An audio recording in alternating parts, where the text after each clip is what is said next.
Good morning, good afternoon, or good evening, depending on where you are in our beautiful world. And welcome back to Topstep TV. Today is Friday, October 17th, 2025. One more day before the weekend, and it is sure to be an exciting day. It already has been if you were trading overnight.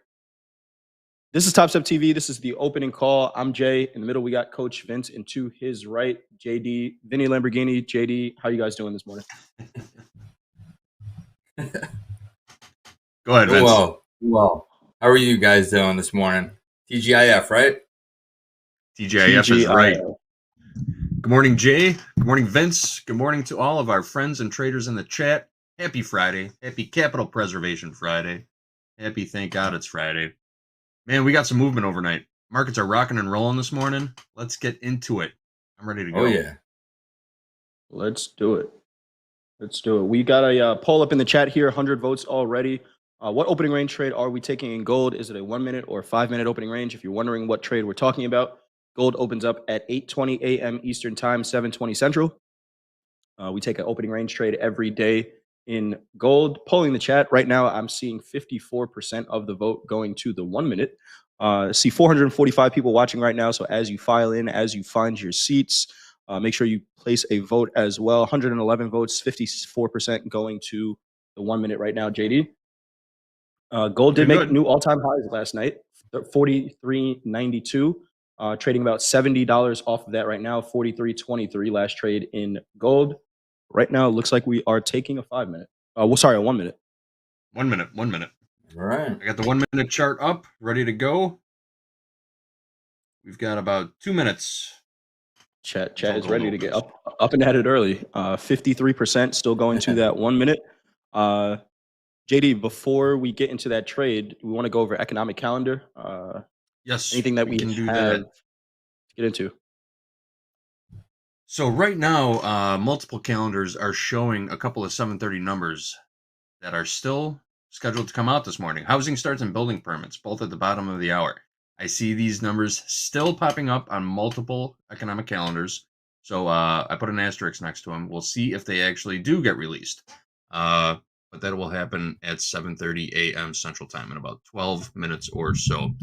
As far as talking Feds go, just one is scheduled for today. Albert Musalem will be speaking at 11:15 a.m. Central Time.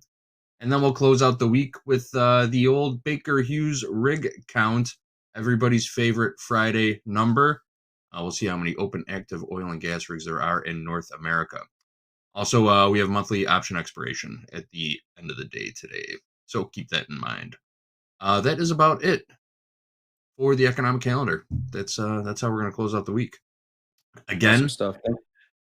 In this era of government shutdown, news is a major factor in moving the markets right now. It's a huge catalyst. Since we're not getting a whole lot of economic data out of the Bureau of Labor Statistics and some other agencies, traders are focused on news headlines to keep these markets moving. So, as always, we will have one eye on the ditch for you, and we'll post any news that comes across the wire. Back to you guys. Awesome stuff. Thank you for that, JD. Gold is open. Looks like we are taking that 1 minute opening range trade. If we close the poll right now, 51% of the vote going to the 1 minute, 49% going to the 5 minute with 164 votes. Last trade in gold here, 43.15 evens. Looks 52 like, ticks wide already. 52 ticks wide. What's 52 ticks these days? It's like, I mean, man, this thing just moves now. There was last night I was in a session and we were watching like one candle, and within not even 2 minutes it moved $20 at night. Yep. Right, just $20, 200 in not even 5 minute candle. It's it's a great time to trade gold though, for sure. Got a high here, JD, of 1960, a low of 09 evens in the minis. 09 even. All right. Yep. 76 tick open range here on the 1 minute.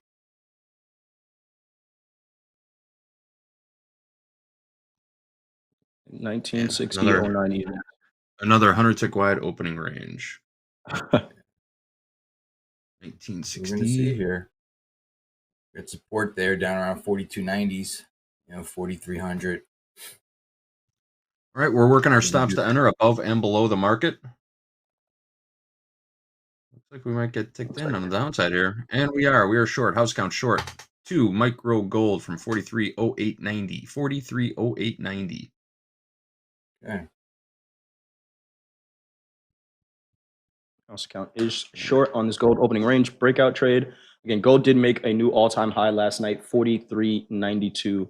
And it made the all-time high the way we've seen gold make all-time highs recently, or on some of these days, makes a new all-time high and it sells off $100. It didn't exactly tag that 4,400. Again, we got up there, major, big fat round numbers. We couldn't push 4,400 yet, and we're getting closer and closer to that 5,000 level. But house count is short right now. About $1 in the profit. There was a point last night where there was $1 spread in gold, full 10 tick spread in gold, which is just insane. So that is why, if you're wondering why JD's trading 2 micros on this trade, extreme volatility. Sometimes it causes us to scale down just to manage risk. So 2 micros short here. Giddy up. All right. Again, it's only 2 micros, but we're still taking $250 worth of risk on this trade. That's how wide this opening range is in gold.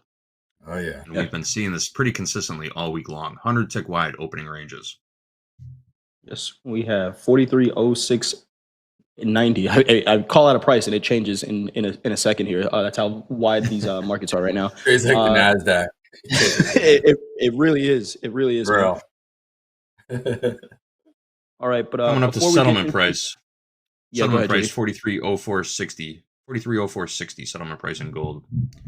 Almost kissed it. I'd like to see some real selling below here. Yeah, I was going to be a little more confident. Just tag settlement there and bounced. I was going to go over the checklist. This trade is it's going to be a sticky area right here. It's going to be sticky area here. This is a short time frame support level. 09 and 10. That $10 area, 4,300 to 4,310. Hopefully, this is just see money, take money on the short side in gold. You can't let it linger too long. Yeah. If it gives, though, bombs away, maybe. Maybe we'll see some profit taking Friday profit taking going into the weekend, coming off all-time highs overnight. It's always a possibility. Come on, baby.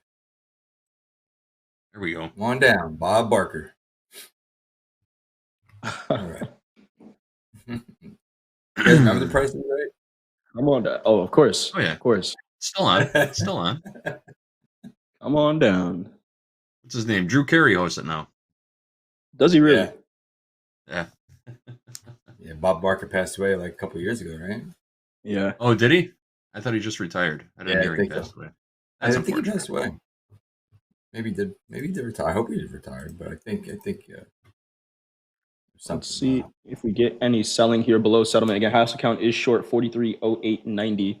2 micro gold 43.03 half last trade I see here. Seeing some nice selling again. Normally we get to news and things like that, but it's kind of interesting just watching this trade how it plays out. JD, where's 1-to-1 on this? Or a 2-to-1? 1R would put us at 42.9640. 42.9640 is 1R. 2R would be all the way down at, call it 42.8390. 42.8390 would be 2R on this trade.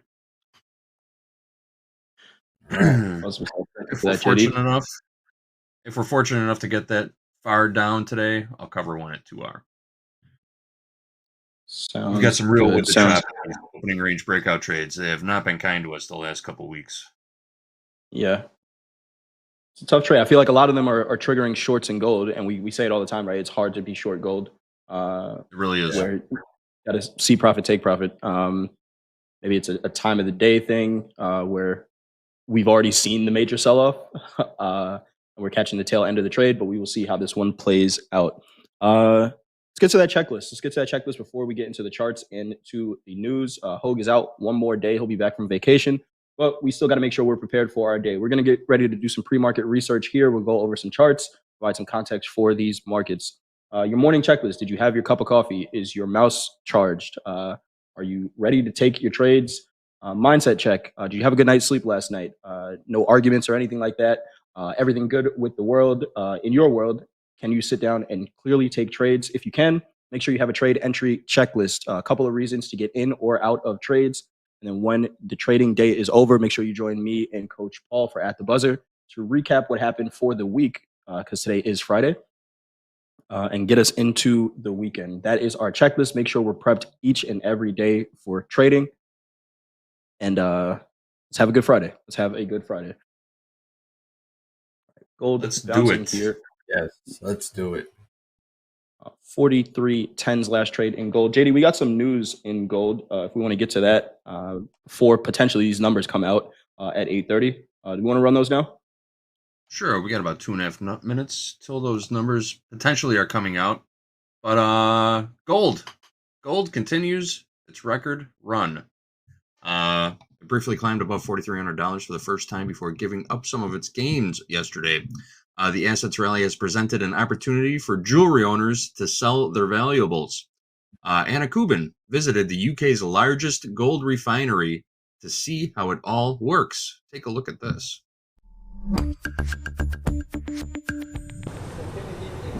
Hidden away, a warehouse on the edge of London. CNN has agreed not to reveal the exact location for security reasons. That's because it's the UK's largest gold refinery, capitalising on a new gold rush. Don't be fooled. This is not a bucket of dirt. This is a bucket of pure gold, worth about $2 million US. And it could be turned into one of these very heavy gold bars. In times of uncertainty, gold is seen as a safe bet by investors. That's giving gold prices their biggest rally since 1979, meaning that this jewellery is now worth more when thrown into the flames and melted down. Here we go. Right there. Baird & Co. buys old jewellery and turns it into pure gold that can be traded by investors.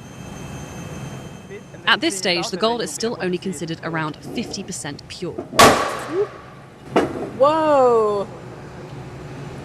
It is taken into the refinery for further purifying. So what are these called? So these are called cornflakes? Cornflakes? Yeah. But you can't eat them? No.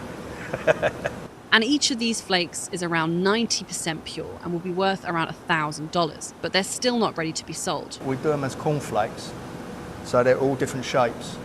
So then there's space in between, for when the acid drops, it can get to the whole surface of the cornflake. The gold sand is taken back to the furnace and turned into these 99.99% pure gold grains. These are cast into molds, rolled out and weighed, ready to be stamped and sold. Each of these tiny bars can then be bought direct by investors or are even available in retailer Costco for around $7,000. And there we go. A gold bar with a stamp of approval. 12 months ago, they were selling for less than $5,000. And it's returns like these that are making gold so popular with investors, from the trading floor to the supermarket aisle. Anna Kubin, CNN, London.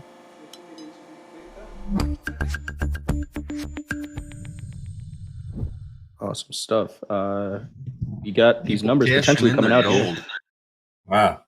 Yeah. I'm going to start harvesting some Goldschlager. Anybody got some laying around their house they don't like? Oh, they still make that stuff? Gross. I think so. Yeah. Goldschlager. Wow. That's a throwback. Whoever has a bottle and you don't like it, just, pass it my way. I'll take it from you. Oh, yeah? Let's check out the juice. Did these numbers come out? I'm not seeing them. Nope, delayed. Housing starts and permits, import-export prices delayed. Wow. Those numbers did not get released. They're still on the calendar, though. All right. Okay. Those numbers are delayed. I thought we were going to get a special treat on Friday. Nothing doing, though. Okay. Just 4303. Here we go. Got to wait for a tariff headline, I guess, at this point, which we did have the president speaking on China tariffs before we opened the show. He said 100% tariff is not sustainable. We have to have a fair deal. We're going to meet in a couple of weeks. And then just coming out, Treasury Secretary Besant and China's Vice Premier Liu He to speak today. So let's see if we can get to a trade deal or some type of resolution in this uncertainty that we're seeing right now. That was a pretty cool clip that we just played there. I like how they said they could not tell the location of that gold refinery because it is the largest. And those guys that did the heist a couple weeks ago, they might be watching, so gotta watch out for them. I bet they are. They're So watching they watch Topstep the TV Italian right job? now, trying to figure out what to do with all the gold that they lifted from that museum in Paris a couple months ago. Right. I wonder what Has those it guys watched are maybe up the to. Italian job? Oh yeah. Right. What Yeah. what was the value at that point? They stole about $700,000 worth of gold, and that was in the middle of August. So that has to be over $1 million worth now. But let's see if they actually get to see a return on their investment before they go to jail. Get an update on that Man, story. gold's ripping in our faces. Gold is Yeah, it ripping is. in our faces now. Yeah. This market is so volatile. Level. Yeah. It's down I to think we're toast. 43.03. Pull up Golden the sun right toast. Got a toast graphic in the back. There it is. Last time we did that, the trade turned around, and Hey, look, trade there's turned pieces around of and gold went in that over. toast. We're Some toast. gold flakes to the avocado toast. All right, let's get into these charts. It is a Friday. We're having some fun here, but this trade is not very fun. It's not fun being short gold. All right, looking at the weekly. I mean, look at this weekly chart in gold. It is Friday. We have a weekly ATR of $140. $140 so far this week's range has been $373 in gold. Absolutely insane. Wow. We are continuing to see volume increase. This is what's called, for volume analysts, this is a validation of this move. Sometimes we see price go higher and volume decrease, which is an invalidation, which would mean that, at some point we're looking for a retracement of this move, but we are seeing volume build. We're seeing open interest build to the upside as this move increases.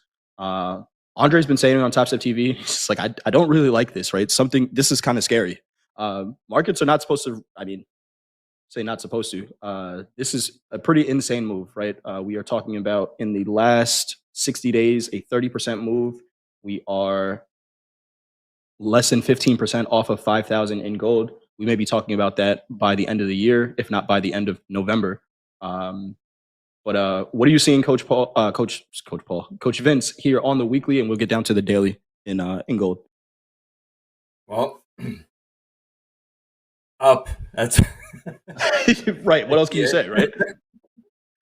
On the daily, I call this pattern the Erectus Maximus. This market is just straight up and down. Straight up. I don't know what to say.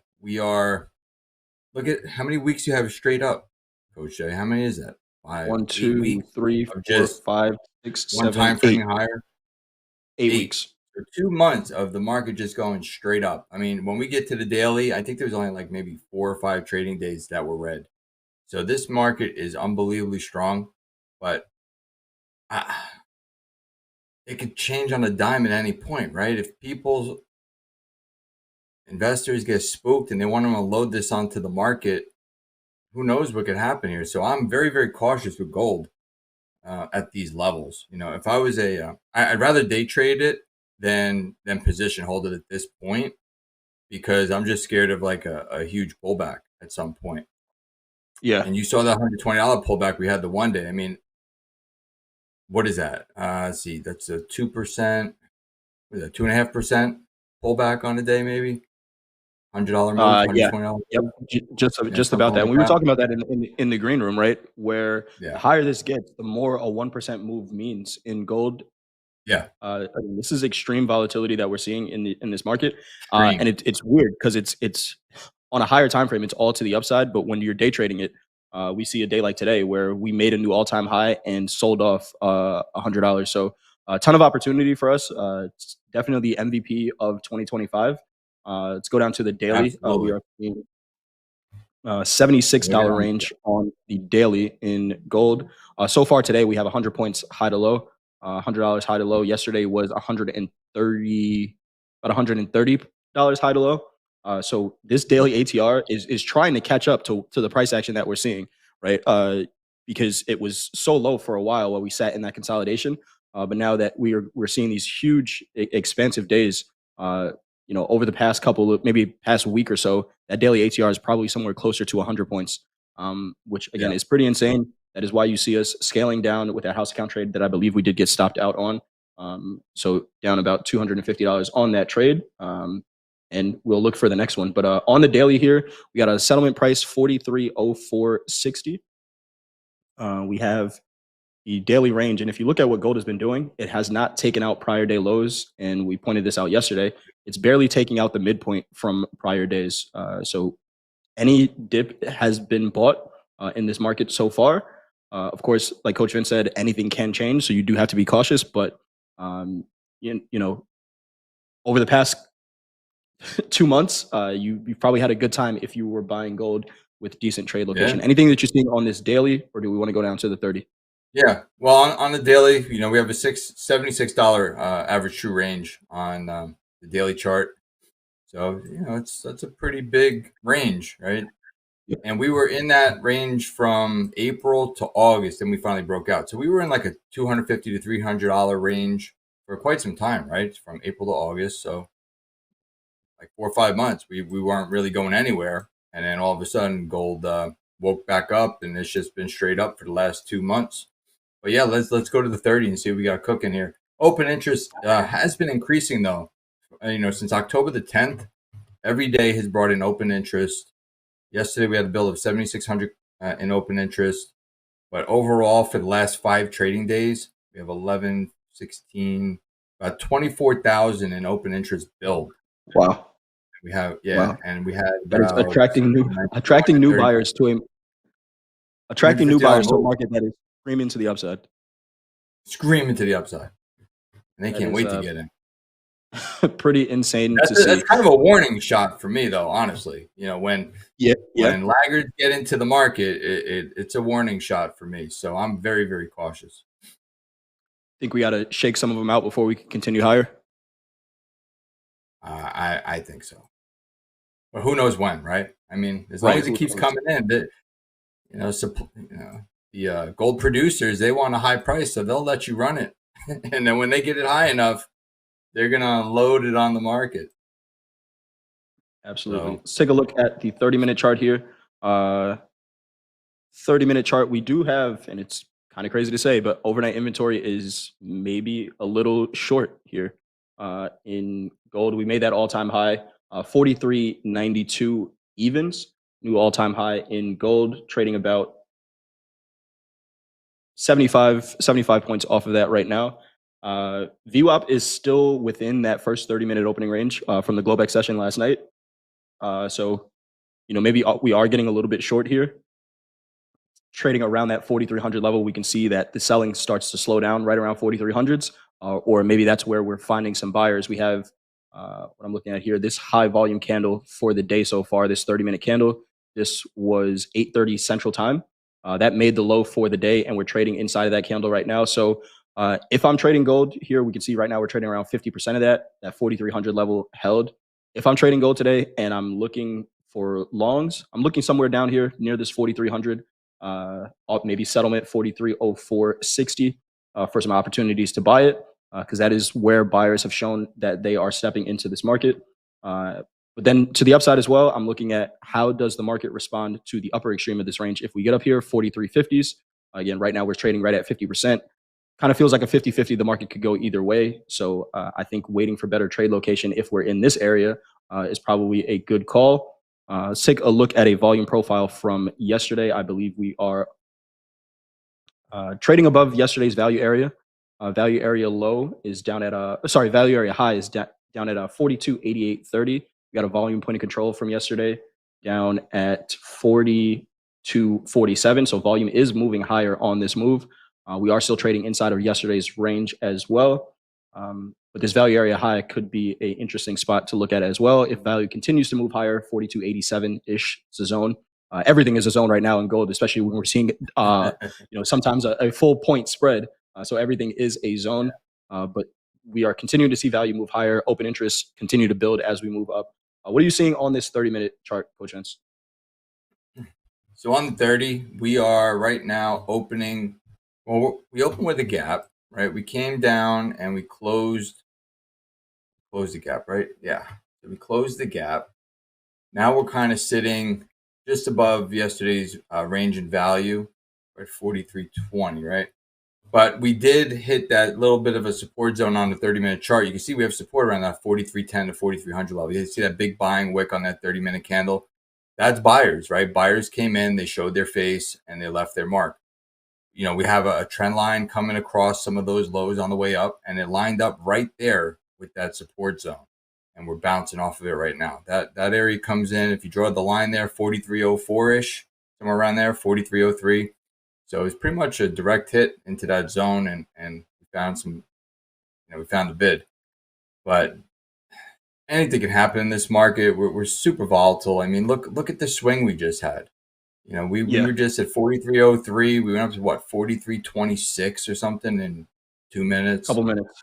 Just be careful out there if you're trading gold. Like, I know it's exciting, but keep your size down, and that's all I could really suggest right now. You gotta trade with less leverage in this market, just the way it's swinging. But agreed. And if you make some profits, I think if you make some profits on the day, especially it's a Friday, go ahead and lock it up. I'm locked out. You can see I'm locked out for the day right now. Made some trades in gold last night, actually to the long side. Tried to buy it again one time this morning. Gave back some of the profit that I had, and I said, you know what? That's good for the day. I don't want to keep trying to chase profits. I'm going to end my Friday with a nice day and go into the weekend. All right. Settlement again, 43.0460. We have a value volume point of control 42.8750, and a value area high 43.0890. If we do accept back into value from yesterday, we have a value area low all the way down at 42.70. So if this sell-off does continue and get pretty aggressive, 42.70s is that value low. Right now, gold is up 0.35%. All right, that is what we got on gold. JD, before we get into the S&P charts, any news we want to get to? Yes, first, let's start on what happened overnight. Markets in Asia closing a little bit lower. The Hang Seng Index closed down 2.48%. The Nikkei closed down 1.44%. And the Shanghai Composite closed down 1.95%. Stocks in Europe this morning all currently trading lower. We've got the FTSE currently down 1.02%. The DAX down 1.53%. And the CAC is down 0.07%. The U.S. dollar index up slightly, 98.467 last on the dollar. The VIX is down about 6.5% today, but above 20. So 23.63 last print on the VIX. And the yield on the 10-year Treasury note, the U.S. 10-year Treasury note, just dipped below 4%, 3.997%. Just a few minutes ago, it was trading just above 4%. Now we're just below 4%.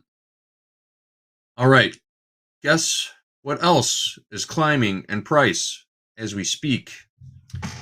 If you've noticed your morning coffee costing you a little bit more these days, you're not alone. In recent months, retail coffee prices in the United States have jumped, increasing by more than 20% in August compared to last year. Michael Yoshida joins us with more on why you may be getting a jolt of sticker shock before even enjoying the first sip of Joe in the morning. Yep. For many, coffee across the United States is getting more expensive. We will have to do a price increase. There's no doubt about it. Robert Peck, CEO and co-founder of Commonwealth Joe Coffee Roasters, says it's been a challenging year in the coffee industry, with costs rising and margins down. Some people, we've already seen a shift. They're now buying beans and they're brewing coffee at home because that brings down their daily expense.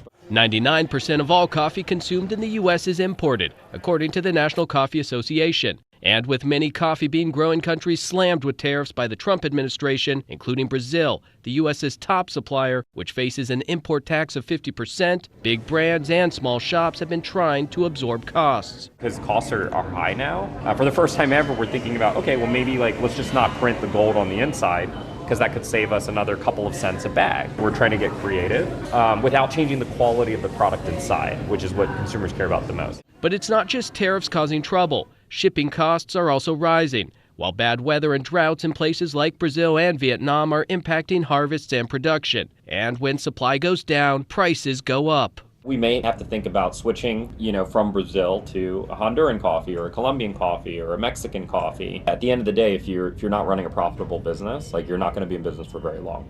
In Washington, Michael Yoshida.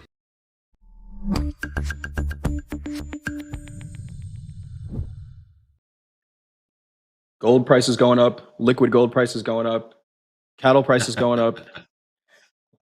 When do we get a break? When do we get a break? Yeah. I thought it was funny. He said, "Oh, yeah, maybe we'll stop printing the gold on the inside of the bag, and it'll bring our costs down." It's like, seemed unnecessary to begin with, but with gold prices where they are, maybe that's a good choice.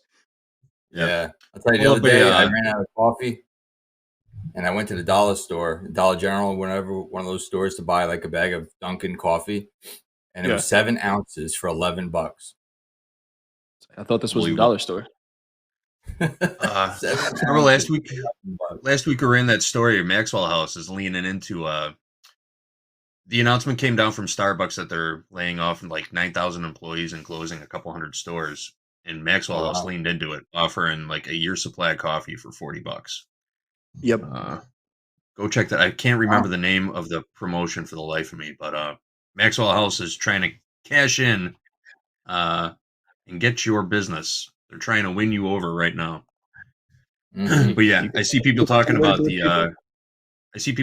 coffee futures in the chat right now. Go pull up a chart of coffee futures. It is just skyrocketed. Absolutely skyrocketed. Exciting time for commodities, man. I'll tell you. Yep. Exciting time. Reminds me of back in 07. We saw commodity prices rise like this, Coach Vince, back then. Well, not as high as they are now, but yeah, we were in a bull run. It was an exciting time. Also, I mean, crude oil hit $144 a barrel or something like that at the time. Wow. Bush Jr. was president.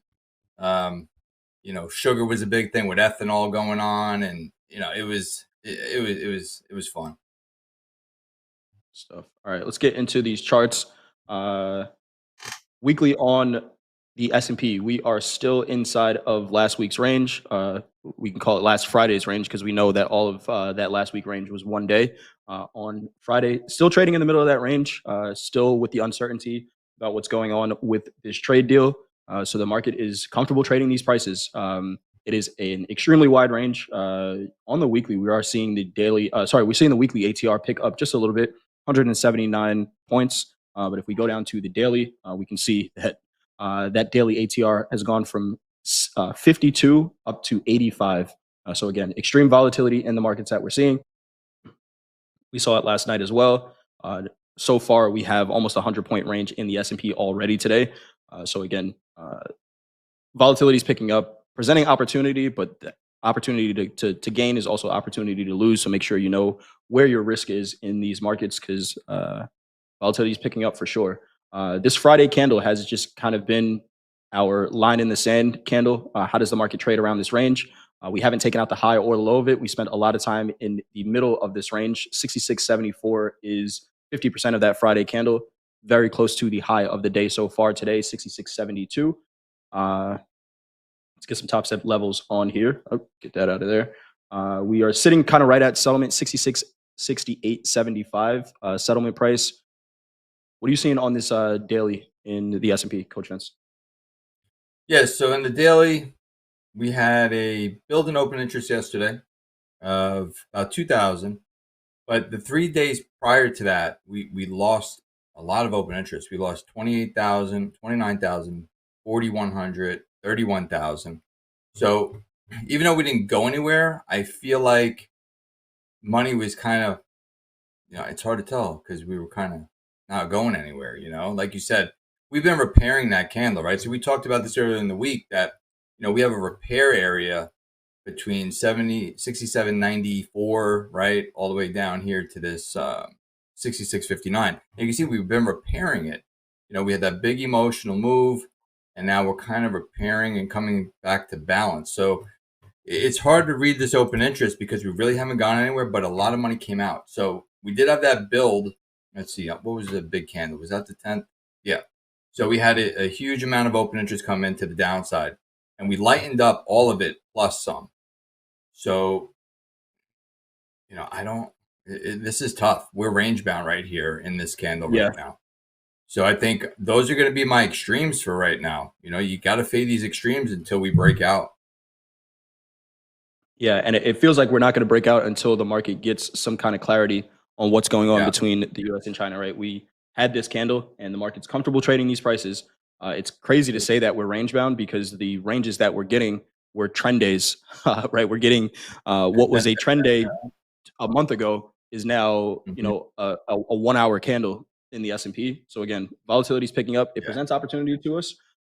We welcome it, but what do we do for now? Got to trade these ranges. We are rejecting right at settlement right now. Overnight inventory is pretty much flat. We saw an aggressive sell-off in the overnight session that got bought right back up. And we had comments from the president about an hour ago saying that 100% tariffs are not sustainable. And maybe that's why we saw the markets buy back up. It did start in the London session where we saw that aggressive sell-off, and we bought it right back up here. 30-minute chart, I'm looking at 66.87, which is that 200 moving average on the 30-minute chart. Again, overnight inventory is pretty much flat here.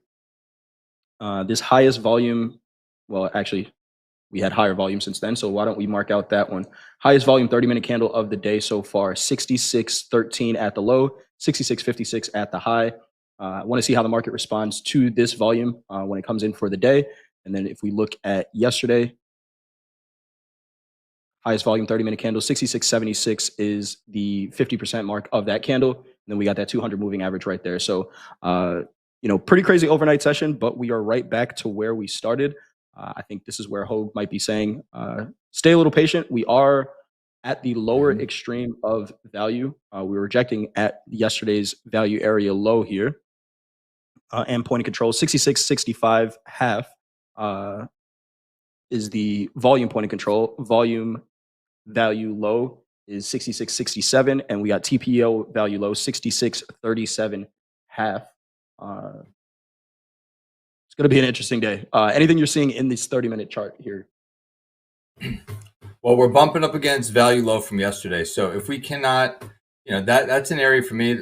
The shorts are probably going to try to defend this zone, right? Because they took it outside of value yesterday, right? We ended up opening up with a kind of a range bound type day in the morning. Then we sold off. We found our range extension later on in the session. And then overnight, we have a lot of overnight inventory that was short, but it kind of reconciled itself, right? We're back inside of range and value. But this 66, 67 level is going to be interesting for me to see if we can stay below it. If we stay below it, I think we might get some more sellers coming back into this market. We have a point of control sitting at 66.69. So that would be our TPO naked point of control from yesterday. And we did have a double distribution trend day yesterday. So the 67.17 level, that's going to be another area to watch if we get up around that level. But right now, we still have to repair, right? We have repair zones still sitting up there at that 67.94 area. We haven't quite got up there yet. There's still single prints running up there to about 84, 67.84. So we're going to see if, we get cooking. Maybe we could go up and test that area. But right now, I do like the short side currently, right? What we're looking at right now, the hand that's dealt in our face. If we stay below this 66, 70-ish area, I kind of like the short side. But if we get up in there, I'm looking for a pretty decent rally today. Good stuff. And if we get down to 6600s, I'm probably going to be a buyer. Got you. 66, 67, kind of line in the sand right now. That volume point of control right around settlement as well. One last thing I want to point out on this chart. There was, we had that weekly opening gap, right? And everyone's been asking, did we fill the gap? How do you measure the gap? I think a lot of people were measuring it based on price. And price-wise, we closed that gap on Tuesday. But there was the close on Friday, which we did get an extension. After settlement on Friday, we did get that extension, 66.50. We started to trade inside of that candle. And I was with Andre earlier in the week when he said, hey, you know what? I don't think the gap is closed until this close here because price did trade there. You can see the market tried to, right? We got down to about 50% if you measured from that close, and we bounced from there. I'm still looking at these 65 50s down here, where, hey, somebody's down here trading, right? Somebody traded down here. I don't know if they're still in the market or not, but interesting that price got down there. All right, let's get into crude oil. We got a poll in the chat. What opening range trade are we taking in crude? Crude does open up in about 3.5 minutes here. If you're wondering what trade that is, same trade that we take every morning. Opening range trade, are we taking a 1 or a 5 minute? Will be long or short. Long above the high, short below the low of the opening range, depending on what the chat picks. 57% of the vote going to the 1 minute right now. Let's take a look at crude oil. JD, any news we want to run before we get into these crude oil charts? Yes, real quick though, I just want to talk about this gold trade that we were in off the opening range breakout. So we took the 1 minute, the 3 minute and the 5 minute both triggered a short. And I'm telling you, taking the 1 minute today in gold really saved us a whole lot of cheddar. That 5 minute opening range bar in gold was almost 170 ticks wide. It was a huge 5 minute opening range. 5 minutes. Wow. So sometimes that is the benefit. And it triggered a short, it dipped below and just ripped higher, almost like a trap. Like they knew it, somebody knew what they were doing there. That's what it felt like. All right, let's move on. So we just heard about coffee prices. Oh, we got an echo. Just heard about coffee prices going up due to some tariff concerns. On the other end of the spectrum, guess what's going down? The federal deficit edged lower this year, thanks in part to those tariffs. According to the Treasury Department, the budget deficit slipped to nearly $1.78 trillion in fiscal year 2025. That is down $41 billion from the prior fiscal year. The revenue from tariffs soared to $195 billion, which is a sharp increase from the $77 billion they brought in last year. A Congressional Budget Office review found individual income tax receipts also came in higher, which helped offset a decline in corporate tax revenue. However, the CBO has said the deficit is expected to soar in the coming years due to the tax and spending cuts packages recently passed by Congress. So, deficit is down, but this might be a short-lived phenomenon. You never really hear about the deficit going down. No, you don't. When's the last time that happened? Oh, interesting. Excuse me. Yeah, very interesting. I'm going to look more into that too. Yeah. Terra Trader says, yeah, we're paying for it. We are paying for it. It's coming out of our pockets. For sure. But yeah, 77 billion. I see you troops in the chat. 77 billion in 2024 and 195 billion in tariff revenue in 2025. More than double. All right. Almost triple. We do have crude oil opening up here in just a minute. 1 minute is in the lead right now, JD, 52% going to the 1 minute.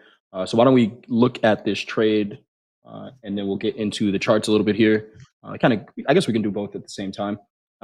Crude oil in a little bit of a downtrend here, extending this range to the downside. Again, President is looking for $55 a barrel in crude. And if you're wondering, crude oil did roll over. So we are trading the December contract now in crude. We're seeing more volume in December than we have been in November. So we did roll over CLZ. You don't got to worry about rollover if you're trading on Topstep X. That platform is going to roll over for you. 57.21 last trade here in crude. And again, we've been seeing some extensions to the downside. I know this 56 area was an interesting spot to look here. Wow. We're at a dead heat, 50-50 on the votes. Is 1 minute's taking the lead. 1 minute's taking the lead now. Let's see where we're at 150 votes. We got 148 right now. 9 tick wide opening range so far, not very wide. All right, we're taking the 1 minute, it looks like, unless we want to wait until the 1 minute closes. Let's see what it does. We got 30 more seconds. I don't see this poll changing. Nope. 51.49 to the 1 minute. Let's give it until 50 seconds, I guess.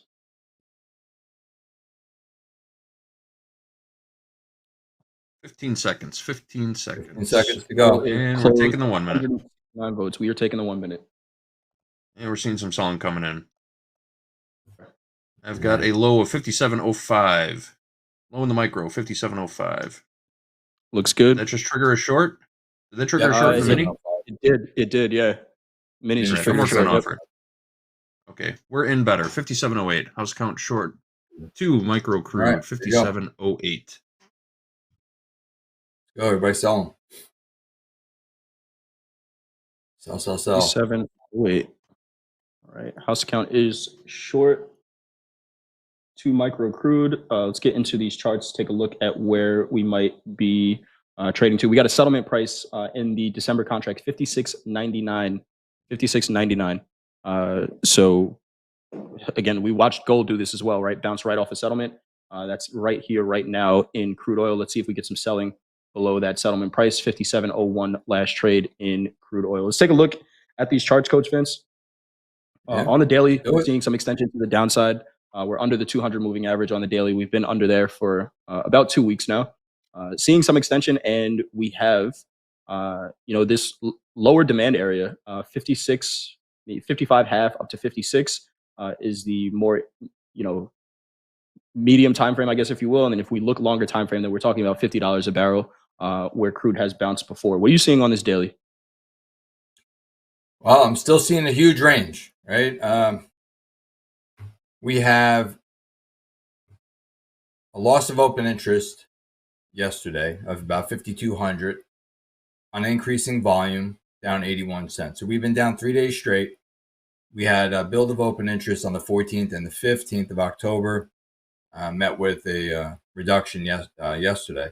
But volume has kind of been pretty steady. I mean, 879,000, 773, 825. So volume is about maintaining itself, daily volume. But the open interest it's not giving us a lot of information. It was rollover, so the numbers with open interest are hard to really give you any type of real context to the market.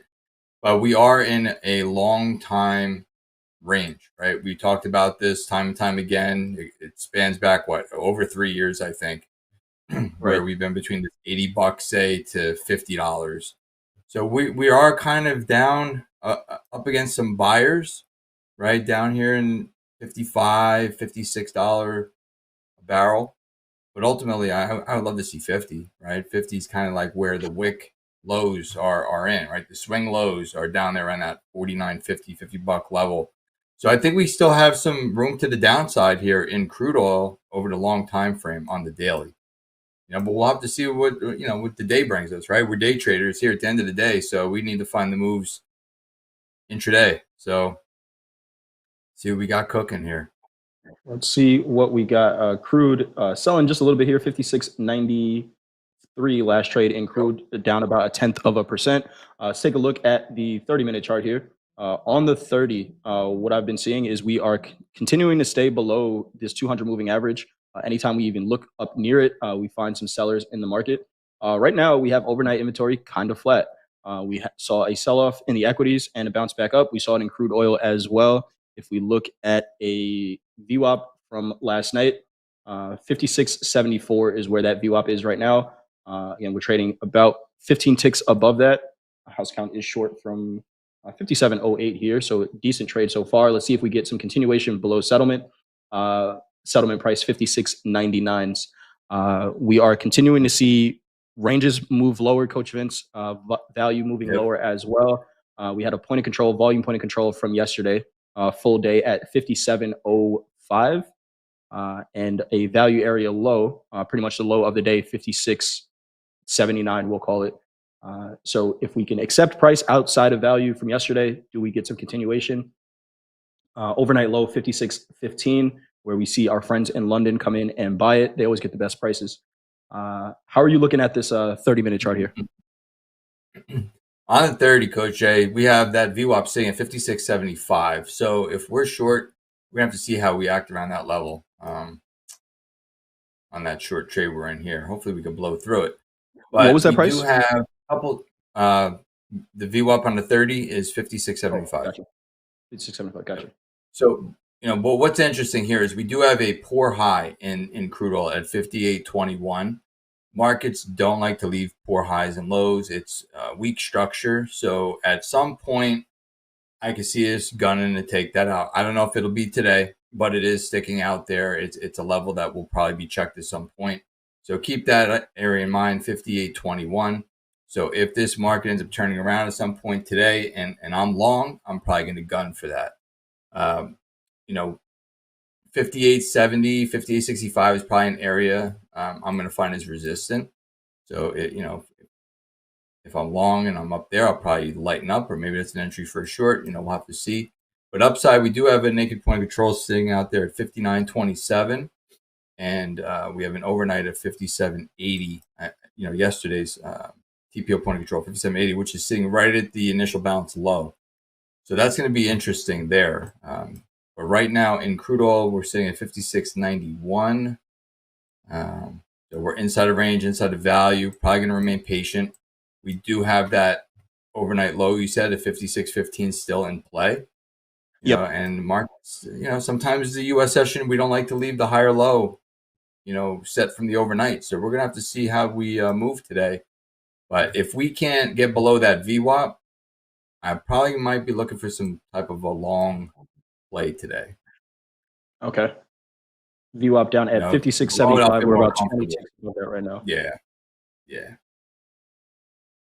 All right. Good stuff, Coach Vince. All right. Let's get into the NASDAQ chart. Let's go right into the NASDAQ charts, and then we got one more piece of news. Important day today, everybody. Very important day today. JD is going to cover that in just a little bit. But let's go right into the NASDAQ charts. Start with the weekly. Very similar to the S&P chart here, inside week from last week. We are seeing a weekly range so far of about 800 points, high to low in the NASDAQ inside of Friday's candle. All this range inside of Friday's candle. Again, market, extreme uncertainty about what's going on with this trade deal. And we're seeing that play out in the markets here. Sitting right at 50% of Friday's range, 24,755. I'm going to pull up some moving averages. We are just playing ping pong between the 20 and 50 moving averages on the daily in the NASDAQ, as well as the S&P. 24,895 is that 20 moving average. 24,377 is the 50 moving average. And the market is very comfortable, very range bound in between these prices. It's crazy to say range bound because, again, these ranges are pretty extreme. 400-point range already, 444-point range already in the NASDAQ. In the overnight session, daily ATR is about 408. So, again, wider ranges can mean opportunities to scale down and still see some great trading. Yesterday was a 532-point range day. What are you seeing on this daily in the NASDAQ, Coach Vince? So very, very similar to the ES, right? We had the big bar down, the big sell-off. And, that is our extremes, right? We have the high, the extreme, the low, the extreme. And we've been trading it. I mean, if you split that candle, right, into 4 sections, we're trading the 25 line to the 75 line to the 25 line to the 75 line, right? We are range bound. Okay, so I am fading this thing until it breaks. Same thing like the ES. If we're near the extremes, I'm going to take a position and limit my risk. But once we find direction, then things might change. But look at the wicks on the daily. I mean, we have a wick off the highs, wick off the lows, and we're settling kind of in the center of the candles, right? We've been doing that for 1, 2, 3 days. But we did that repair day that we talked about earlier in the week, and we still haven't repaired that full candle, right? So that would bring us up to 25, say 340, right? Give or take. So 25,340, that is like our repair zone high. And we still got some work to do. We haven't cleaned it all up yet. We've been kind of balancing right in the center of that candle for the last 5 trading days. Eventually we're going to have to maybe make a move outside of this range, but we still have some cleanup to do here. So I'm going to probably fade the extremes until otherwise, right? Like those would be my favorite opportunities. If we get to those levels to try to do something there, that's what I'm looking at. But we did have a double distribution trend day yesterday. And there's single prints right around the 25,000 level, right? So that 25,000 level is probably going to be something to keep your eye on. It's the IB low from yesterday, 25.14 is the IB low, and we just exploded to the downside. I mean, these range extensions have been beautiful plays. If you can manage the risk around it, they've been paying you, right? They've been paying. Yes, they have been. They have been. The range bound markets are not the markets right now. So if you're a range bound trader, it's been a little tough, right? But if you're a trend momentum type trader, I mean, these range extensions have been massive.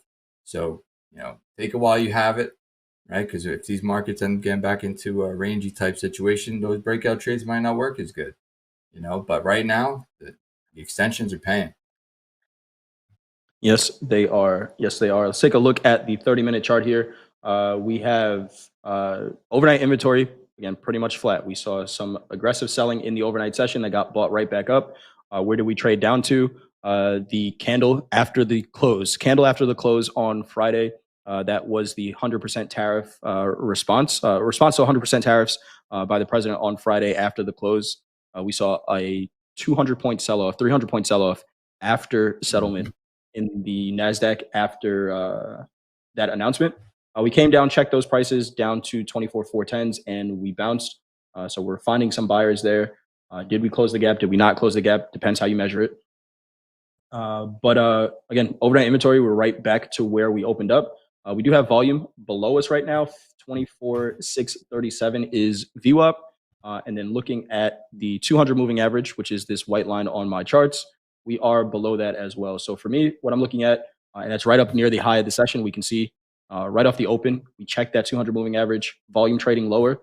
That's telling me that, hey, if we get back up here, we can't find any buyers, that might be the line in the sand to start looking to assume some risk to the downside. But the volume that comes in for the New York session, we know is going to be more than what we saw in the overnight. So if that volume then starts to trade above that 24,850, it's not a move that I want to fade because, like Coach Vince said, that 25,000 up there is a nice target to potentially look at. We got a volume point of control up at 2504, 2546, a volume point of control from yesterday. Coach Vince, what are you seeing on this 30-minute chart? On the 30 right now, we have the overnight high at 24,850. There's a TPO point of control sitting at 24,871, I think 25, give or take. 24,8, yeah. Let me get you the exact number here. 24,871.75. So that is interesting to me, right? If we go up and we check the overnight high and we hit that point of control zone, if we can't push above it, I might be looking to do something there. I'm not sure because it's kind of in the center range, and I try not to diddle in the middle, but sometimes we'll sweep an overnight high, right, and then we'll pull back down and get a little bit of a sell-off. We still have the overnight low sitting at 24,410, which is another interesting area because we had a late spike sitting at 24,513-ish from back on October the 10th. So that's another area where maybe the buyers will come in, but that also gives us kind of our range, right? That's the low of the extreme down there around the overnight low. So just gotta be careful in here. We still have repair all the way up to that volume point of control at 25, say 340. Okay, so we still have a lot of repair work to do. We're in a range, 24,465 is like where the extreme, like where they've been buying it, right? Every time we came down there, October 14th, it came down there, October 17th, this morning it came down there, and the buyers came back in, and the sellers keep reappearing up here around this 25,100. So that is our short time frame range, 25,100 to 24, say 450, right? That's going to be our shorter time frame range. So we're going to have to see. We're opening right in the middle, so I'm going to be patient. I'm going to see if I could get some sort of context to trade on. But right now, we're just in the center of a range, and I don't really do much when I'm in the middle.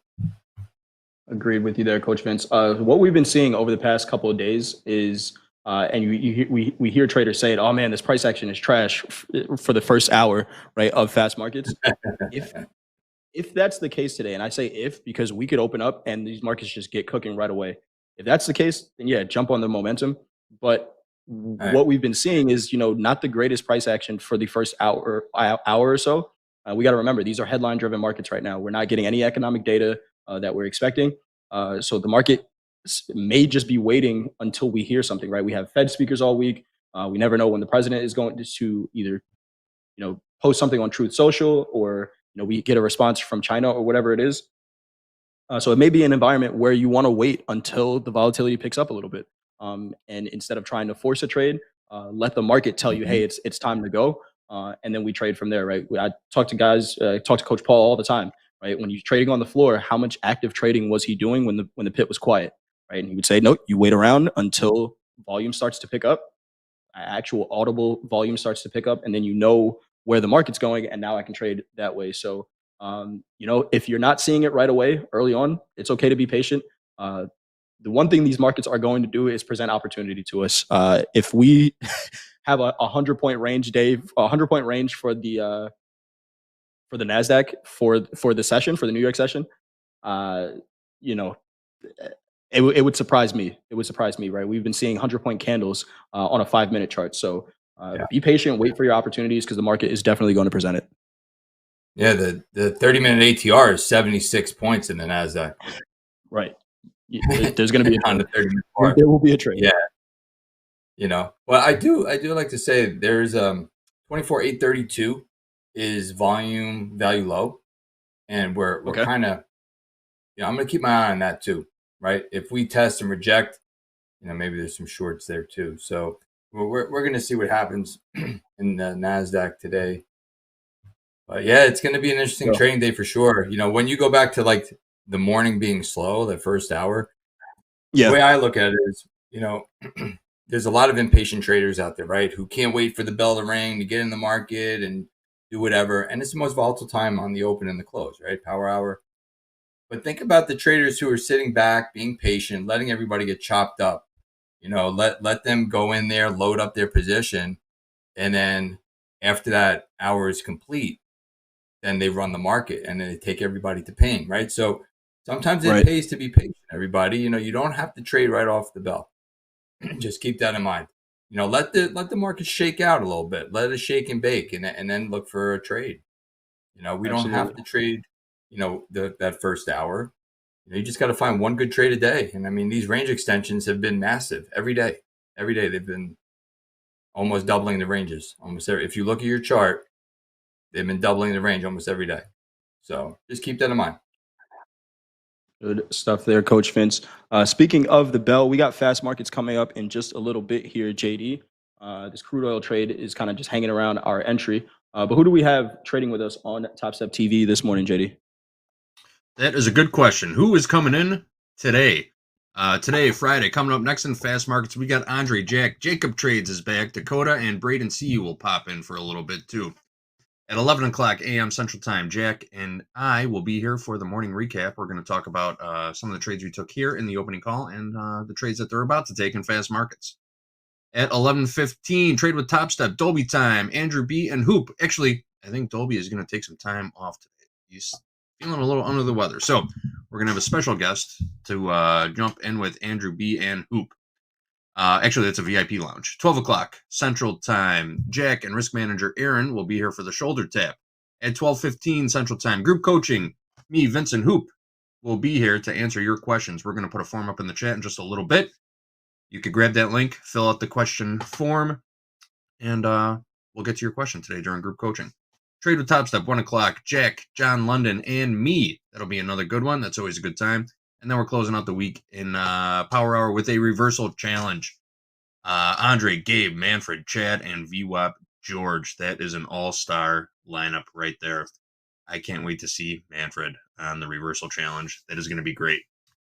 That's what's happening today, folks. Again, this is a news-driven market right now, so always keep one eye on the ditch, meaning have that news feed up and keep an eye on it. When those headlines start flying, the markets will start moving. We know that from experience now. That's it. Back to you guys. Good stuff. Thanks, JD. Actually, I'm going to throw this right back to you, JD. We got one more piece of news. Oh, yeah. Yes, it's a very special day today. I saw somebody try and front run us in the chat. Today is National Pasta Day. It's versatile and affordable and a staple for many people on their lunch or dinner menu. Pasta takes center stage on Friday today on National Pasta Day, part of National Pasta Month. I didn't even know there was a whole month dedicated to pasta. So pasta shines in its versatility, serving as the star of a meal or a side. As for how many kinds of pasta there are, the Encyclopedia of Pasta counts more than 300 specific kinds. There's spaghetti, macaroni, penne, fusilli, linguine, fettuccine, just to name a few, and the sauce varieties make up a long list also. Pasta's history, of course, ties to Italy, with the first reference in the 1100s in Sicily. It's made by combining flour with water or eggs and then formed into shapes or sheets. Pasta is served fresh or dried. In fact, uncooked dry pasta can keep for up to a year.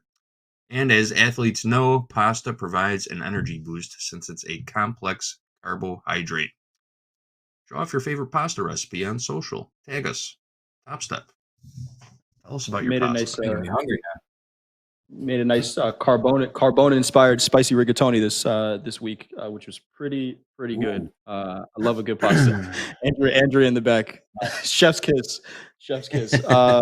Man, it was pretty good, if I have to say so myself. Put out your favorite pasta dishes in the chat, and we are going to get into some trading in just a little bit here. JD, let's talk a little bit about this crude oil trade. House count is short 57.08s. Where's our CYA on this one? CYA is up at, where did I put that CYA? 57.33. So we're only taking about $50 worth of risk on this trade. Not bad. But it's far enough away where it's a pretty wide stop considering we're trading so small. But again, only $50 worth of risk. And it's only about 3 or 4 ticks against us right now. We've just been jockeying around our entry price for the last 20 minutes since we put this trade on. But I will keep everybody. I'll be in and out all day. I'm going to be on air and popping in and out all day long. So I will keep everybody posted on what happens with this crude trade. Awesome stuff. See some Seinfeld fans in the chat. They're sincerely, Jerry. Because you're silly. Man, love to see that. Quick check-in on prices. We got crude oil trading 57.13. Where is gold right now? You got to keep an eye on gold because you never know where it's going to be. Gold is not done trading at all. 43.25.80 last trade in gold. The S&P 66.61 evens, and the NASDAQ trading down at 24.748 right now. We got a great show lined up ahead for you today. See the team filing in the back. Everyone, for the most part, is in their seats. Everyone, you're all first in my heart. You're all first in my heart here. If you can do us a favor, hit that thumbs up button. We appreciate you being here each and every day. We cannot run these shows without you. Coach Vince, real quick, we have about 30 seconds. Someone asked your opinion on platinum. Have you looked at that chart at all? Platinum is down 5% right now. Platinum. Let's take a quick peek at it on my chart. Well, so platinum had broken some structure here, actually. Yeah. So yeah, that looks that's pretty aggressive on the 30-minute. Yeah. And it broke some structure, and it kind of tested the backside of this line at 67.75. If we get back above 1680s, I would like maybe to try a long. If we can hold above that 1680, we got to get back up there though. We're $20 away. But if we stay below this area, this 1673, 75 level, I do like a potential rollover here until something changes. You know, you might find some trouble up against what's this zone.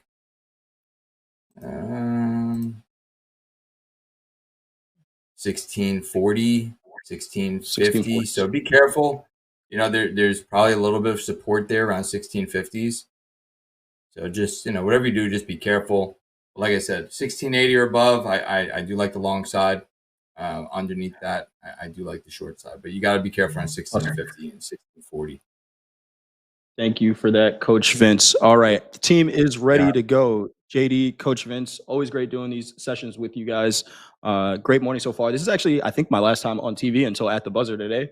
So chat, I'll be in the chat hanging out with you all. But again, we got a great show lined up. Fast markets getting ready to start soon. Also, check out Micro Bitcoin down 2.5% today. Markets are moving. They're going to be presenting a ton of opportunity today. Make sure you're mentally locked in. You have a process for getting in and out of trades. And if you make some money, lock it up for the day. Go enjoy your weekend. We got fast markets coming up in just a couple seconds here. Coach Dakota, Jacob Trades, Jack and Andre coming to you in 5, 4, 3, 2, 1. Let's go.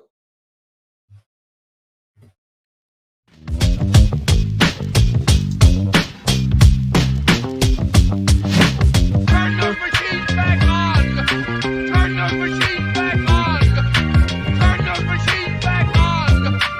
Turn those machines back on!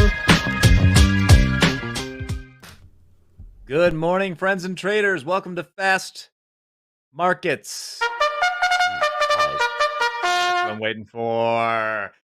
Andre, it is monthly options expiration today. Are you ready? Oh boy. Whether I am or not, this is going to weird. happen. Yep. Okay, buckle up. We will see. Welcome everybody to TopstepTV. This is Fast Markets. Lower left-hand corner. You know him, you love him. Not wearing a tuxedo today. We got Jacob Trades in the house. Lower right-hand corner. Start of slow markets, but last night it was anything but slow. It was fast markets last night. Let's get right into it. Jacob, welcome back. Thoughts on the NQ? We're going to be looking for your setup here in about 30 minutes or so. What is up, Jacob? Happy Friday. Happy Friday, you two guys. Thank you for having me. Thank you for jumping on with us. We're no tuxedo today. A little business No. casual, Jacob. Last time you were with us, you were very, very formal, looking very dapper. Let's get right into thoughts on the NASDAQ, Jacob. For those that are meeting you for the first time, you have a time-based setup, right? You're looking for something in the first about the 30 minutes into the New York session. Yeah, I'm just waiting for price to set it up, and I will wait maybe 30 minutes, 40 minutes from here. And yeah. Okay, very good. Dakota, slow markets last night. Nothing slow about it. We were cooking last night. Looks like we got some more in store today. Thoughts coming into this open. We got 2 minutes, Dakota. What's happening, my man? Pretty insane, huh? Pretty insane last night and throughout the night. Just this volatility. We love this as traders. We wait a long time waiting for this level of volatility and opportunity. And here it is. We're at it. It's been a historical week for me, man. Historical week. Historical, you say. Go on. They'll write about it in books. Yeah, if you guys don't know, if you haven't been watching, my realized P&L is just over $500,000 this week. What'd you do? Were you short, Dakota? Dude, the volatility here has been amazing, man. Every nice rally each day, I've just shorted it. I've shorted it, and it's paid really well. Right. Well, last trade in the NASDAQ, 24,738 overnight low. Where did we bottom out last night? 24,410. Again, gold right on the reopen yesterday just went up and to the right, made new all-time highs. 43.92. Big sell-off from there, bottoming out at, the markets are just absolutely rocking. Right around $100 up, $100 down. $100 Jack. up, $100 down. All last night. That was crazy work. We're about 30 seconds from the open here. I got the gold chart up right now. That is not so but so. Let's take a look at the stocks. And the 10-year, Jack. Yeah, everything. We sold off hard last night. Then we got some tariff capitulation, it seems. We'll see what happens here. Being that it's option expiration for the month of October, beware the traps today. And we are open, folks. This is Friday. Buckle up. It's been a heck of a week, and there is no reason to think things are going to slow down. Look at these overnight ranges. I mean, 600 point over range overnight in the NASDAQ. ES looking at 100-point range overnight. Gold, like Jack was saying, $100, $120. It's just insane. A little crude, well beneath $60, trading $56.88. Little selling coming in here in the ES. We've seen a lot this week to start. It's kind of like a game of chicken. Who's going to flinch first? The buyers or the sellers? And it takes about 30, 45 minutes to see who's going to really step in and move this thing. Anyways, we got a little bit of selling here in the ES 66.47. Feels like all these moves off the opening bell are head fakes, to say the least. The market By the way, will check out my charts real quick, Andre. I was joking initially, but in the SPX, we are forming the YMCA pattern. We talked about this, the field goal good, but you see now we've actually completed the M. The C will be impossible I think that's hard to Yeah, do that's with a it's a price gap. chart. No, there'd be a gap. There'd be a gap, and the Mhm. C would be the yeah.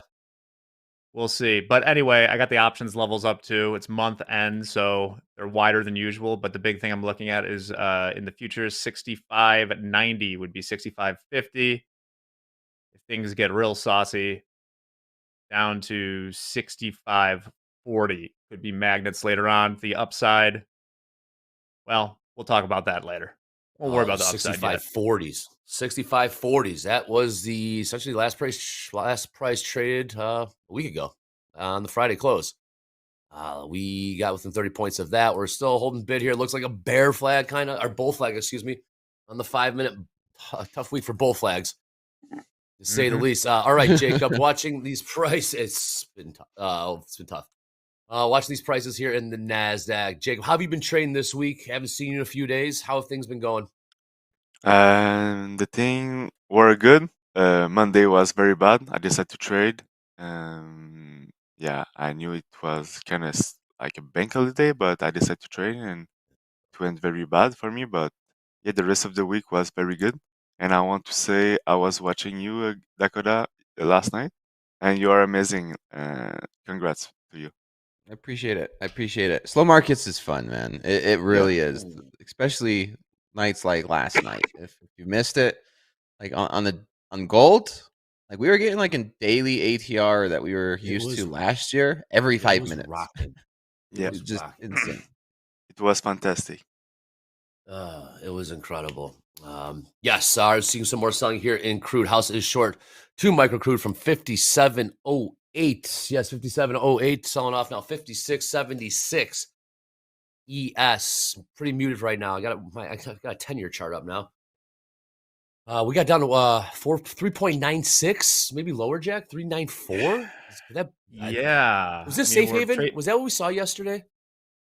Well, it's very confusing, and if we knew exactly what was causing all this, we could make a lot of money. There was, some rumors about credit issues, but usually when you'd see gold just rallying to the moon, you would think that maybe interest rates might be going up a little bit. They're not.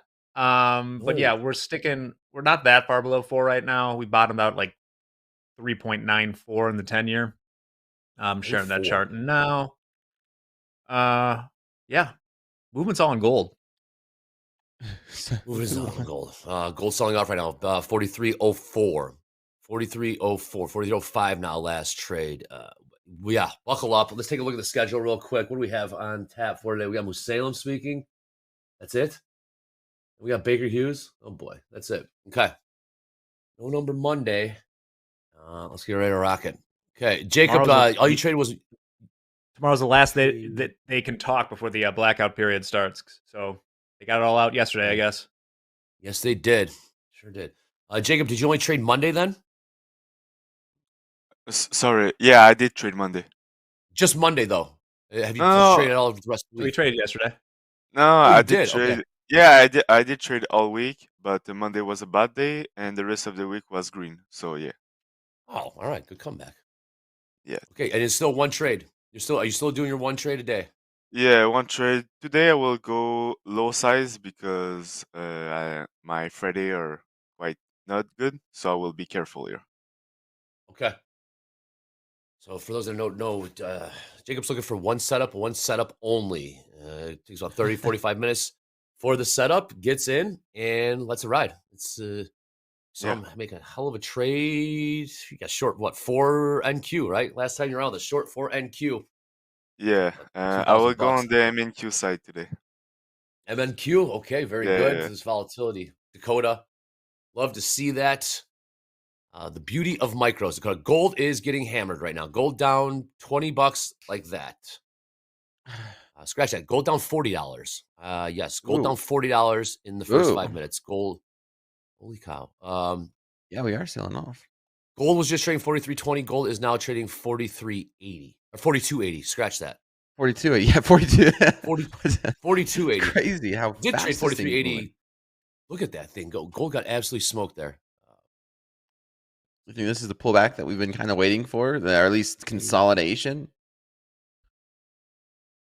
In what, gold? Yeah. $50, they say. $40. Gold is absolutely destroyed there. We were trading 40. Yeah. I'm looking at the With spread on this 327. thing. Pull It's up almost that $1 ladder. at What? sometimes. My goodness. Gold's still selling off here. Again, we were just trading 43.20. They sold all the way down to 42.70. Is this a pullback? Overnight lows 42.41. Gold absolutely rocking right now. Last trade 42.81. Is it thin on the ladder there, Dakota? I don't have the ladder up in gold. Is it It's just very all thin ones and market? twos. Yeah, all ones and twos with a huge spread. At minimum 5 ticks most of the time. Expect slippage. Yeah, I mean, we broke those overnight lows, and now it's... Yes, we did. Jeez. It could go a long way. All right. That's the first thing that caught my eye. Again, big selling coming in gold right off the bat here. 7 minutes into this New York session. 66.62 last trade in the ES. Pretty muted open so far. Look at the NQ. 24,777. 24,777. Right now, I'm looking at the 10-year. 10-year right at 4%. Right at 4% on the yields. When we got through 4, we really got through 4. And more selling here in gold. More downside pressure in gold. My goodness. Pop in the ES here. 66.70. Gold moving big time right now. If you watch the move just after the bell yesterday, I was kind of glued to the screen after watching. That was just like a squeeze puke to the extreme. It's a little interesting that it, got hammered down and then back up overnight and then doing this again. But yeah, can't take my eyes off it, guys. Yeah, and gold right back up to 42.84. These swings are wild and in gold. Pushing higher here in the ES. Trying to make a new session. High 66.73 overnight. We were higher, but 66.70 last trade. NASDAQ maybe catching a bid. 24,800. Jacob, you're looking for micros. What do you think? What's your default size? Will you build into a position, or what's your average size with the micros, Jacob?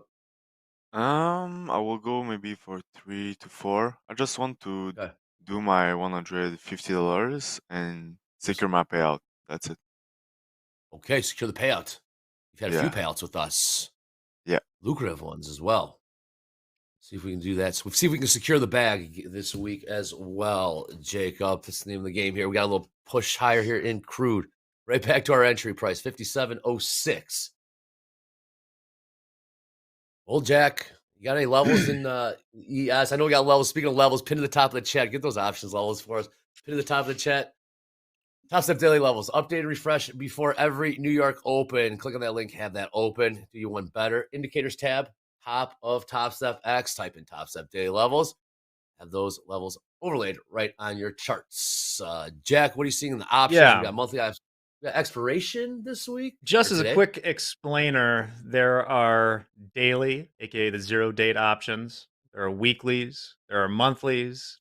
There are quarterly options.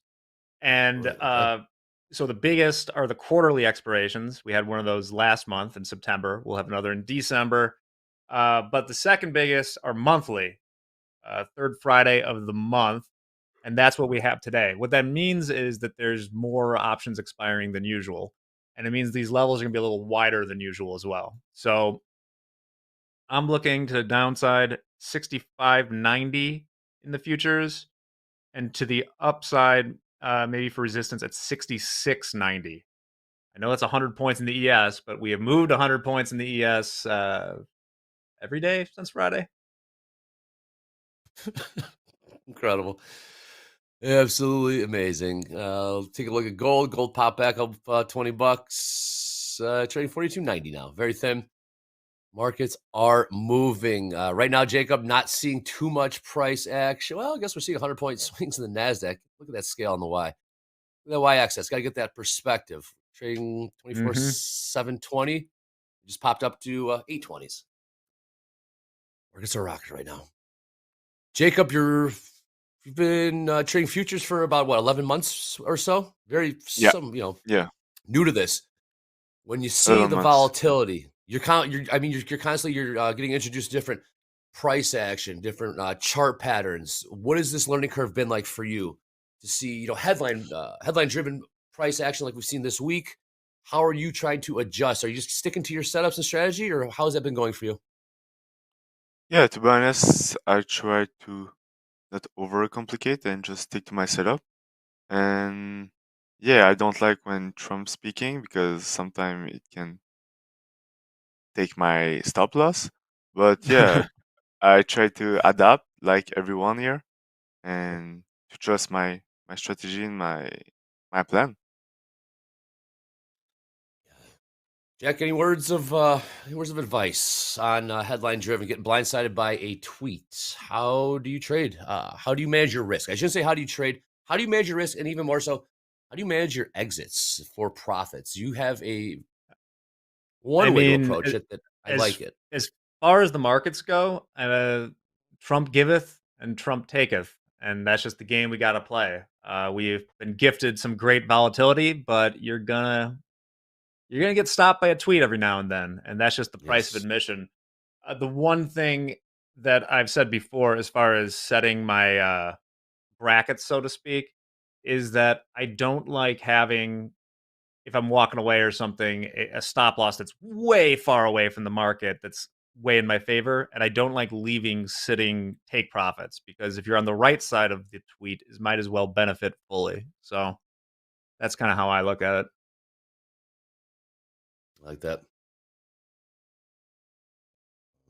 Again, later on today, we have a Zelensky, President of Ukraine, will be joining the president at the White House this afternoon, 1 p.m. Again, see a lot of headlines from the president and being on phone calls with Putin.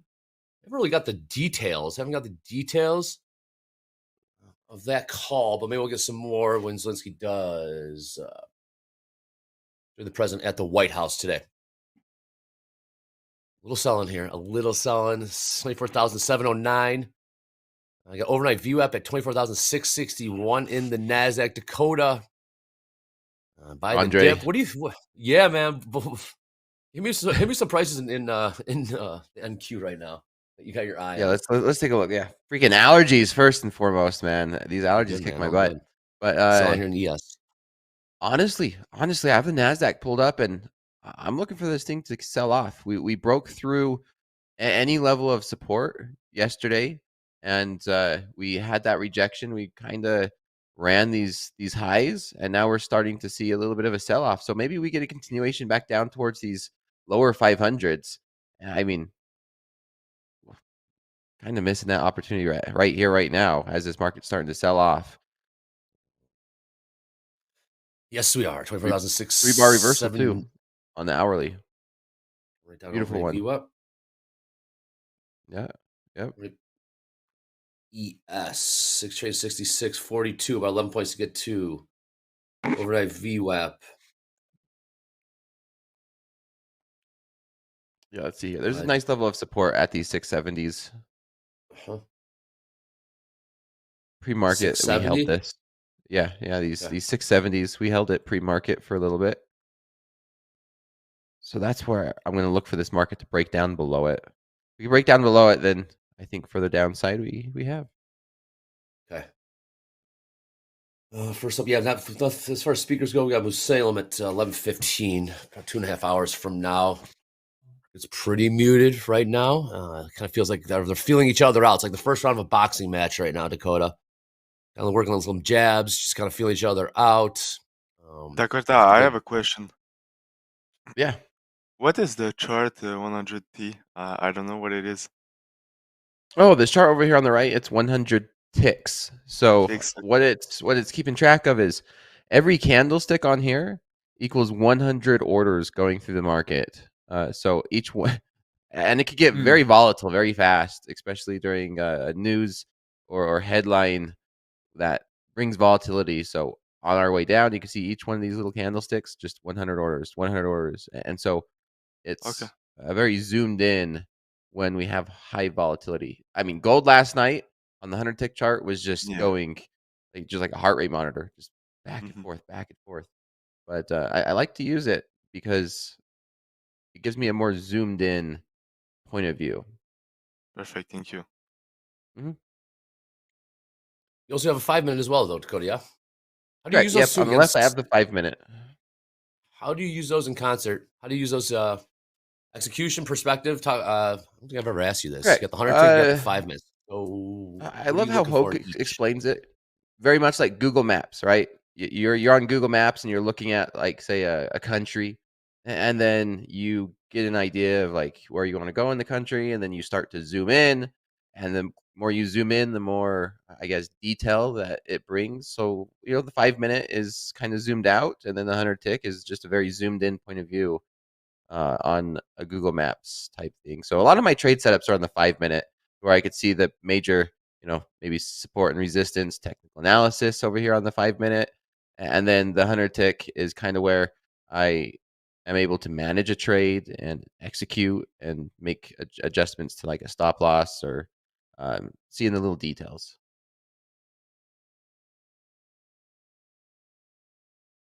Hold on, the bid just filled. 66.47. Everyone's like, yeah, they're already signing. They're already saying, what do we have? Well, there's just like a lot of spooky stuff that we don't quite understand going on underneath the hood here. Best shown not so much in stocks. Well, the weird thing about stocks is, we have VIX above 25, and we're 2% off of all-time highs. I saw somewhere that's only happened in like 53 trading sessions in the history of the VIX. One more time, Jack. One more time. We were within 2% of all-time highs, and the VIX was above 25. So strange. And also, what I'm looking for today is to see if we have a down day during which the VIX also declines. That would be sort of my all clear for next week. The other weird stuff is going on in gold, bonds, and Bitcoin. The gold move is really odd, right?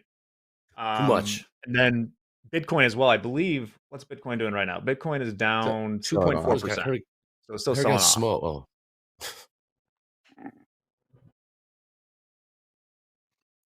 What's your thoughts on those sour loans on the banks? I know yesterday that was a headline. Jack, yeah. I'll let you go. Regionals. Regional banks got shellacked. Some of the credit spreads didn't. Actually, there were some bank earnings this morning, I think, that didn't really show anything that would be systemic. So that was a lot upside, yes. Jury's out. Contagion. We're going to hear the word contagion. I got 1,000 offered at 66.68 in the ES. 8 points higher right now. NASDAQ turned right back around. 100-point pop, just like that.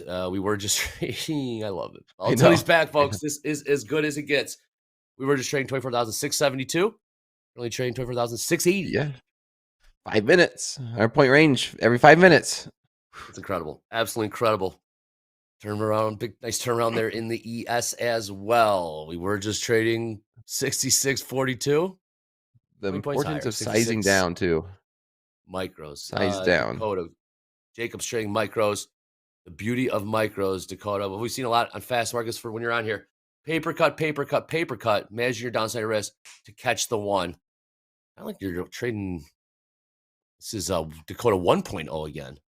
Dakota 2.0 was ranges. High win percentage. Yeah, high win percentage, smaller RR. And Dakota 1.0, lower win percentage, higher RR. Yeah, just always making adjustments, man. Always adjusting to these ever-changing market conditions. And they're always going to keep changing. Always. We have to change with them. We have to. Absolutely. All right, closing in on that 1,000 lot. We'll see if it does want to get filled. 1,000 offer at 66.68. Currently trading 66.65. Is NASDAQ going to turn green? I like shorts up at this level. 2,000 lots. We got two 1,000 lots. One is 66.68. One is 66.69. 4 points higher. This is a new one, Jack. We haven't seen this. Well, it's options expiration day. Buckle up, man. Hopefully you get filled. Yep, filled and filled and one. Oh, come on, fill it. 88, 68 Standing filled 1,000 strong. times on the ass. 69s. Nibbling. They're leaving it there. They want it. Yes, they do. Mark that down. Only 400 got filled. It's 66.69. And market's running away right now. Sweet. 1,000 at 66.68. 600 is working 600 on the ask at 66.69. Originally 1,000 there. Now full 400 got filled. There we go. Filled. 1,000 at 66.69. Filled and filled. Write those prices down. We'll check back in with those fills in about 10 minutes. See watch how amazing those fills are. Pushing higher 66.71.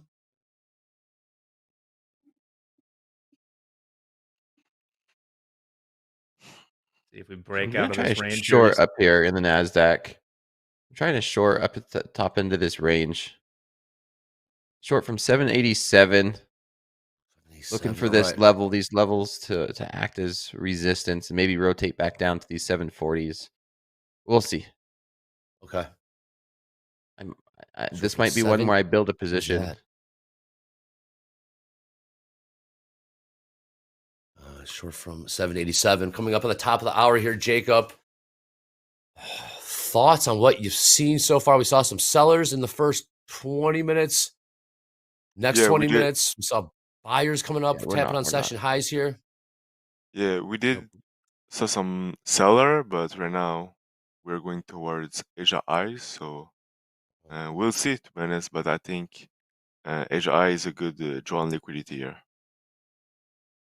So Asia high is 24,860. Or 860, yep. Gold stabilized for now. And within the first 3 minutes, when the New York bell rang. Ooh, and here we go. There's some cooking to the stops. upside. I'm out. Found one of them. Yes, we did. New highs. Buyer stepped in there. Yes, that they was a did. bounce. 66.77. Those 1,000 lots. Yes, 24,850. New highs in the ES. 10-year price is going lower right now. Wow. Yeah. Man, that caught a bid real quick right there. Apple's up 0.5%.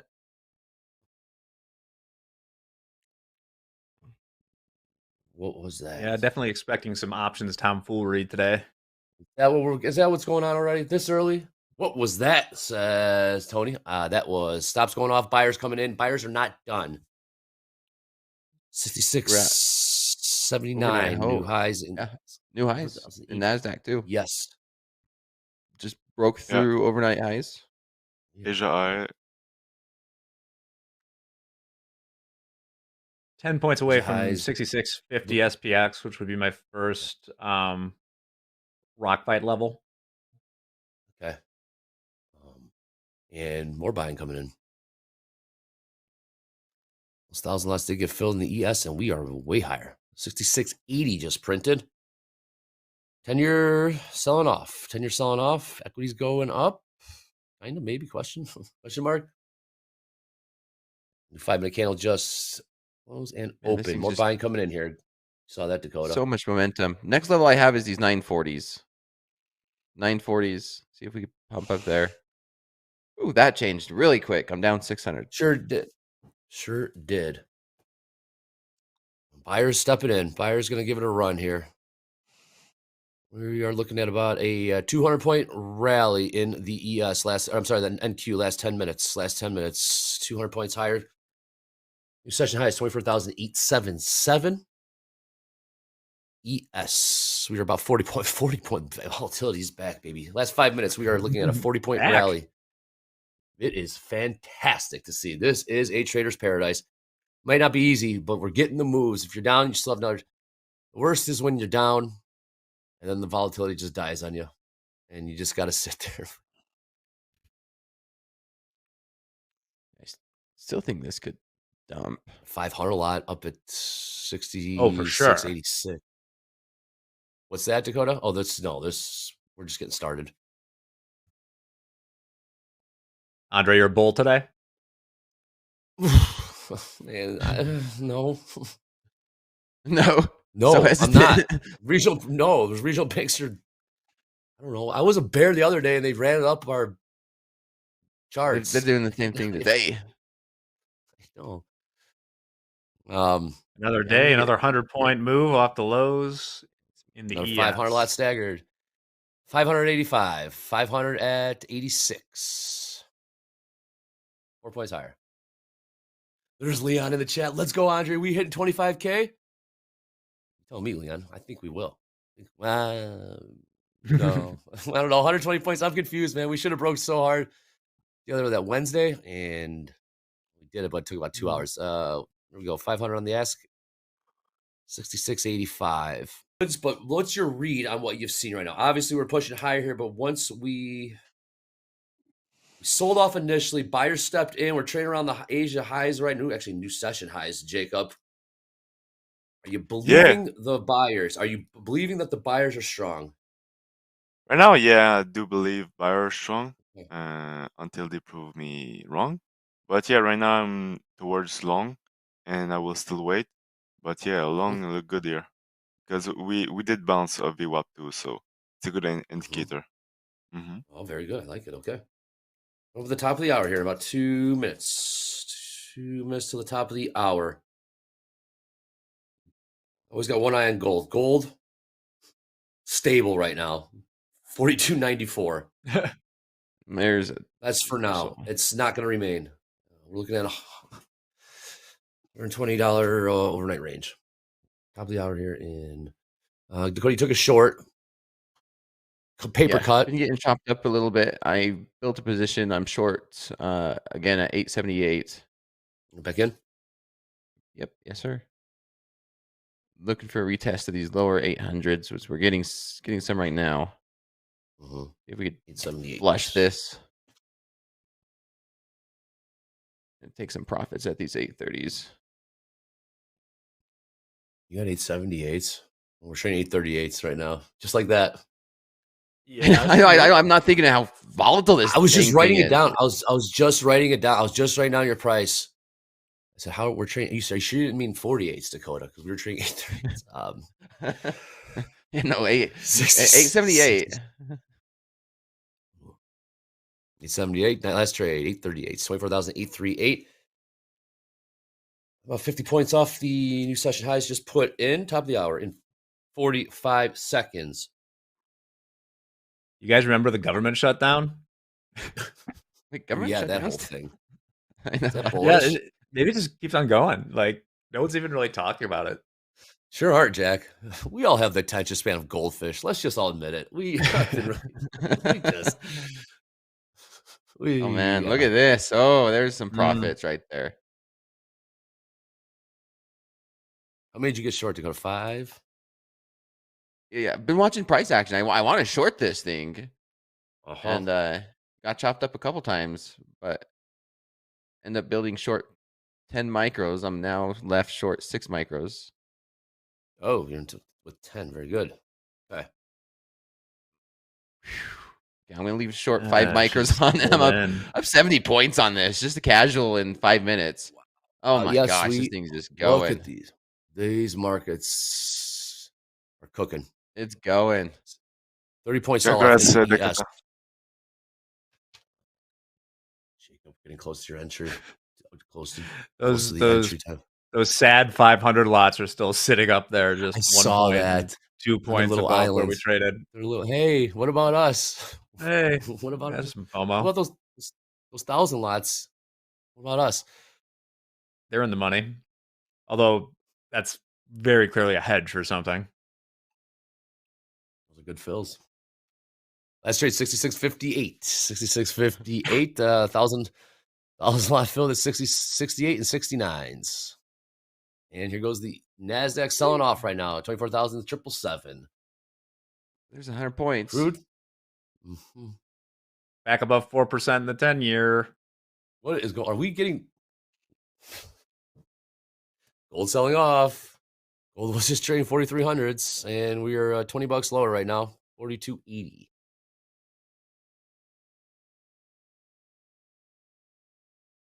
10-year, what is 10-year 4.01?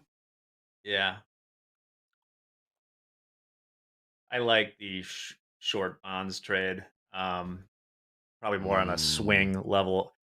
It depends on, like, I think I was trying to figure out, like, What's the like, main who's thing to buying worry all the about? gold. Well, when you see an explosive move, like in gold, it would seem people are either expecting massive quantitative easing or inflation or both. If it's inflation, then you would think the bonds would sell off, but they haven't. They So haven't. I don't credit risk. is the with these US buying community bank- gold? I don't know which headline's the most important, Jack. I guess it's whatever is in front of our face in those 4 minutes. I don't know what the most important government. Yeah. And right back up in the NASDAQ. I'm looking here, looking at gold, and I out of the corner of my eye, I see the buyer step in the NASDAQ. Yes, that is a casual 80-point turnaround right there. 24. How thin is it on that NASDAQ? It's got to be so thin on the NASDAQ. Oh, yeah. Oh, yeah. Just NASDAQ like ladder. ones and twos. Nothing. Ones and twos, and there's 5 tick spread between bid and ask. To be generous. Gold's more selling coming in here in gold, 42.71. It's got to be thin as hell over there, too. There's no way these prices move like this normally. Can I put my tinfoil hat on for a second? Oh, I'm all in. I'm putting mine on with you. Okay. Yeah. Bear with me. You ready for this? Oh, yeah. Might be lava hot. Okay, here we go. New lows gold. Pretend you're China for a moment. And you want to put leverage on those you are negotiating with. Where do you think you might put that leverage? Their Let's currency. put on the rare earth minerals. Rare Yeah. earth. Oh, that's another one. But also maybe crypto, as your counterparty is massively exposed to the long crypto trade. Maybe buy gold and sell crypto on them. See what I'm saying? I see exactly what you're saying. You're like, it's like, wow. You're squeeze them. The double squeeze. Yeah. Yeah, I know in the past it was you sell bonds. That's not happening. It also takes a lot more juice to move the treasury market than it does certain coins. Yeah. But gold what if they again. are also gold? This is wild. In that same position though, right? You think they're also in long crypto? They're all in bed together. They're all tied. They're all. The thing is, all the gold that they own is stored in the United States. There's a 500 lot up there, Jack. 66.76. Yeah. That was filled. Gold continues sell off here. New lows. 42.52. Yeah, there's volatility. Gold down $50 in the last 9 minutes. This is 50. Gold's continuing to sell off into 42.49s right now. 47's just printed.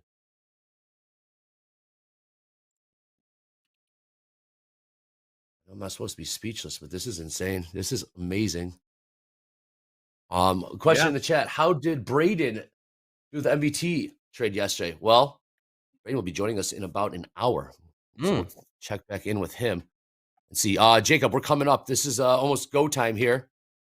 Yeah, almost. I will take action maybe like 10 minutes from now. But yeah, I like longs, like I said. We are above VWAP. We're just pushing higher. So yeah, we'll just wait for maybe a small retracement or something like that, and I will be in. Okay, looking for the longs. All right, you saw that rejection at VWAP. VWAP got, we're at 24,684 is where VWAP is. We traded down there about 15 minutes ago. We're 200 points higher. And about 20 points off the highs in the NASDAQ right now. 870's last trade. Yes, it is. And then right back higher. $140 off the highs of last night. How much? Yeah, we are. At low, yeah. $140. Yeah. All right, I'm short again from 870. Oh, what likes to short? 870. 5. How many? Yep, 5. trying to play just this chop. We've been rejecting these 70s. If we break out, then yeah, I'll take a loss. But I mean, 1-to-1, these moves are just insane, and I'm just biased short because it's been waterfalling when we go down. But then like these pumps have been insane as well. True. So choose your poison. Yeah. Well, Leon, I absolutely love you. Leon, platinum down 7%. The metals are getting cooked. All caps. Passion, Leon. Absolutely love it.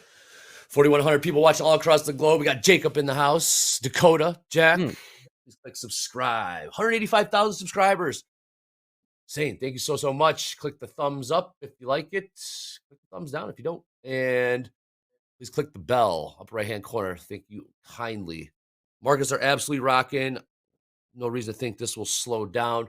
Again, President Trump will be hosting President Zelensky at the White House this afternoon, 1 p.m. Central Time. So I'm sure there is a lot to discuss, and we will keep you posted on those headlines as we get them. That's later on today, though. They're saying the pretty boy. Jacob is here. Yes, Jacob is here, the pretty boy. He's locked in right now, so let's let him stay focused. Sorry about that. He stays focused. It's silver down 5% now.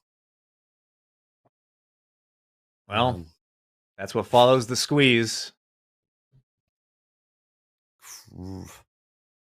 Crude trading 56.97. Shout out to the crude traders.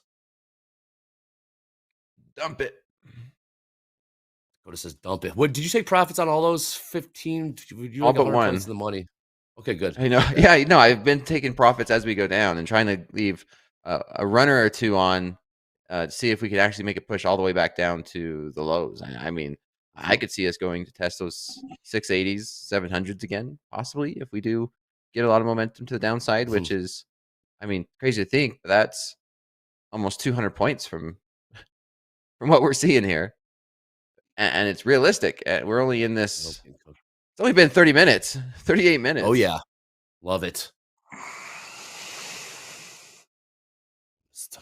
Okay, we're getting there.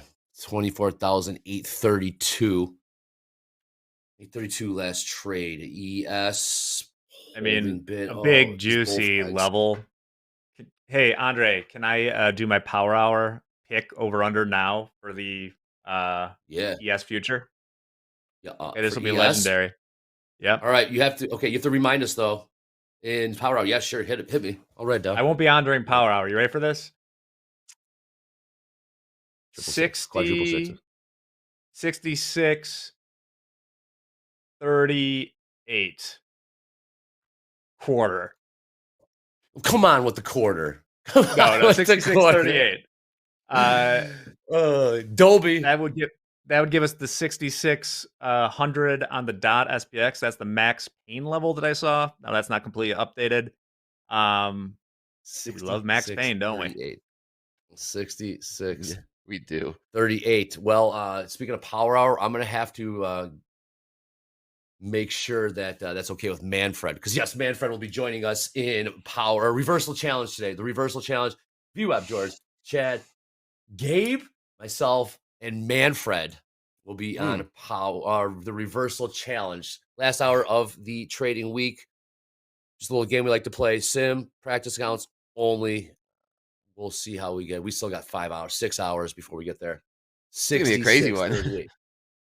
all this volatility. Yeah, and Manfred's wild too. I'll try to see if we can contain Manfred. You can't. We have someone new on the TopstepTV team, and in our meeting after the show yesterday, we were trying to explain Manfred and what to expect. We're just like, you just kind of got to see it. Can't tame a wild stallion. In one word, how would you, new addition to the team, new teammate, how would you describe Manfred? One word. Keep it PG-13. Keep it PG-13 in the chat. Uncensored. It's a good one. He knows his stuff, though. All right, he knows his trading. Nope. See, Pilsner, come on, man. All right, dumb game. How'd he get that through? Tell Google. No, all right, stop. Bad idea. All right, 24,830. 830 last trade. 66.70 last trade in the ES. And we're Gold just with casually in a, this 70-point range. Oh, they like the poll. Jack, their poll's up. What are you going to vote? I don't see it on mine. You have to refresh there. Right now, early. Ooh, what was that? 500 on the S. 66.80 was filled. 66.79 last trade. Here come those 500 lots. 66.85. Hey, we're back, boys. Jacob, yep. Jacob looks like they're pushing higher here. Did you get in yet? No, I will still wait maybe 5 minutes to be sure. Yeah. Very good. Confirmation? Yeah, some confirmation.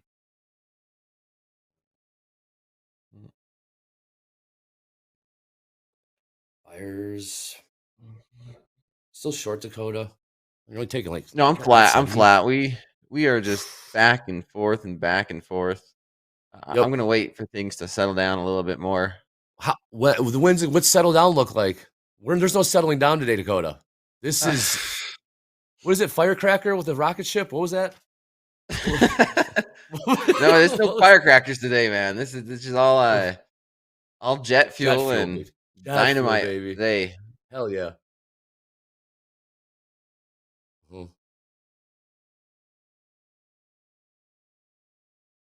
Let's see if we get to these 940s. Okay. 24,900 trades, 905s now trade. Those 500 lots, Jack, they were filled and they were filled. 66.85 on the ass, 500 times filled. New highs in the ES now, 66.88. NASDAQ cooking to the upside as well. Coach Jay in the chat, 25K in the next 15 minutes. About 80 points to go. Why not? I expect to see going. a little. We are going all-time highs. Little resistance here at 66.90 or thereabout, or really right where the high of the day is right now. Okay.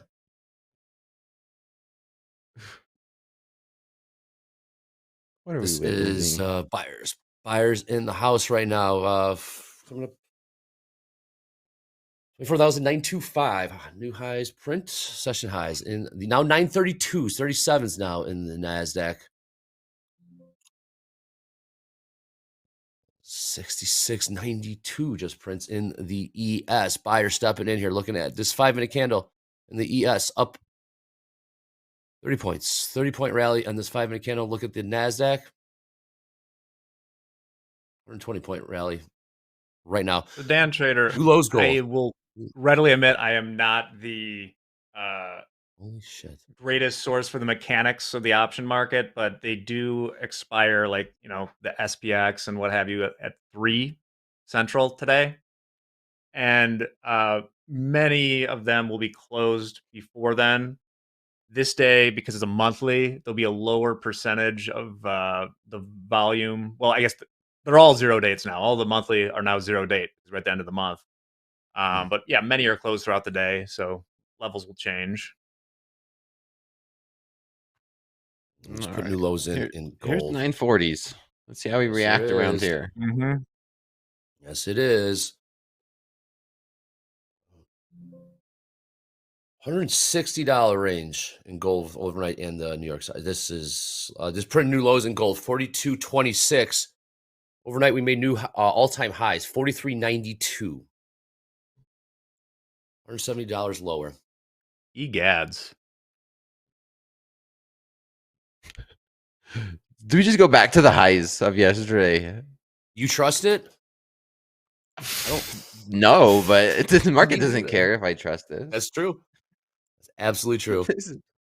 How far away are we from all-time highs? Stop. Stop. I would be tempted to like sell the S out of 6,700 SPX if we get up there. Anything can happen. What if we end up on near all-time highs today? What if we end up? Why not? I mean, the hay plate is all almost green. I mean, we have Broadcom down 1.25%. Amazon's scratch. The rest is green. Everything else is green. Apple's up 1%. Nvidia's pumping up almost 3/4. Right. We could take the poll down. 56% are saying above 66.38. I mean, that's a safe. You're taking the points there, guys. We're taking the Good under, job. Jack. They're always taking. Well, I mean, they're taking the under, like, you know, in a sporting event. They're winning right now. They're in the money. Well done. Well, you got greedy 7%. yesterday. You would have been right about 4,300 gold if you'd said today and not the end of Man. fast markets. Who nailed it yesterday? I'm in a short from 940. Alfie, 940s. Yep, this is that next level I have. This is where we rejected yesterday. This these 940s, 950 yesterday morning. So let's see if we can reject there again. Maybe look for these 870s come back into play. And just a quick bit. I like it. I can't even take my eyes off the screen. I explain it for a second. We're down 30 points. Oh man, look at that. Take some profits.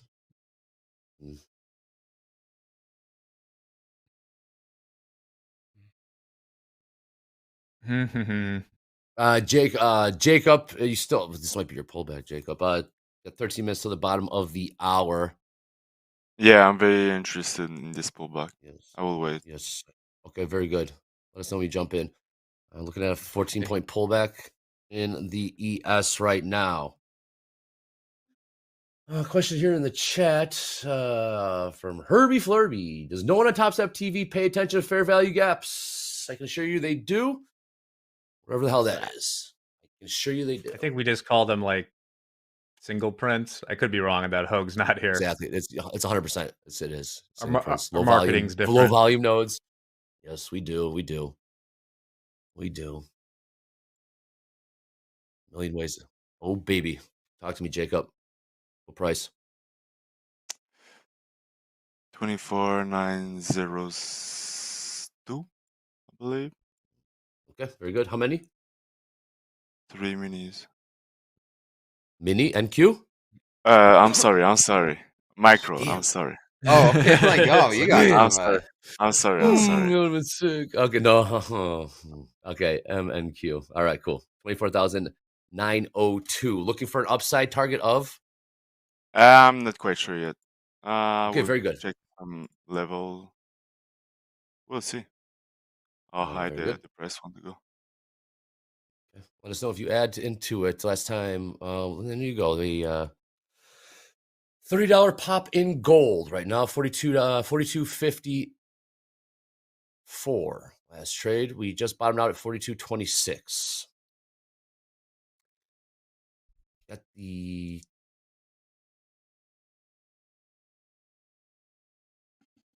okay. Yeah. All right, stay locked in here. Dakota, you are still short. Short from one 940. 940. Yep. Okay. Jack, what are you seeing in options again? I'm going to be bugging you for that. Where are the rock fights? Where are those call walls? It was wow, 66, 90, and 95, about where we topped out. Mufusi in the chat. Very, very fired up. Giving the one finger salute to this market in the chat. Which market, though? Which market? Call shout outs. Let them hear it. It's a shame I can't watch like 3 markets at once. Gold. Ooh. Gold. Gold ain't done. To which side? Can we make new all-time highs today? $140, $150 higher for where we're at right now. Why not? Why not? Dip buyers, giving it a shot here. What's up, Wiz? 66.86. Wiz, you cut out on us early. You left 15 minutes with 15 minutes left. Power hour. Wiz said, I'm out. You guys can have this market. Pretty quiet on the headlines right now. For now, something's coming. He just feels something's coming. Okay, well, This is the tip of the week. We've been saying this will be the 5th day, but it's always a good reminder. Bring it in. Risk management, very, very important. Never risk more than you can afford to lose. The bottom one, diversify your portfolio, diversify exposure to different markets based on the volatility. Deanna does a great job of that seasonally. And use stop loss orders to limit potential losses 100%. Also, based on those stop losses, stop market. Go to these thin markets, expect slippage. What is a slippage? Well, that price that you're going to trigger that stop loss, stop market. There's no guarantee that you are actually going to get that price. Essentially, a market order is triggered, and it is going to seek the best bid or ask and that split second. So, expect slippage. Risk management, the name of the game. It's everything right now. Take those paper cuts. We're starting to be able to see some. If only I had a runner. Only we had a You runner. got squeezed after the bell in gold yesterday. That's got to be a real bad feeling right now. Oof.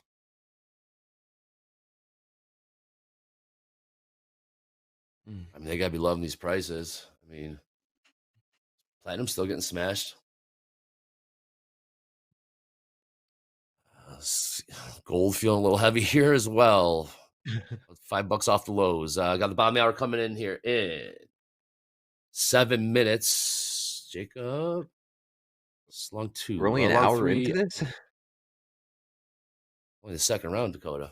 We got 10 more to go. We're in the second inning of the AI revolution. Yes, we are. Where's it getting started? Is it Yes, 1996 or is it 1999? See?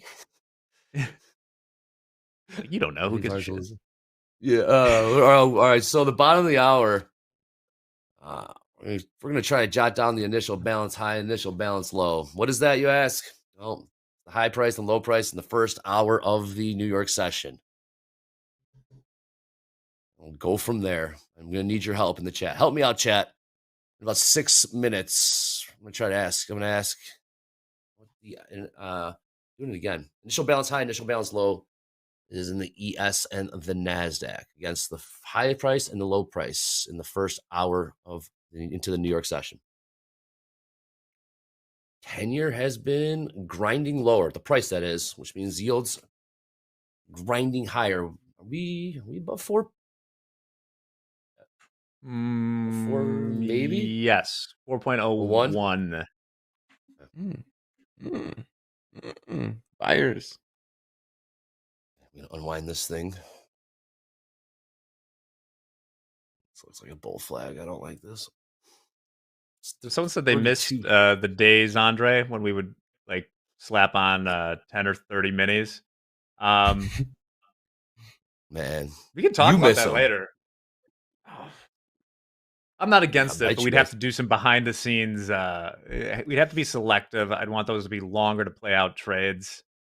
And with this account, we're supposed to be backing our traders. So we'd have to kind of collaborate. We're not doing that on a scalp. Not in these markets. Not in these markets. Could you imagine? Why not? Fine. But I'd want something we'd hold for like a month. I don't know. Yeah. 30 minis in these markets with like a risk of a headline.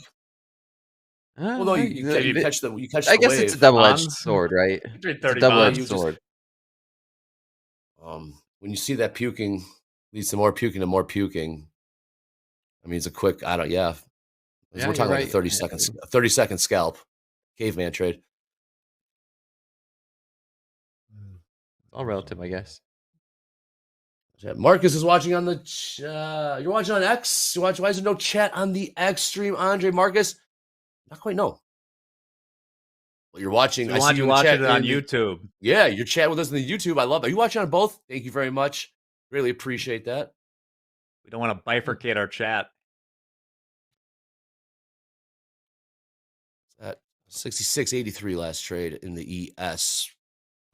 13 points under the session highs. Flags are sketchy. Where's Billy? Billy, are you in the chat? Billy. Billy, yeah. Slazy, yes.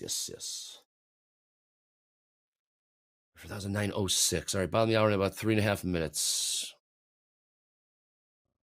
IB high, IB low. NQ. And ES, I'm gonna need your help, chat. I need your help. Bottom of the hour. You need those initial balance high, initial balance low prices. Volatility's back. Headline risk is definitely there. Again, Zelensky will be joining President Trump at the White House this afternoon, 1 p.m. Central. We are trying to confirm that we will be able to pipe that in here on Topstep TV. We cannot confirm that just yet.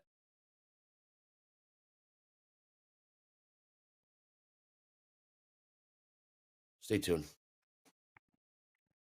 Try to tiptoe this thing higher in the ES 6687. Points off the highs there.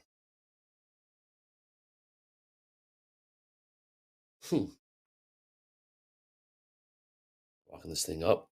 Walking this thing up in the NASDAQ. Jack, they said 57% took the above, took the over for power hour. We could easily get points, there. Or 50 what's 60 points right now, so. We got 5 hours. We're good. We got 6 hours. Jack, don't forget last Friday. Last 10 minutes of the trade, ES melted down 50 handles, 50 points. We'll see what this day has in store. Saw some early size on the ES ladder. Saw 1,000 lots, couple 1,000 lots, couple 500 lots getting filled on the ask. Jacob Long. I'm going to be honest. I'm a little surprised this market's holding up as well as it is today. Oh, boy, the fact that we're green there it is. and the hateful eight is green. It's here goes gold popping. Well, I mean, mark the time. Mark the time when Dakota said that. Like point blank this morning, it was asked like, "Will the tariffs stay on China?" And he was like, "No." So, wait a minute. Hold on. Is that what you said the other day? Right. Now, usually that would catapult us to all-time highs. So there's some other stuff going on. That's why I point at like the oddness in gold and bonds, and Bitcoin's still down 2.8% today. All right, so 9 to 29 Central. Dakota said, "I'm surprised how well the market's holding up right now." Okay. Yeah. Mark it down. 9:29. I am. Yep, 9:29 a.m. Central Time. All right, chat, help me out with the initial balance high, initial balance low in the NASDAQ. Right. Need your help. Need your help here. Also mark that I'm short too. Make sure you note that. Too good. It's too good. I love it. Okay, initial balance low in the ES 60. Sorry, it's harder to read on these charts. I keep my candles so small here. All right, here we go. Got 41 hook. Low is 66.41 half. High 66.97 quarter. 97 quarter. What's the chat say? Well done. Look at the chat. Great job. Wow. Okay, and now the NASDAQ. Drawing lines. Yep. Help me out with the NASDAQ. Initial balance high, initial balance low. All right, this is within the first hour. First hour of the New York session, we marked down the low price and the high price within that first hour. Let's see. Check. I got 672. 670. That works for me. 670 downside. Yep. And 960. Right. I got the same ones. Well done. We're all learning this together. So what do we do with that, right? What do we do with that? Well, we got to see in the next half hour or so if we can extend above or below those prices, okay? The wider the ranges, I mean, and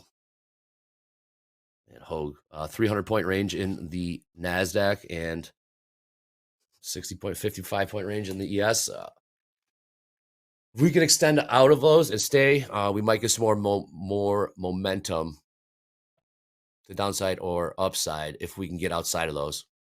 We'll walk you through it though. But at least we got the prices. We got the prices nailed down right now. We'll be referring to those in the next half hour or so. And we'll do our best Hogue voice too, like we were yesterday. Breakouts above and below. There you go. Great job, chat. Leaning on you there. Thank you. Appreciate that. Less likely to extend range if it's a wide IB. Great job, Jen.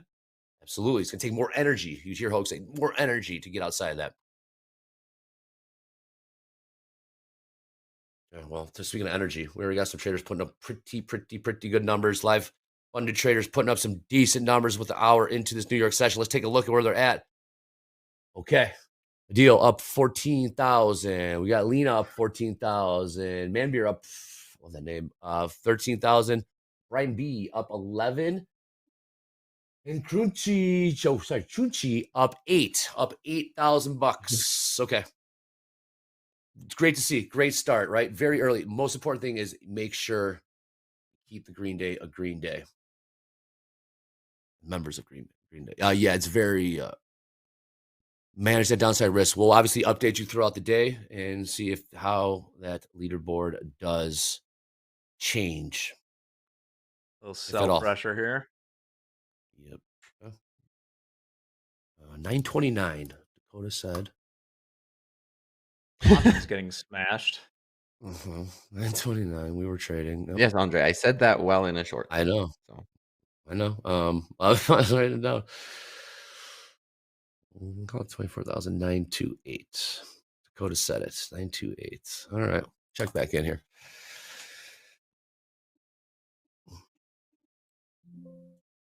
Come on. Old grinding. 38. 38. So we can get there in the blink of an eye. We got Crude. Absolutely. House account is short. I do believe. Too short. Oh, two micro yeah. Crude from 57.08. Currently trading 56.94. Got in the chat. NQ 24,800 is good resistance point to try long. That'd be support actually. What we're looking for is support. If you're looking for a long 24,000 supports on the beneath, resistance above. So 800s would be I make support, that mistake all the time. I just call them both resistance sometimes. That's what resistance the word means. Doesn't matter. There's no direction. Support, support, resistance, ceiling floor. Call it the ceiling or floor. Area of interest. Great job. Area of interest. Demand zone. Too many ways to say the same thing. I know, exactly. We're speaking a whole new language over here. Yep, and that's why I always give like Jacob. Jacob's in trade now. Doing this in your second language, like a Jacob or a Mohammed, and then try to talk trading, is just I admire the hell out of it. It's very, very cool. Jacob, when you're with your risk, the risk you got 3 micros, so you widen your risk. Where you don't have to tell me exactly how much. In terms of dollars, are you still looking at the same amount of dollar risk that you would with minis? In terms with the micro converter, I mean, that gives you more breathing room. How do you? You're taking heat right now. The trade is manageable. So talk to me about the micros and how you change your risk parameters. Yeah, I entered 3 minis. 3 micro, and yeah, I'm good with my risk management right now. I know the trade is not going my way, but yeah, I will maybe close it out, but we'll see the reaction here. Okay. Yes, very good. 24,835. We start to see a little more selling here in the 66.65. We are down 20 points last 5 minutes. Leon, you just wanted the NASDAQ to go to 25,000. Now he's saying NASDAQ is selling. Oh, let's go, Leon. All over the place, but I love it. Rude. Bias is for losers, Andre. Gotta be flexible. Yeah, absolutely. Where's Michael? What's Michael? Leon. What's his? Absolutely. Loosely held. Yeah. Yep. Strong opinion is loosely held. Strong opinion is loosely held. JD had another one the other day. Don't get stuck on stupid. That was a good one. Well, I like that one. I love that one. I like that Don't one. get stuck on stupid. Absolutely. Don't get stuck on stupid. Yeah. Well. Yep. This short's printing up 100 points. Well, that's because at 928, Dakota, you said you're surprised how well this market's holding up. Yeah, I was. I still am. We're right back to settlement here. Bull flags, kiss of death this week. All right, anything on the wire right now? Not seeing too much. Not much out of the present. Jack, how we look? Oh, here we go. All right, Jacob, you are out. You got Navaro Yeah, hitting the I'm wire. out. Yeah, that's fine. I will maybe take another trade, but right now I'm just waiting for price to give me more Very good. information. But that's fine. Okay, very good. Except the risk manageable as well. We got Navaro hitting the wire here. Navaro. We don't see tariffs raising the cost of manufacturing. We won't see manufacturing jobs until capacity gets built. Navaro parachuting in. Did not know this would begin, but yes. Navaro equals no buy. I was just no. Navaro, no buy. Navaro, what's that? Buy. Greer, that was a new character. I didn't know Greer. That was a new character on the cast. That one, all of a sudden, Greer started moving markets, so I had to learn who that was. Yeah, so we're learning all these new voices. I'm like, who's this? Oh, they're moving markets. Oh, I guess I better get to know the name. 200 on the bid in the ES filled. Just something. We got. All right, hey, refresh the Topstep X if you're looking for update on those crude levels. Thank you, JD. NASDAQ not done. Navaro has literally never seen a problem that he thinks can't be solved by tariffs in some fashion, personally or professionally. I saw that. Yeah, it's incredible. What a time. What a time to be in the markets. Does not get any better. Jacob, okay. Jacob down 450. No big. Last time he was out, that's $2,000 trade. Close out power hour. I'm sorry, fast markets. We're not in power hour. We're not in power hour. We are in fast markets.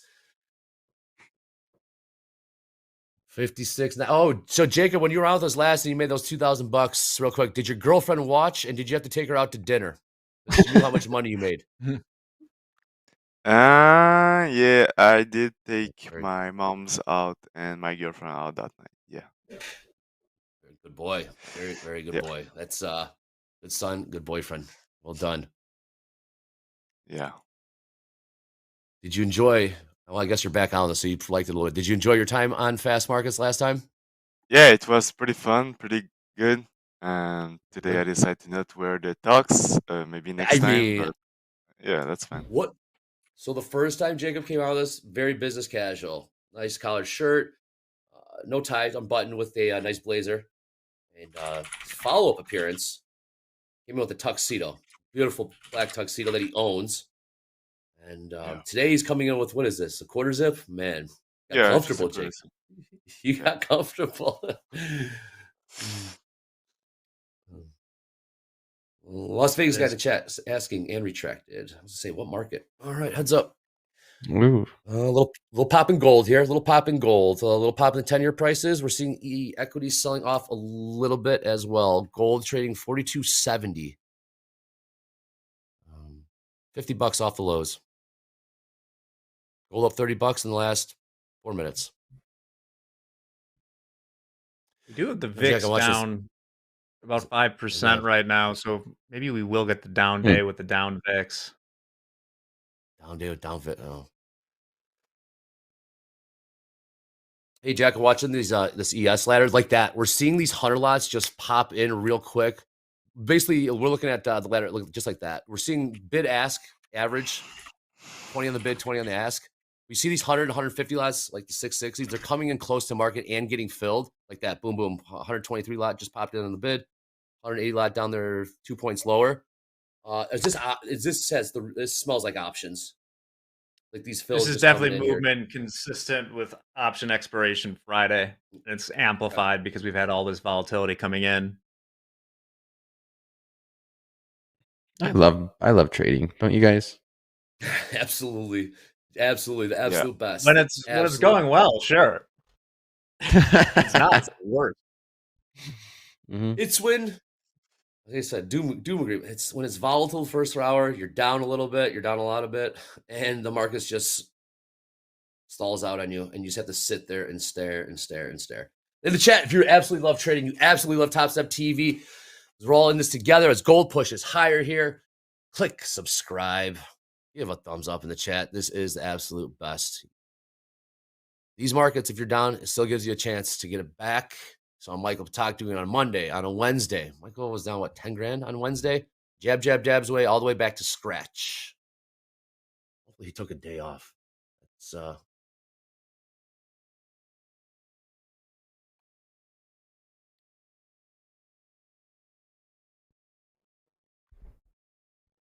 great short, great short. Okay. On? What do we have going on? Love Mag the trades. 7, Chat is okay. Not anything too interesting. Only thing up or down more than 1% is Tesla's up 1.6. If we include Broadcom, they're down 2.3%. But they've been pretty volatile lately. The latest to announce a deal with what was it, OpenAI?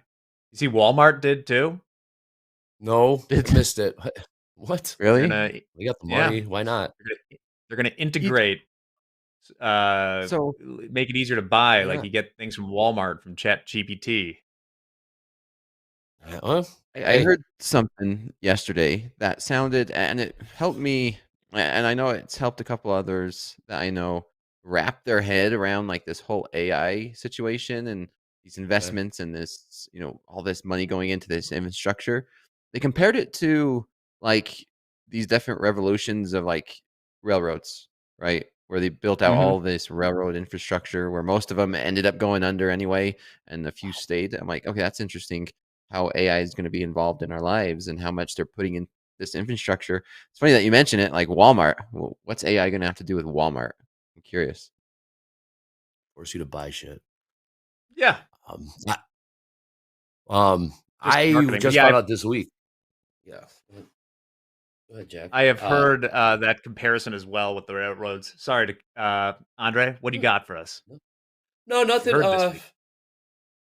Yeah, it's they're taking screenshots of charts and talking about AI, taking screenshots of charts and pumping to ChatGPT and getting trade ideas off of that. That's scary. Yeah, it is to think about. That's man, we just waterfall pumping out the same. They're all pumping out the same strategy. We're gonna cannibalize. Wow, a NASDAQ ladder is, I want to say it's vaporized. There is 5 tick spread and one on the bid, one on the ask. Careful with the NASDAQ. Let's what's the something down here? 47 lots stick out. What's MNQ looking like, Jacob, on the ladder here? A little bit more liquid. Yeah, okay. I'm looking. MNQ is the place to be today, folks. There is a little bit more liquid. There's like 6 on the bid, 6 on the ask, and the spread is tick. Mini NQ is. I'm flat. You're gonna get slippage. What's the final? Plus 745. Congrats. Nice. Well done, Dakota. That was a roller coaster morning for me. We're not done yet. Okay. One thing to remember with the markets, I know it's easy to like anthropomorphize the markets, like it's so and so Ken Griffin or something trying to F you, but on these option expiration days, they're not trying to F you. Your effing is just a symptom of them hedging their options positions. They're operating in their own self-interest. You're just in the way. They make the waves. They make the waves. Yeah. We got to surf them. I mean, Dakota, you're laughing. If you want to be mad at something, you're just mad at a computer program that's hedging their delta. I'm looking at this NASDAQ ladder. 24,812. Let's trade. Jacob, looking for the same setup here? Yeah, I would like some upside. I'm not in the trade right now, but yeah, I would like some upside to take the same trade. But we will see. I'm just waiting for now. Okay.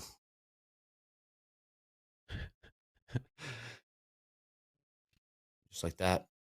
Just like that. Let's take a look at the ES.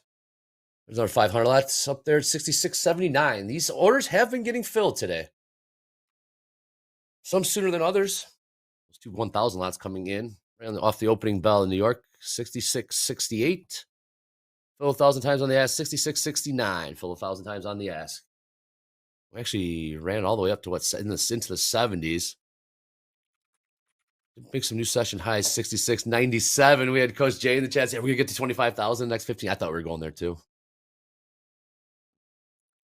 All right, so about 13 minutes, top of the hour, Jack. We got those initial balance high, initial balance lows in the ES. Big wide range.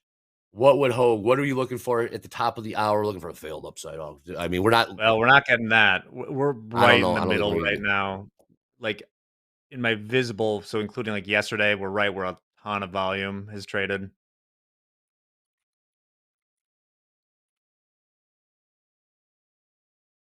No diddling in the middle. I love how you explain stuff, Jack. We got Joe in the chat. Okay, Joe, this is a good one. If the market's too pop, Joe, how do I cope with not a perfect exit? I've made 44K today, and I'm saying to myself, it should have been more. Wait, he made 44K today? Yeah, that's what it says in the chat. And wow. And there was more. Left some meat, a lot of meat on the bone. Left some meat on the bone. Tudor Jones, 44K a day. I mean, the trader math on that would be insane. No, he made 44,000 today, but the exits weren't perfect and left some, left some meat on the bone. You gotta get used to that. There's no such thing. Well, except JD. JD's had a perfect trade before, lost money on the day. But you gotta get used to it. Move on to the next one. But I feel it. I feel it. It's like these I've been there before. Man, I could have gotten more out of that trade. 100%. Boss once told me, you know, you should go do broke is taking profits. Appreciate the times. I can say this happened to me recently. The counter of that is like, exactly. If you are upset about leaving some meat on the bone, you have to be happy about the times that you cover to avoid disaster. Right. Correct. I mean, someone else's meat on the bone is someone else's pain. I should have covered starvation. I took a screenshot instead. But great job making that much. Absolutely. Don't forget about the flip side. Here's a 500 lot coming in 66.79. 2 points higher in the ES. A lot of the size coming on the ask. These 500 lots, 1,000 lots. Haven't seen much on the bid, Jack. Anything we could take from that? Most of these offers are coming. We call it paper, right? Paper. A lot of this paper is coming in. What's paper? These size orders, these 500 lots and 1,000 lots that stick out on the ladder. Look at level 2 data on TopstepX. Jack, anything you can gather from that? This the paper's been coming in on the ask. Pretty much all of it. I don't know. It's hard to say. It's likely that the options expiration Fridays lend themselves to choppy conditions, like pretty choppy. And that's what we've seen so far. There's been huge moves, but we've gone 100% nowhere. You know, we're only 100%, but 3 in the yes. What's up? No, I'm saying, but you know what I'm saying? Like all these orders, the 1,000 lots and 500 lots, only on the ask, on the offer they're coming in. And I don't think we've seen anything come in on the bid with that size. Is there anything, pattern recognition, anything that we can lean on with our experience to interpret what that may or may not mean? We don't know. Something I've always thought is I don't understand what the game is with those large orders either. I mean, somebody could be buying way more, but just breaking it up as most programs would do. Like usually you don't want people to know if you're going into a large position. Yeah, well, yeah. They're leaving it out there for a reason. It's like our Bitcoin whale, Dakota, who took off that short position in like, no joke, probably at least 10,000 packets of fractions of Bitcoin. I know. weirdest thing I've ever And seen. it's like you can't hide it either because everyone's seeing how That's- you're doing it. That's why I didn't understand it. Just get all out. I know, know. it's going to move the market a little, but like that's the type of entry or exit that I would expect sophisticated traders to use when people aren't seeing their orders in real time. Right. Maybe my only logical thinking, Jack, was I mean, it's a big position, like hundreds of Bitcoins, right? And my only logical thinking was Thousands. It's like 3,500 short. yeah, like liquidity issues, right? Where if he just wanted to get filled at like a certain price and I don't know. Just liquidity, I guess. So if we couldn't see that, and granted, he shouldn't have many liquidity issues. He was up $120 million on Friday. Is that if he had held on to that position now, he would be up. I'm not going to do the math. A lot. But probably rightly said, everyone's watching this account and they're not going to let it drop as long as I'm in this short and everybody sees it. They still won on that last part of the trade, but only like a scant $4 million or something. Was it a straight up scalp? Was that just a straight up scalp? This Bitcoin trade? Day trade. No, they took off like 80 or 90% of the position and then added a little bit more. So they'd already basically taken off all the shorts that wrecked the market on Friday. They just went outright short and then just covered it. Almost like they knew what was coming. I guess that's where I'm going with this. Yes, but we don't know too, is for all we know, the person could have billions of dollars of crypto or Bitcoin sitting around, in which case they're just hedging or just trading around, having fun with a yard of Bitcoin. I was going to say that's, he left some money on the table. Yeah. Yeah. Sure But did. in all seriousness, up 44K, and I do the same thing in golf. Shot at 85, but I look up and well, you could have shot at 80 if you made some more putts. I'm not going to make those putts. I mean, you just got to come. You just got to come to terms with. You're just not going to. Think about our guy. He left some meat on the bone. He could have been up like $300 or $400 million. Yeah, still a good trade. No, there's really no such thing as the perfect trade. Is besides JD. JD has had the perfect trade. Bottom tick low and top tick a trade, and JD, correct me if I'm wrong. Ended up red on the day still. Yes, this is a question. You guys ever bottom tick and top tick the same trade before and end up red? I'm like, JD, I've never bottom ticked and top ticked a trade ever in my life, let alone in the red. But anything can happen. ACH, baby. ACH indeed. Okay. We are starting to see some of these Fed speakers are talking about inflation. We've got top hour here in 5 minutes. Let's run a little news story just about tariffs and inflation. Is it getting passed on to the consumer yet? Navaro says no. Main Street says yes. Let's take a look at this. Let's take a look at this clip because coffee prices, Joe going up. For many, coffee across the United States is getting more expensive. We will have to do a price increase. There's no doubt about it. Robert Peck, CEO and co-founder of Commonwealth Joe Coffee Roasters, says it's been a challenging year in the coffee industry, with costs rising and margins down. Some people, we've already seen a shift. They're now buying beans and they're brewing coffee at home because that brings down their daily expense.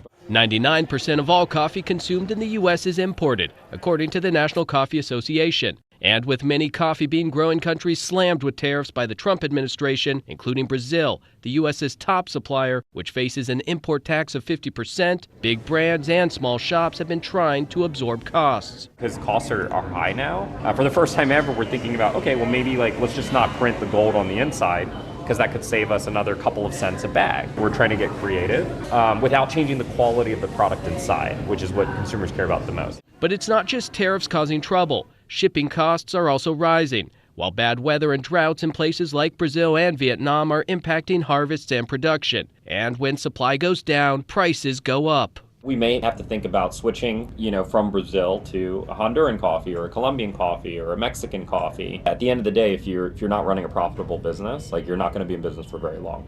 In Washington, Michael Yoshida.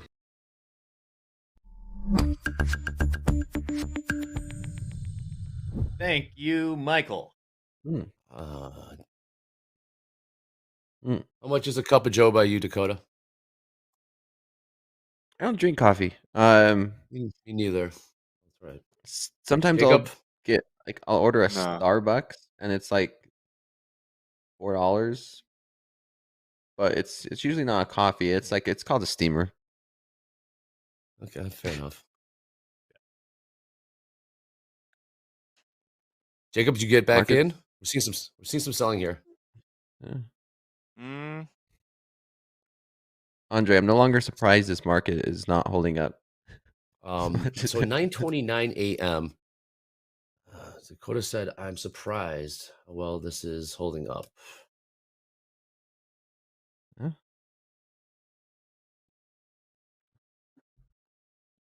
I'm waiting. Pretty well.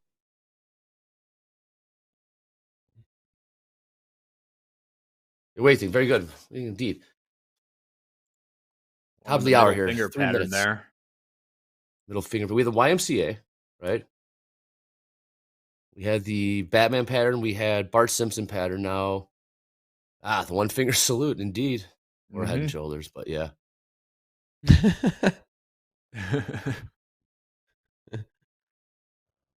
Go back Chat's down really to these liking lows. Yeah, chat's really liking the 44,000. And some of the chat said being up $44,000 is always a good day. Depends where you started or where. Yeah. Would you say if you were up 100 grand and you, that's meat on the bone, by the way, in the chat. That's leaving me on the trade, fine. But if you were up 100 in your account and your P&L that day, and then you end up, up 44, then I'd be pissed. Yeah. Yeah, that would be way different. Yeah, that's meat on the bone. That's a no good. Like Jack said, what was you saying, Jack, about everyone complaining about the effing? It was just options, and we're all just getting collateral effed or collateral. Yeah, you're just well, actually, you're performing a service. You're helping them hedge their position, so you can feel good about that. That's what futures are designed for, right? Provide liquidity. Yep. Provide liquidity. Did you used to call yourself that when you traded? What did you say? Did you say you were a market maker or a liquidity provider? We were market takers, actually, Jack. We were market takers the way we traded. We got market maker. We were both. The back end was market making. I'm doing my part. We were market takers. Yeah, we're calling the turn. Calling the turn from the ask to the bid. A bazillion times a day. But yes, liquidity. Yeah, I'll talk to you about that off screen, off air. Sure thing. I thought it was a sales pitch. Just to trade. I didn't bring this up yesterday, but one of the most successful traders where I worked, who ended up making a bunch in crypto too, but basically like 5 years was just in the same position. Oh wow! Wait, sometimes adding, sometimes taking off. Yeah, was that the bro that showed up that you were talking about, like the day after Thanksgiving? He had the market all to himself, and like, was that? No, that's a different person. I might get the Thanksgiving guy. I might reach out to him. I'm going to try and get him on the show at some point. Can he? He's a professional poker player of some renown. There you go. Yeah. Order filled. Jacob, you are in. Hit me with the price and how many times? 5 and 24, 7, 5, 6. 756. MNQ micros, correct? Yeah. Good. 5 this time. We will have a line shift coming up here. Jacob did just get in, but see that 300 line just came in on the bid filled in the ES. We got Braden who will be joining us here after dropping from JD and James. Right now, Jacob is in. Good to go. Good. Let's see.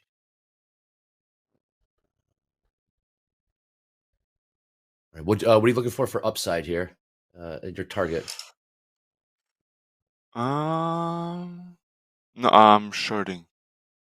Oh, you're short. Oh, shoot, you're short. Okay, you're long. Yeah. Very good. Below VWAP, I want this to disrespect VWAP. So, yeah. Disrespect. Disrespect. I like that. Yeah, it's not looking too good, but well, let's just wait. Just wait here. Looking for downside with a little pop here in crude. Yes, it is very early. Little pop in crude, $57.13.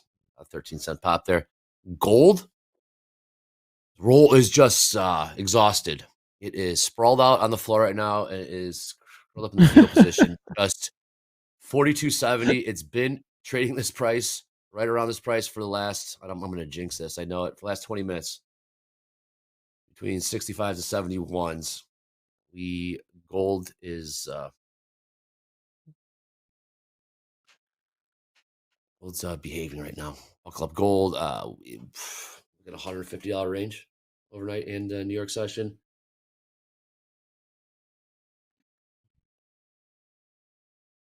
Pretty insane, man. It was pretty insane experiencing that during slow markets. Huh. Ooh.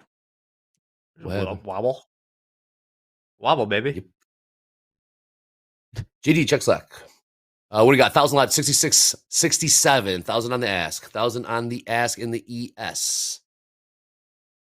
Closing in on it. 66, 67. 2 points away. Oh, come on, get that fill. That's not 1,000 lot. And fill 1,000 times on the ask. 66, 67, 66, 68. Off the opening bell in 69s. 67s, 68s, 69s, and we are pushing higher here. Will that be okay? Jacob, you yeah, it's not a good day. It's okay. It's okay. Well, yeah, it's Friday. It's Friday, Jacob. We greatly appreciate you coming on with us again. Love the setup, love the discipline. The people love your 1,000 lots, 66, 60, 66, 73, 1,000 on the ask and the ES. Jacob, thank you so much. We'll see you again shortly. I'm going to throw it over to James, and we're going to do a little line shift. Braden coming up after this. Markets are moving. That 1,000 lot was just filled. James, come on in. Let's go. Absolutely. Happy Friday, everybody. Hope we're all having a good Friday morning so far. Hope your trading is going well. And I'm here to talk to you today about Instagram. Yes, Instagram, the app that sits on your phone. Maybe you can use it. You can go to it, and you can go to TopstepTV and give us a follow right now. And if you're wondering why should you follow TopstepTV on Instagram, well, I'll tell you why. It's because we're going to post the greatest hits and breakdowns of the show that you might have missed. Do you have a doctor's appointment? Is your kid sick? Do you got to take your dog somewhere and you can't have time to watch TV? Well, if you follow us on Instagram, we're going to make sure that you never miss a minute of the show. We also post economic numbers and upcoming holiday hours if they're happening. So what are you waiting for? If you're not already following us on Instagram, you can either go to it. We're going to post a link in the chat. You can also zap the QR code there on your screen. It'll take you to where you need to go. Also, later today at 12:15, you know what it is. We got group coaching. Group coaching is back today. Group coaching has been going on all week long, and it is the segment where JD, Hoop, and today Coach Vince sit down and answer your questions live. We're going to drop another link in the chat. This one's going to be pinned, so you have all day to think about your questions for group coaching, submit them, and then tune back in here at 12:15 p.m. Central Time today to see if your question is answered live. And if you don't see your question answered live, don't worry. We do keep these questions, and we do try to rotate through them all. So keep tuning in for group coaching. Again, that's today at 12:15 p.m. Central Time. Grab your ham sandwich, and we'll see you there. But right now, I'm about to throw it over to JD, who's got yesterday's top P&Ls and payouts for us. So JD, what have our traders been getting into? Quite a bit the last couple of days, but here are yesterday's best live funded P&Ls. Here we go. Up at the top, we've got Samuel, $32,293 in profits trading gold. He's trading the mini gold and the micro gold contracts. Big day for Samuel in the gold. Modism, $30,508 trading the ES, the NASDAQ, and micro Bitcoin. I wonder if we got in on Braden's micro Bitcoin trade yesterday. Modism with a huge day. Dan T, $25,413 trading the equities, ES and NQ. Thon, $7,639 trading the S&P, and Michael rounds out the top five, $7,193 trading the NASDAQ and the micro NASDAQ. All right, we got some nice payout numbers going into the weekend too. take a look at these top 5 live funded payouts from yesterday. Up at the top, Benjamin N, $4,500. Lena, $4,480. Joseph, $3,863. Chase, $3,724. And Songjin, $2,815 in payouts. These are real live traders taking real live money out of the real live markets and lining their pockets with it. Nice job to all these live funded traders. Back to you guys. Thank you, JD. There he is. There he is. Oh, 15 hard lots, 66.79. Offered 1,500 times in the ES on the ask. What is up, Braden? We got size getting What's traded up? here in the ES. What's up? You tell me, man. Tell me that micro Bitcoin trade from yesterday at Fast Markets. You got short. What was Yeah, it, that was 113. That was sick. What was the total P&L? nice. Talk to us about that trade. You had a runner. Yeah, we ended it at 3,500 locked in P&L on that trade yesterday. Kind of took it off in the 108s. But yeah, we did make another leg lower and it just kept going. So that was just a nice clean trade. And it has been since that triple top. It's just a series of lower highs. Try to catch it with a premium short entry and just let it ride. So that was clean. You actually, we were talking about it in our one of our meetings yesterday. You were extremely convicted. The conviction in that trade. I can't say on Fast Market I've seen you that confident in that setup, and it played out. Perfect execution. What are you trading today? Are you back? Here it is. Show us that trade. Are you back at in the micro Bitcoin, the MBT today? No, I mean it's for me. I feel like we've seen enough down, and I've already caught a nice trade. I've actually been actively shorting it the past 3 sessions. So, and I've been, fortunate to take green trades on it. I feel like I'm overstaying my welcome a little bit. I'm going to let that market cool down, maybe see what the next retracement to the upside looks like, and maybe try again in the future. But I'm back to NQ for the time being. Okay, and look at you. It takes a lot of restraint there. A lot of people going back to the well. Yeah. Okay, so any prices of interest you got? How are you trading so far today, Braden? Right around scratch. Life Funded Trader Braden here. We got Dakota as well. Jack, what price of interest are you looking at here in the NQ? Last trade, 24,818. What are you looking at? Talking to me or Jack? I'm talking to you, Braden. What are you looking at in terms of prices in the NQ for longs or perhaps some shorts? Kind of like y'all said, session lows, session highs. We're right in the middle of the range on the hourly. So we'll see if we get some price acceptance off of some of these EMAs. We got VWAP there, and price is trying to hold support somewhere in the mid 700s. If we can hold that, maybe look for a continuation higher. High days up there at 960. So I'm kind of long biased, but it could go either way. We're just in the middle of the range right now. Okay. We know in the chat if there's there's tools out there that can kind of aggregate positioning in the perpetual Bitcoin futures. I might be interested myself in getting into that market. Not the perps, but trading the futures off of it.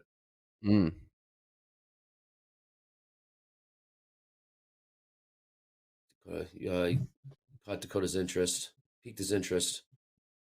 No, I'm not interested in that stuff yet. I mean, you're not interested to know exactly someone's liquidation price or when they add money. I mean, it's pretty cool stuff. Well, me putting money into it, no, but knowing the information, yes. I was sifting through like a Reddit page on some type of Bitcoin forum, and everybody was talking about like logistically Bitcoin cannot, like it's not possible for it to drop under, I forget what the price was. I read this like 2 weeks ago. I think it was like 105. They said like it literally can't happen. I forget how they calculated it, but we did. Yeah, cool story, bro. Yeah, of course it can go down. Yeah. Presumably they haven't been holding Bitcoin for more than a couple of years then. Keep an eye on that 1,500 lot again in the ES. Pretty amazing scalping market today, right? It is, yeah. It's We'll see what this What is pullback that? looks like. I might start to look for a long somewhere. If we tap back into the 700s and see some buying reaction there as we come back down to VWAP, I'll be interested in trying a long scalp. But in and out of these markets, I think is important with the volatility, just in and out, not trying to be too exposed to it.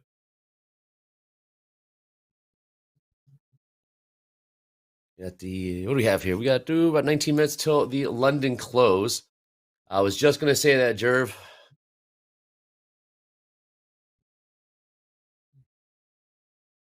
Gold is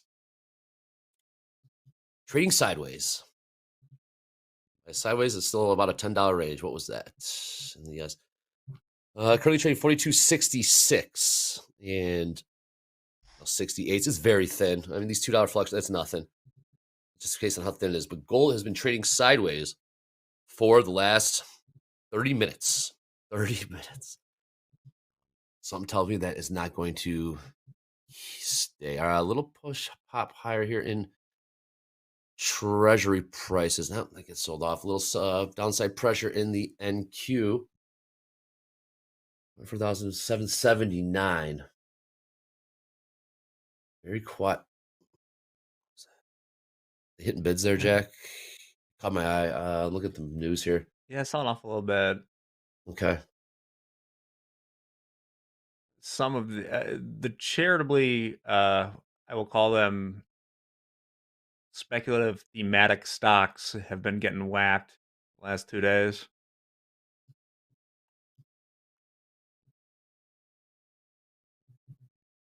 Okay. Which I don't hate. Crude's selling off here. Boy, that's just the beginning. Crude selling off here. 56.92. Crude down 25 cents in the last 30 seconds here. 10-year catching a bit of a bid. Cody Horn, remember when it was last Friday when we were slow at 9 a.m.? Yes, 9:55. 9:55. This is the calm before the storm. There's, I mean, see, here we go. NQ's setting up a 3-bar reversal. It's at the end of setting up a 3-bar reversal on the hourly. Yeah. We could easily push back down. I mean, overnight lows would be kind of extreme, but I mean, anything can happen. Maybe go back down, test these 680s. What do you have for overnight lows, Dakota? I've got 410. Yeah, down that area. Yep. Okay, 24,410. What are the big threats going into the weekend, guys? We only have the government shutdown, Trump, Putin, tariffs, regional banks. Or there's something Credit else, issues. Regional banks are Just keep on going, guys. Gold going parabolic. What else? Yeah, there's that. And gold is getting a little heavy here, boys. Buckle up. This might get this thing going. Crude move first here in this one. Andre, you're gonna hold a one contract over the weekend. Who was it? You guys said would do that in the boss pits? Waters. Yeah, short one. He would have gotten. This isn't. He would have gotten murked on Friday. Who's it? Yeah, this is during the right here. Okay, cool. This is during a financial crisis. What price? Right at the low right there. 750 is looking to take out the recent lows on the 5-minute for pushing a VWAP, then I'll cover it. Cool. But yeah, it's filling in this 3-bar reversal, right? So that exhaustion wick there, weak close on the hourly candle with a small body red candle at the lows. This candle comes up, test a lower high, leaves a wick, shows exhaustion, and then pulls back down. Now we're pushing back down into VWAP, and this candle's flipping red. So I'm looking for a quick scalp into like 700s. Okay. Let's trade 745. Love 66.40 as a target in the ES. Get there. The 1500 lot never got filled up at, what was it? 79. I was trading my own account today. I would honestly be kind of hands off until later of the day and then trying to figure out where's a good risk reward area to try and get it pinned to wherever these options expire.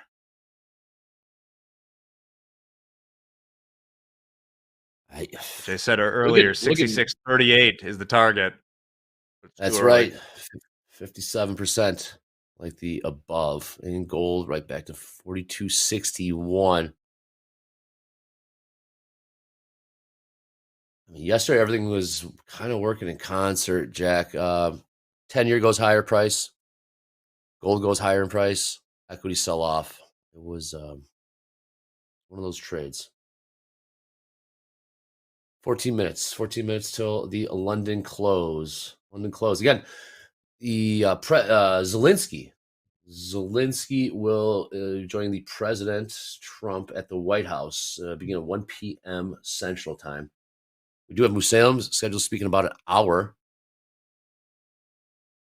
for that Trump-Zelensky meeting. We will be bringing. Let me confirm if we'll have that or not. They moved that thing down. 1,000 lot at. Oh yes, they did. Look at that. 1,000 lot at 66.59. They're chasing 2 points higher right now. Love to see it. They've all been getting filled. 66.59. 1,000 times on the ask. See all that back in there? Nope. See that caveman trade? Question mark. Gold behaving 42.60 last trade. 10-year, we're about 4.01%, Jack. Yeah, just above 4. Okay. Fed fund futures pricing in. I gotta look at that because I have not confirmed this. Oh, done deal. Done deal. 1 second. There is nothing that can take us off course for. Yeah, I can't see that either. Even though, would you say the non-farm employment numbers are now less important? Yeah, nothing matters. 99, 94. Yeah, yes. So they're pricing in slightly, ever so slightly, more than 50 basis points of cuts by the December 10th meeting. So 94.2 implied probability of a half point in cuts, and 6% of Chad renegades are looking for 3/4 of a point. Mm-hmm. Incredible. Too soon. I don't know. Yeah. Watch out, gold. Does the poly market have a betting odds on how long this government shutdown is going to be? They sure do. Let me check Kalshi really quick because they have one that's has more buckets. Let me check this real quick. Love it. Grant Hill in the chat. Grant Hill. Wow. Yeah, Grant Hill in the chat. Up 1,500 from 3 micros. Micros are always the answer. Wow. Love to see that. That's good. Awesome. Got some rejection there. Got a little bit of rejection there. Braden, you are short from 750. Yeah, and I just noticed, and I pulled up that 5-minute. We have just a ton of wicks off this 670 level. Yes, we and do. Kind of with this bearish structure I see on the kind of that reversal pattern off of 900's high day. If we can get some selling acceleration here, I could see us taking that 670 out. There's a good amount of orders under that level. It's not too big of a move from here. Only another 70 points. Keep making lower highs as we peel off high day. We keep making lower highs on it, so this looks good. It's getting this thing going. Troops in the chat said the exact same thing you just said, Braden. Looking at the 5-minute. So, Dre, what's nice about Kalshi here, I don't use either of them, is that they actually have a chart that like aggregates the percentages and what people are choosing. So right now it seems that the bettors are looking for 39.8 days. It's sort of like a Fed watch tool. That takes us into November. How many days does October have?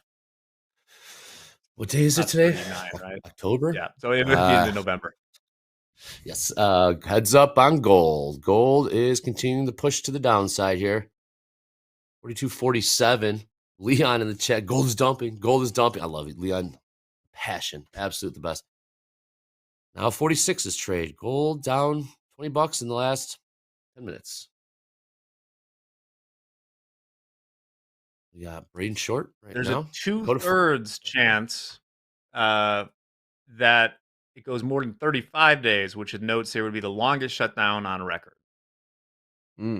35 days.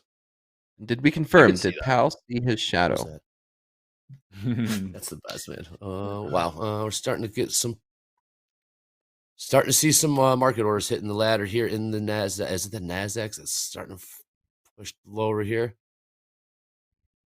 For 1,724.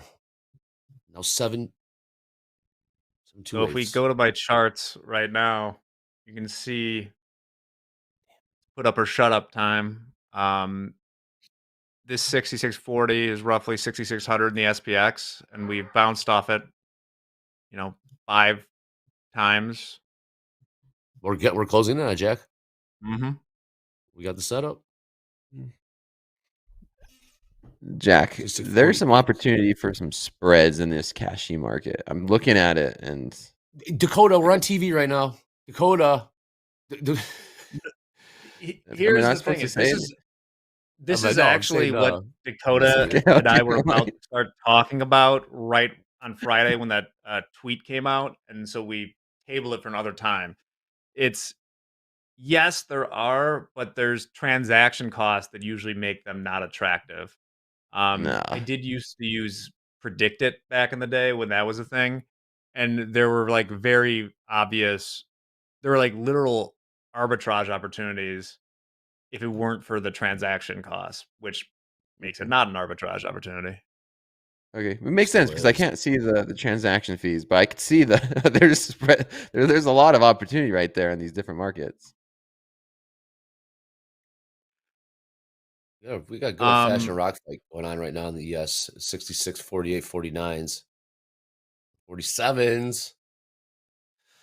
Yeah, I'll tell you about some of the inefficiencies off air sometimes, Dakota. But what I wanted to point out is that a bullish possibility for these prediction markets as they are structured, and you can see why maybe like a FanDuel or something is getting into it, because in a lot of ways they operate much cleaner than, they're an actual market as opposed to traditional gambling where someone sets the spread and then they can adjust it to even their books. But there's not as much vig, and also they have no incentive to ban you if you're too good, which a lot of sports books, for instance, will. Makes sense. Yeah. There's Edge and Kalshi. Now, Braden, did you get out? I covered one. Okay. I covered one. I just didn't like how we broke. We broke 7. I kind of broke that level. Then it's slow. I wanted to see a quicker move, but I covered one. I'm going to leave this one on with pretty tight risk and trail it tightly. Okay, very good. Short 24,750. It's feeling heavy, but it's like the NASDAQ and NASDAQ's wanting a downtick, wants it down. There are lots of bids. It keeps stacking bids in here. In the NASDAQ, these markets are no longer holding up. Yeah, that's how I felt. Like when you look at AQ on the hourly with all those, there we go. all those selling moves down into like the low 24,000s that keep getting bought. It feels like there's an urgency to sell this market, but it just keeps, you know what I mean? It's kind of like artificially holding on somehow. Yep. It feels like it just gets bought off of. Yeah, I was gonna say it gets bought up in the low volume times, but I kind of also get sold in the low volume. Like sometimes in the overnight, we're getting those V shapes, and it's just like tricky. Yeah, and once the market stops buying up that dip overnight or these dips, then we could really pick up speed to the downside. And overnight lows, maybe we see them here today. We might go test these overnight lows. 1,000 at 66.55. 1,000 offered in the ES. 8 points higher from here. Broadcom's down 3%. I'd love to 3.3. see like a failed breakdown below 66.40. Like if I'm looking to get long. These buyers, man. I was not getting close here. 3 points. London close 4 minutes. Nice cover there, Braden. That was just pure into that filled, pulled. Braden, right there. You got out. That was just I wanted to trail that one. Yeah, I mean, you want to see that sell off. It's slow, but you want to see it, and if you don't see it, then and once again, it's like the exposure. It's a very volatile market, so the odds of this coming back to my entry are pretty high. So it either needs to work out, or I'm going to start to cover some and trail it. Still within the initial balance.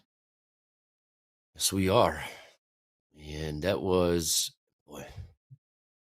All right. Well, we're seeing some shorts that are squeezed right now. They're getting squeezed right now. Ooh, I got to check. Where was that? 1 second. I'm going to mark another line here. Down at 66.31 or thereabouts. Yesterday, that's where we bounced right off of the opening print from Sunday Globex. 30, look at this. 31s. Yeah. You were close. Did it to the tick. Chat is locked in right now. And then the buyers reject. What's up, Brad? I knew you were going to quick scalp at like 728 short, looking for that recent low at 700s. Okay, for 700s. Scalping mode. Scalping mode. It's a good scalping market in this volatility. Great. Look at those wicks. Ooh, in the chat. Well, James says the euro is artificially holding up the market. Are you saying that in about 90 seconds when London closes that it's look out below? Is that what you're inferring there?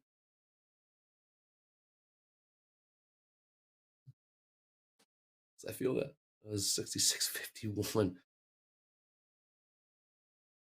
Holding bid in the ES. Gold looked like it wanted to move as well.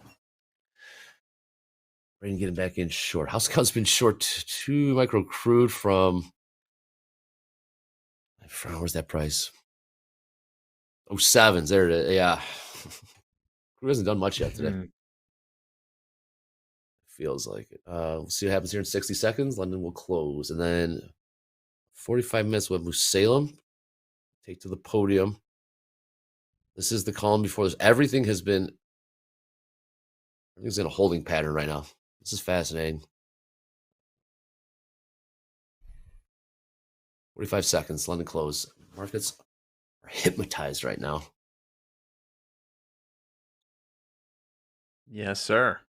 We'll see. I think something's about to pop. More volume that trades in these ranges, or when the dip buyer is going to come in gold. Say, look at these prices.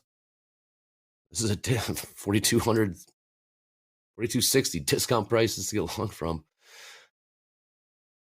The way we blew through 4,300s and almost got to 4,400s was we got within. What Dakota was last night, right? Last night was just insane, man. I'm still mind blown. Just like we went through it like butter. It was 43. It was nothing. We got all the way up to 43.92. All right, London close. New 5-minute candle coming in here. I think it's important to have some perspective on that trade too, where it's like, okay, we're dumping, but we're at prices we haven't experienced since Wednesday.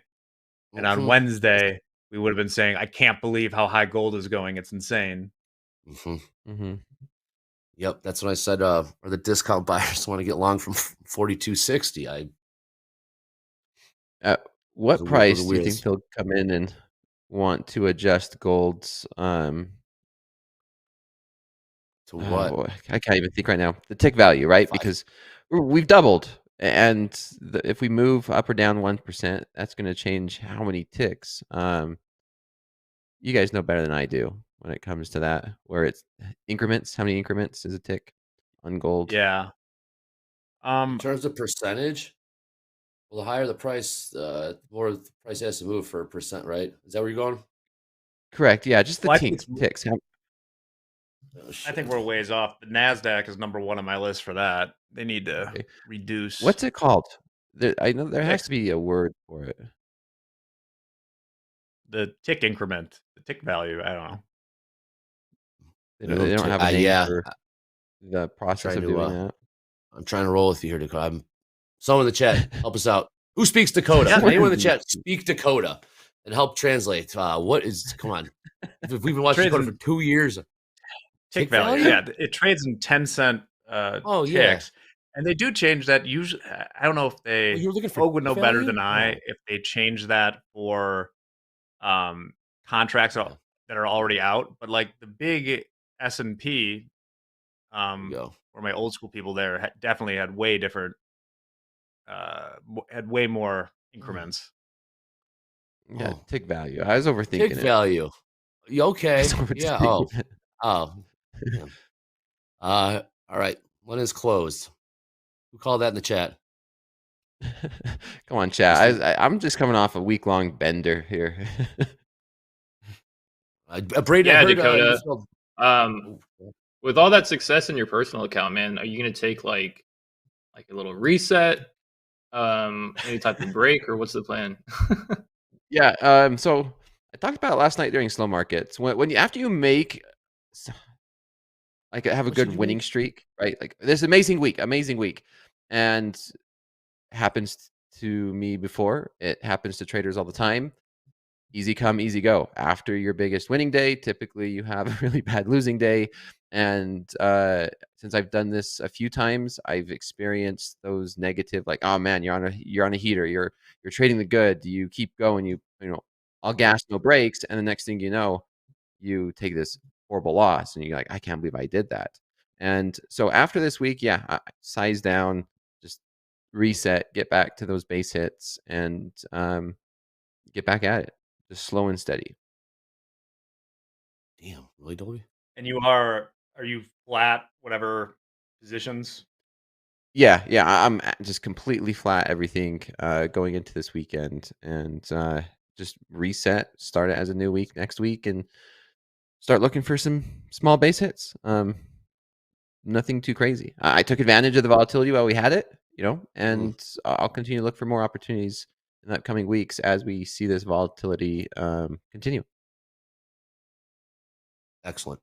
Braden, are you flat or are you in a position? Are you still short from you got the 700? Is it? Yeah, no, you did not. I'm scaled into it with 3 micros at 728, looking for the break. Love it. Short 3 David, micros. If the ATR is 25, that means, usually it's just the average, whatever, it'll be different depending on what time frame you have in your charts. It's just basically an average of the length of the previous 14 candles. So it gives you an idea of how much the market is moving in a given time frame.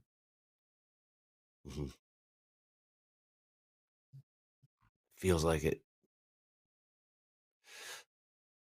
A lot of stubbornness at these prices. A lot of bids trying to hold it here. 24,711, 708s now.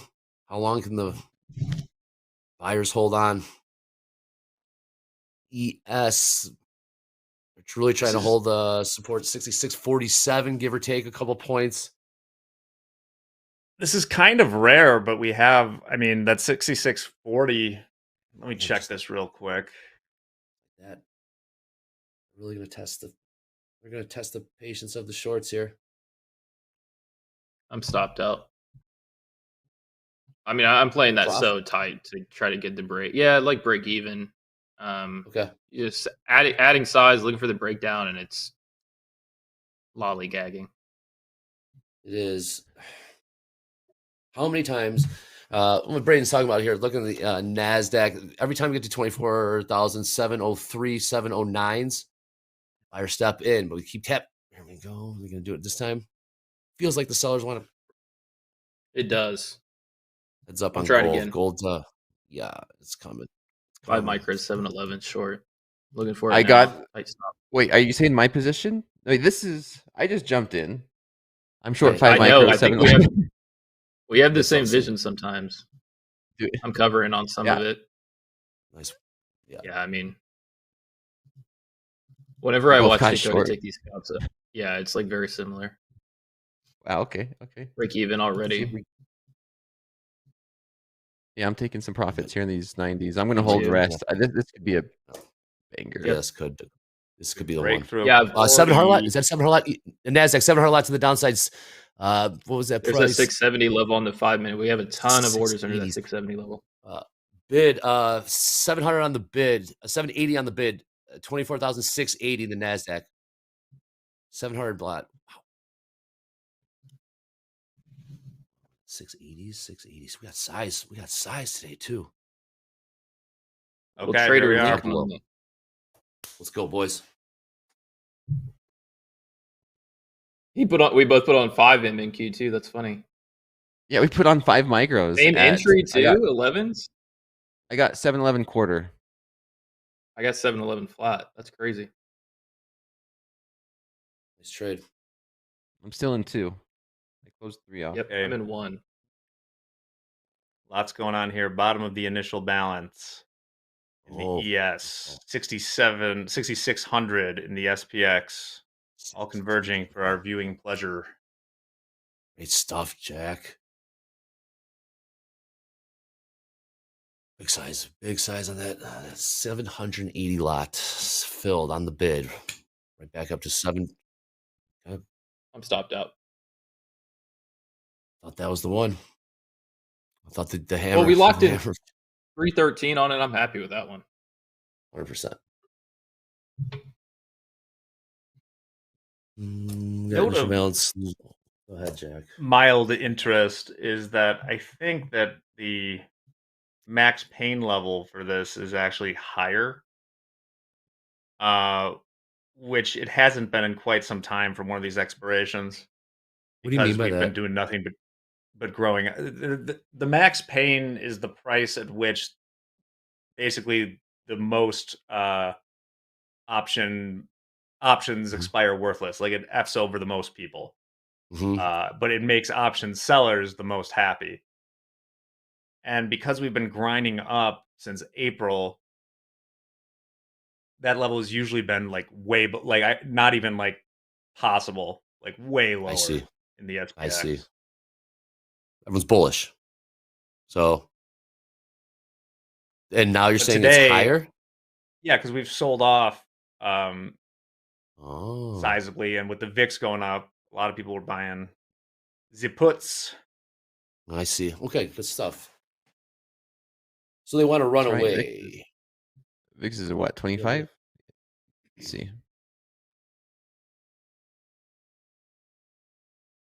VIX is that was, 24.8, still down on the day.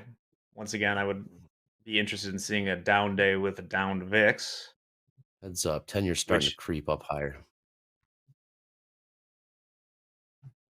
Man, that was brutal for the longs. Nice cover there, guys. The longs just got... Longs just took it on chin. So 66.53 last trade. ES 66.40s. We just saw it puke all the way down to the 40s, and they just popped it right back. Buyers, that was brutal. That's the level. We didn't get to it. It just bounced off the 6,600. What was that? SPX. I still really like these equal lows on the 5-minute. I think we do come back and visit them. I'm going to see what this looks like. I got my 9 and 21 EMA up in like the high 700s if we want to turn over up there. But I think we'll test that again. It's the third time we've tested on the 5-minute. If we can form some type of lower high in the structure here, I would look to try to take it back down into 700s or high 600s. I like that play. Someone just hit the buy button. We are off to the races. 24,000. I looked like we were. Yeah, it looked like we were gonna. It felt like it was look out below, and nope. Yeah, 24,000. That's how it's been filling. 100-point pop in the NASDAQ last 4 minutes. ES, we are looking at a 22-point pop in the last 4 minutes. Pushing higher, 66.62. Last trade ES. What was that? What was that bid in the NASDAQ? 680s? Nice fill. Yeah. If we go to my charts, real options expiration day. Don't want to pay these guys. Don't want to pay these guys. That's what I'll be focused on unless we get some news. This we got size coming to the markets. We got volatility coming to the markets. We got move. This is good stuff right now. Question, Braden, are you in this or are you flat? Or are you in a trade right now? There was a question for you. No, I'm flat. Okay, question in the chat. I forgot who said it, but I got you. How long have you been trading for? They want to know. The people want to know. 8 years. How'd you get in? How'd you get into it? How'd you get into futures? Man, what did I start with? I started with penny stocks. Yep. And just trying to day trade penny stocks. But I didn't have the 25K account minimum.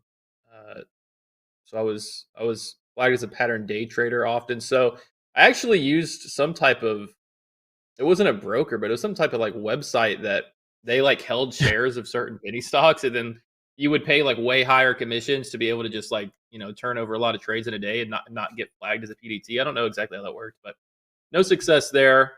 I didn't really have any success until I got into futures, but it was penny stocks, Forex, options. I mean, that's all the markets, right? I'm probably missing one. All those, but then those I are all gateway markets. Credit default swaps. Rare coins. And, options, man. I would never trade them again. I would only ever sell premium. And I know, don't you do that, Dakota? You sell premium? Yeah. Options is my one true love. Right next to this NASDAQ. Option spreads, if I'm not mistaken. You're correct. Option vertical spreads. Vertical spreads. Credit spreads. I have a question for you three. So often we hear, how did you get? It's never their first foray into trading is with futures. Why do we think that is? It's becoming more and more. Why? What do we? We hear that a lot. Penny stocks, crypto, Forex, and then futures. I don't know because they stay with futures, and they stay with futures because I like to say futures is real. But why do we think? What is it, Braden? What do you think, Braden? I don't know, and it's funny. It's kind of ironic because as a new trader, like itching to get in and get reps and take trades, we find that I guess the stock market is just like what you see on TV, like TV and everything. So I guess we start there. Some of us dabble into Forex, which you can trade around the clock, and there's no PDT rule there. But it is ironic because as a new trader, wanting to get reps into the market, you can only take three day trades a week. It's like but futures is, I don't know why it's not the first, but it's definitely the last for me. Obviously, I'll do some stuff on the side with stocks, and sure. I would like to get into selling premium on options too, but futures is where it's at. Yeah, I started in futures, Andre. So did I. Oh. So did I. Yeah, so I mean, I didn't even know you could trade. Whenever I figured out about futures and like, I can trade whenever. I can trade, at nighttime. I didn't even know about that. That's when the addiction 4 starts. years of trading. Yeah. Yeah, and it probably I came can from a pay place of slots on trading my addiction. phone anytime. Like, I can lose money. That's what LeBron James 7 tells me, PM on Dakota. Tuesday. Ooh, what's this? All right, we are pushing higher here. Ooh, done as well. Look at What do you think about that, Dakota? You're worth like $1 billion, and you gotta go on TV and shill for pocket slots. Hey, it's better than what you did to us earlier about like the decision too, and it got everyone on edge on their seats, and he just announced a partnership with alcohol. Got him. See if this thing rolls over. Market is crude oil been hovering around $57 for most of the New York session, give or take quarter to the upside, quarter to the downside. Gold is again 42.66. It looks like we are in a $30 range. Look at the 5 minute or Somebody asked, since when did futures exist? Futures, as we know them now in Chicago, go back to the 1800s, the late 1800s. And the precursors of futures, forward contracts, go back hundreds of years, back to, I believe, Japan, where they would have like rice forward contracts. For the farmers. All started because of the farmers. Yeah, the futures were not created to sling size, sling size around on the ladder. In fact, I don't know exactly when indice futures came out, but that was much more recent, like, I don't know, like 70s, 80s, something like that. Originally, all were commodity futures in Chicago so that you could hedge your corn, all the railroads, onions for a while. And the rivers. We're in the middle of all the farms here in Chicago. So that's where they bring their crops. All right, we got about 8 minutes left here in fast market. It looked like, man, those longs, nice cover on those shorts, fellas. It felt like it was look out below, and buyers caught it. They took it all the way. Yes, they did. They took they took the NASDAQ all the way down to 675. We're up 120 points from that. Blink of an eye. We are seeing 50 lots showing up on the ask in the NASDAQ. Everything's been on the ask. Well, there was that bid. I scratched that. 680 bid. Nice fill. 24,680. 700 lot on the bid was filled. Don't underestimate buyers, man. These buyers just step in and drive this thing up. Crazy. Yeah. So Jack, something like this, right? Like a farmer would buy like one contract of cattle to lock in his price to hedge against maybe a price increase to take delivery of like 1,000 cattle, essentially.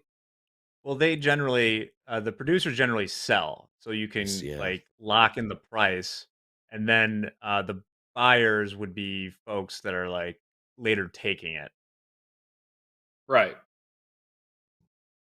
Because you want to hedge. So if you're Oscar Mayer, you're buying futures on the cattle. If you're Texas Ranch Man, you're selling them. You want to lock in, and still, we tend to focus on the markets that are more ripe with speculation, like the indices. Like that, indices are still used to hedge quite a bit, especially options and stuff. But like even the financials, like the bond futures, are used massively to hedge by lots of industries. You look at like Silicon Valley Bank; they weren't so good with hedging their interest rate risk, but they did not see. Mortgages, insurance companies, there's a lot of reasons you would want to, and they're a cheap way to do it because you get a lot of leverage out of them. So if you need to hedge against changes in interest rates, those futures are very advantageous. All right, NASDAQ, turning positive here. Look at this. Yes, NASDAQ making a run. Will we go test the session highs in the NASDAQ? Got about 130 points to go. That's price would be session high 24,960. Last trade 830. The ES making a run for session highs. Got about 25 points to go. Say, Andre, 25 points. That's a long ways. No, 25 points is nothing right now. We're trading 66.72. 97s session highs there. Gold is exhausted. Gold is like my dog after the dog park. It is just sprawled out on the floor, waiting for something to happen. 42.60 last trade in gold.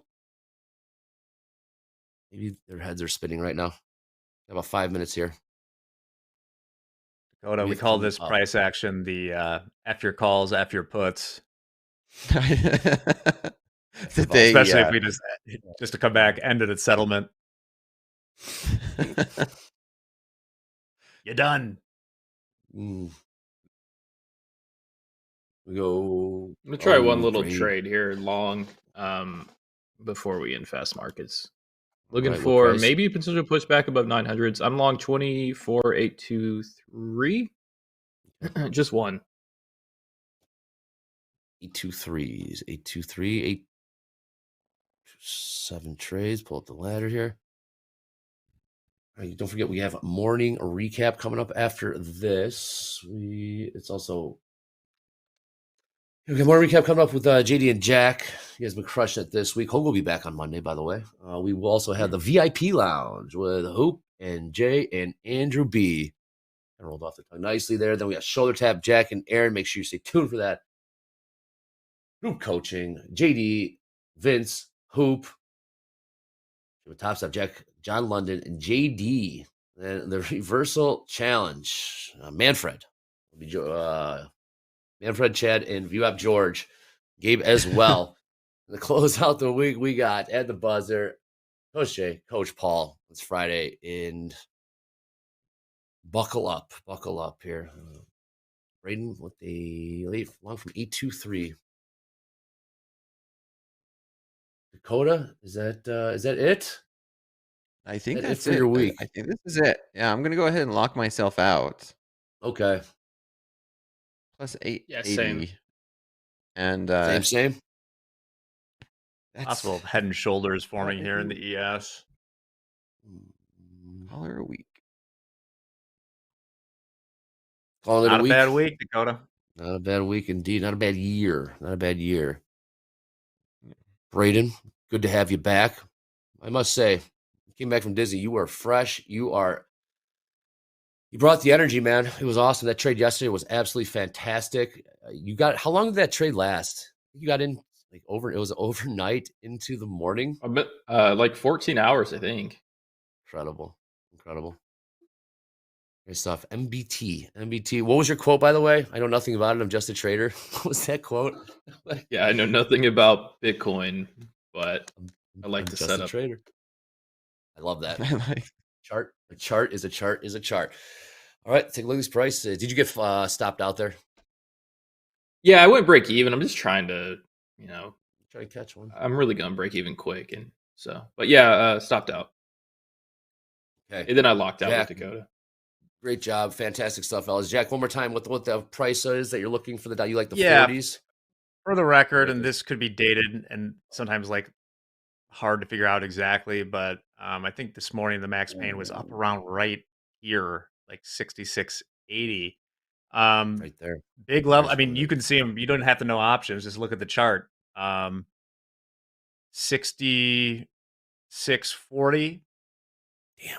67.40 if we get way up there, but and then 66.90 would be where the rock lights are. They just lifted a bunch of offers. Yeah, great stuff. Jack, we'll see you in morning recap. The buyers did just step in those longs that were down when Dakota and Braden got short. Those longs that got stopped out there just to watch it turn around like this. Tough stuff. But we are not done. Gold is winding up to make a huge move. Braden, good to have you back. Dakota, great to see you. Hell of a week. Jack, we'll see you on the other side of this. Trump, Zelensky this afternoon. We got Museum speaking in 15, 20 minutes. Markets are still rocking. Topstep TV, let's go. Let's finish strong. Come on. Soybeans, meal, oil. You want to buy some soybeans? Soybeans. Who wants soybeans? One of my favorite new features in the Topstep dashboard is the real-time trade report processing. Traders no longer have to wait until the end of the trading day to be able to check their progress across their accounts. In addition to that, if you pass your trading combine, you can activate your Express Funded account instantly, giving you the freedom and control to decide when you are ready to take the next step in your journey with us. I think that is really cool.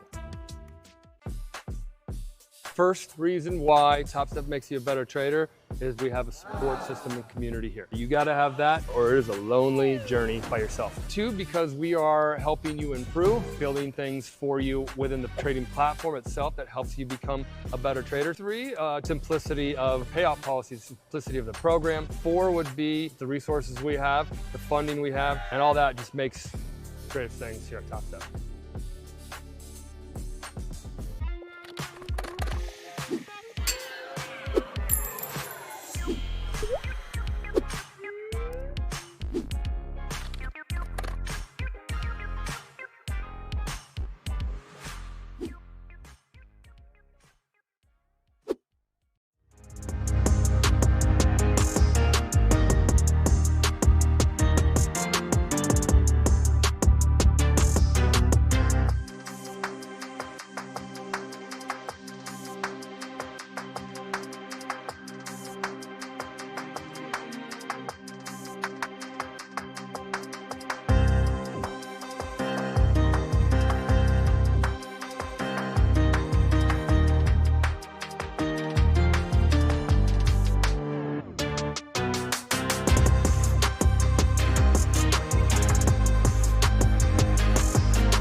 Hey, everybody. Welcome to the morning recap. It's our last day doing it this time, JD. How do you feel? It is. Excellent. Yeah. Hogue will be back on Monday. So everybody in the chat asking about him. He'll be back after the weekend. So we're all looking forward to having him back. Hope you got some rest. Hogue, if you're listening, I hope you're still on martini time. But, yeah, it's noon in Florida. All right. What do you got for us from the opening call, JD? Opening range trades. All right. So in gold, we pulled the chat this morning whether we should take the 1 minute or the 5 minute opening range breakout. And we landed on the 1 minute. That 1 minute opening range breakout was over 70 ticks wide. If we had waited for the 5 minute, over 170 ticks wide. It was quite a large opening range this morning in gold. But we ended up with the one. We took the 1 minute. We only placed 2 micros on because we were taking a lot of risk. $250 worth of risk on 2 micro contracts in gold. That's how wide the opening range breakout was. Triggered to the short side. All 3 time frames. We were. I scope out the 1 minute, the 3 minute, and the 5 minute. All 3 time frames triggered a short. And in typical gold fashion, not allowing anybody to go along for the ride, it ripped, stopped us out, and then turned around, did an about face, and we're trading off the lows of the day right now. So we were in on the right side. We just didn't put enough risk on for the trade. I think $250 to $300 is enough risk for these breakout trades right now because they're not really hitting. But it proved today to not be enough. It turned around. It would have been the trade of the day. As far as crude oil goes, we're still in this crude oil trade. Look at this. This is a 1 minute chart from crude. So we got in on the 1 minute opening range right here. Short 2 from 57.08, and you can see we've just been jacking around settlement price all day long. Settlement price 56.99. Just trading above and below that. Very sideways market right now. If you are a range trader, you might have been printing money in crude oil today.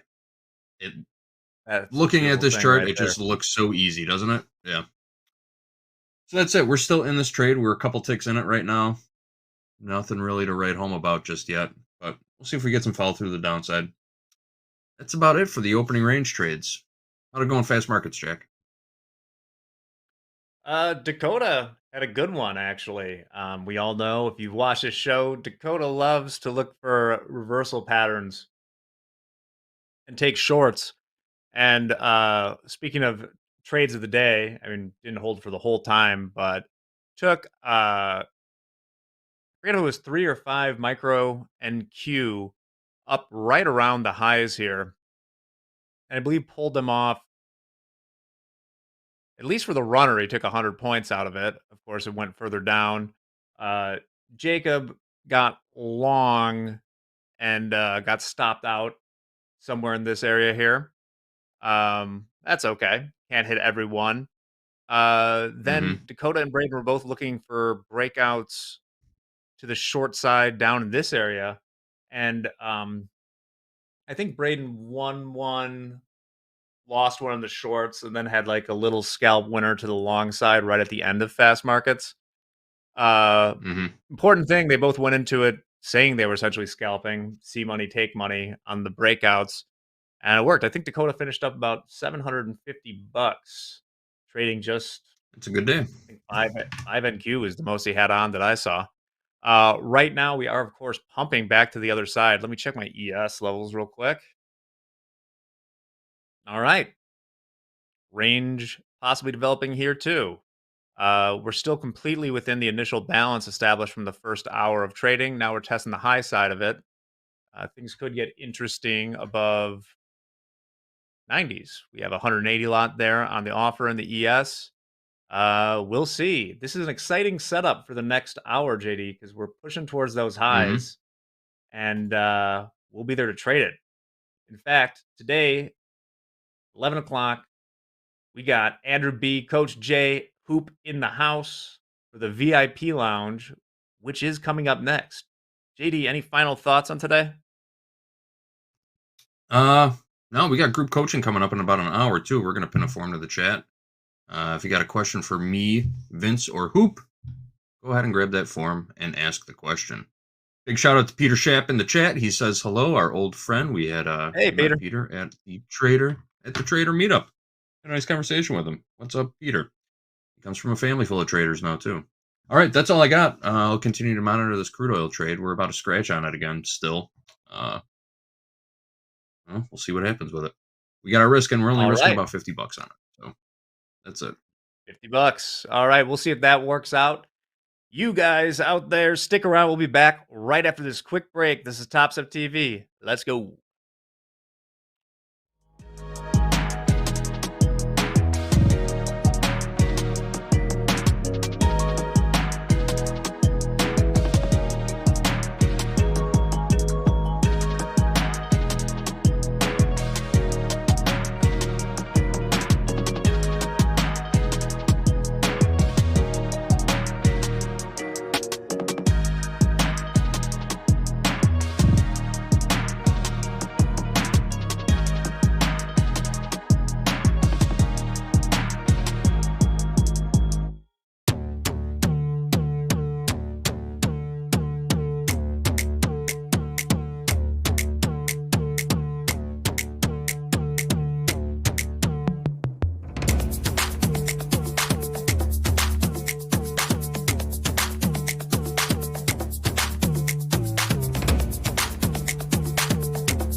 Right. Welcome back to Topstep TV and to Trade with Topstep. This is a VIP Lounge edition.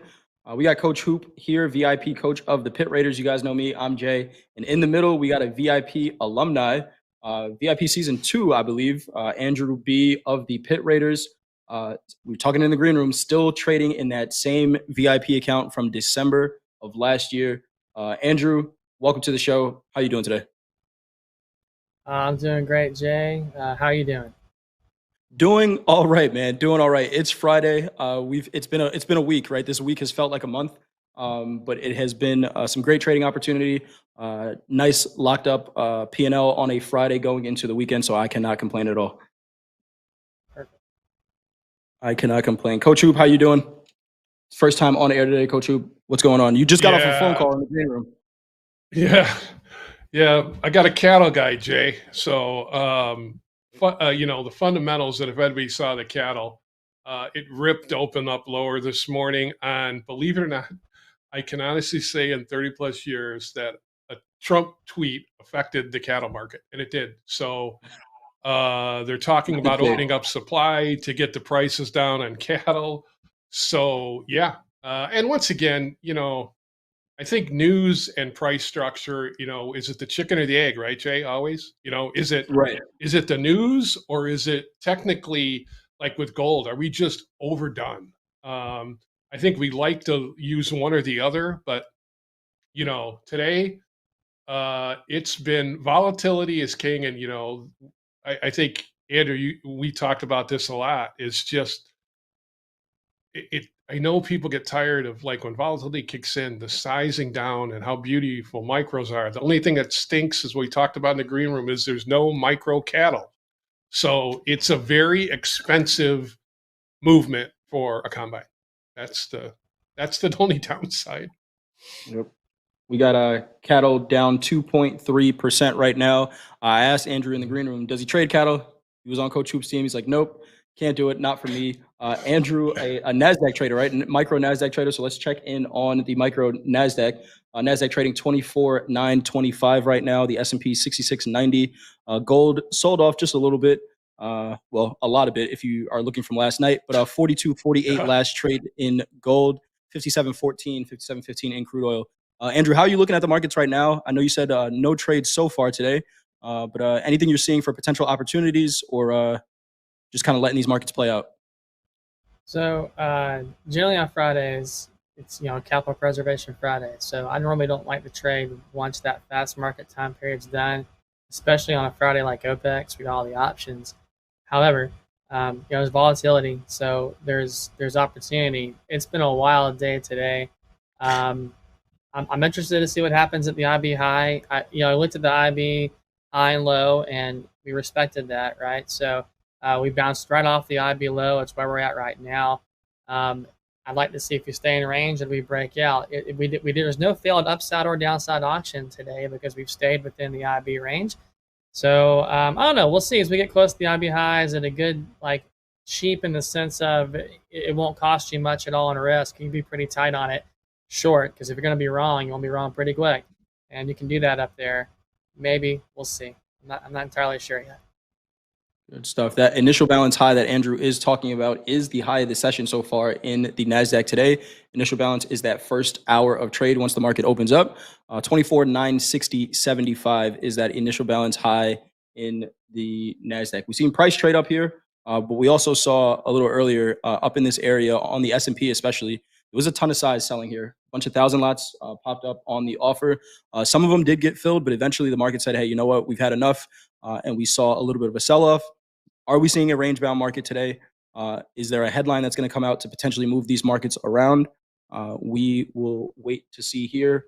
Again, NASDAQ last trade here, 24,912s. 24,912. Andrew, let's talk a little bit. If you get into a trade, let us know. If you jump into anything.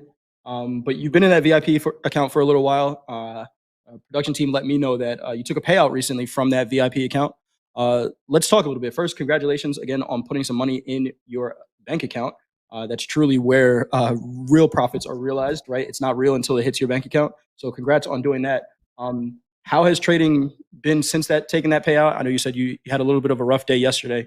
Talk to us about account management a little bit. How have you been able to keep an account for a year? Okay, so well, let's talk about yesterday for a second, right? All right. I blew it up. I had my worst day yesterday. I shouldn't say blew it up. I didn't lose the account. That kind of sounds like I lost the account. I didn't lose it. Okay. But I had my worst day yesterday in 8 months, I think. We took the payout, and my kids are on fall break, so I wasn't trading during the week until yesterday. I really shouldn't have traded yesterday. I think I should have just been in a practice account, kind of getting a feel. Got a little high on my horse, I think, a little bit, and jumped in. And man, all the discipline that kept the account was, I have no excuse for it. Just like my brain went out the window, and I did everything you shouldn't do. And I have really tight stop losses. I take paper cuts. I didn't take paper cuts yesterday. I kept wide stops. I had hope, which is never a good strategy when you're losing. You don't hope for a turnaround, but I did. So, I lost out. I learned a few lessons, though, Jay. I learned one, that I took the payout request. I almost didn't take it. I was like, I can pad my account more and then take it. And I thought, no, maybe I should just take it. I'm glad I did. So rule number one, if you guys are out there and you're not sure what you want to do with your payout, you're kind of borderline, take your payout, because one off day, and I wouldn't have been able to take it, or at least not been comfortable with it if I had waited after a day like yesterday. Number two, we hear about it all the time on Topstep, but man, trade for tomorrow, dude. The reason I have an account today and I'm able to trade is because even though I had my worst day in 8 months, the loss wasn't so huge that it wiped me out. I had plenty of capital to come back the next day and trade. I'm not naive. At some point, I'll probably lose it. Everybody does. They lose accounts, but I'd like to go as long as I can before that happens, right? So I get it. Yeah, 100%. Absolutely. Why do you think? Go ahead, Coach Rube. Jay, why do you think, and Andrew, I'd ask you, is why do you think, and I see a couple people chime in the chat, who said it there? Trading for the W always happens after a payout. So is like all of a sudden, do we just become jelly brain after taking a payout? Like, we paid ourselves, so now we can trade differently. I do see it a ton and hear a lot in Discord, Jay. This is why I say if you have the discipline to build the account up like what you're talking about, Andrew, and not just like, get it to 1,500, $2,000, take a payout, and then you trade tighter. So as much as you can build it up, if you do have, call it a jelly leg moment, like yesterday, right? And it's kind of weird, Andrew, how that happens. You could be disciplined for 12 months, right? And then all of a sudden you're a little, like you said, you're a little bit off and you stray away from normal disciplines. And then all of a sudden it's like, holy crap, what the hell's going on right now, right? I've been there. Trust me, I get it. And I'm just going, what just happened? So this is trading, but I think Jay said it right, man. Taking the payout, giving yourself enough room. I love it. I think it's, especially for as long as you've had the account. So. Absolutely. I think what it is, sometimes traders might look at a payout as a drawdown, right, in your account, right, where I got comfortable with the balance that I had, comfortable with the risk. And now if I take out a payout amount and it maybe in some cases, not necessarily in Andrew's case, because you said you have enough to continue to trade. Sometimes that payout can feel like a drawdown, and it's like, hey, I need to keep this account open so I can continue to take payouts. Right. So maybe you take a little bit more risk than you normally should. We did look up near that initial balance high. NASDAQ got up to about 950s there, and seeing a 50-point sell-off about from there, trading 24,915 again. Man, these ranges in this market are absolutely insane. We're seeing 40 points in a couple minutes here. In what is normally a lower volume time. Normally, I'll say, because yesterday, during this hour, we really saw the markets get moving. So always keep one eye on the ditch, like JD says, because at any moment we could get a headline. These are still headline-driven markets. Anything you're liking about this price action, Andrew? I know we didn't take out that initial balance high, but looks like we might have found some sellers up there. Yeah, we got close. Look, you have to you have to like the volatility. I mean, I think people think, when Yeah, they say the price action is 100%. terrible, either they had a bad day, right? Right. Or they just haven't been paying attention. You want volatility for the opportunity to get in the market. For me, because I had the day that I had yesterday, I'm going to be super strict on how I'm trading. So if it's not touching that IB high, I ain't touching the mouse today. So I'll sit back and watch it, and I'm okay with that. I mean, if it goes without me, it goes without me. Because that's yesterday I chased. That's one of the things I don't do. I chased. Well, it bit me pretty bad, so I don't want to do that again, right? So we'll kind of see how it reacts. If we can get up there, I'll eye something. That's great awareness, right? Especially after maybe you stretched a couple rules yesterday. It's like, hey, you know what? Now I have to be particular about where my trade location is. We hear Hogue say it all the time: demand good trade location. Mohammed says be stingy with your entries and your exits, right? I don't have to jump at everything that's moving either, right? The markets are presenting a ton of opportunity, but really you catch one or two good trades a day, and that could be it, right? If you try to chase every move and then you could end up having a tough day here. But good patience here, Andrew. Good patience. 24,920 last trade in the NASDAQ, 66.87 in the S&P, 42.50 in gold, and 57.15 in crude oil. I wonder if the house is still short. House is still short. 57.08 in crude oil. That market looked like it was going to sell off for a little bit here, but stuck in a range here. Chat, let us know. Are you guys in any trades? If everyone flat right now, how's your day been going? It is Friday. Let's get a little Friday vibe check going. How's everyone's week been going? Are you up on the week, down on the week? Anything that you learned from this week? We still got some time left here in the trading day. And of course, we are going to be looking out for any headlines because we got a trade war going on, if you ask the president. But he did say this morning he does not want to see this continue. And we do need to get to a resolution. We do have Musalem speaking as well right now. I see limited space before rate cuts would make policy accommodative. Fed should not be on preset course and follow a balanced approach. That is Musalem speaking right now. It looks like the only Fed speaker that we have on the calendar.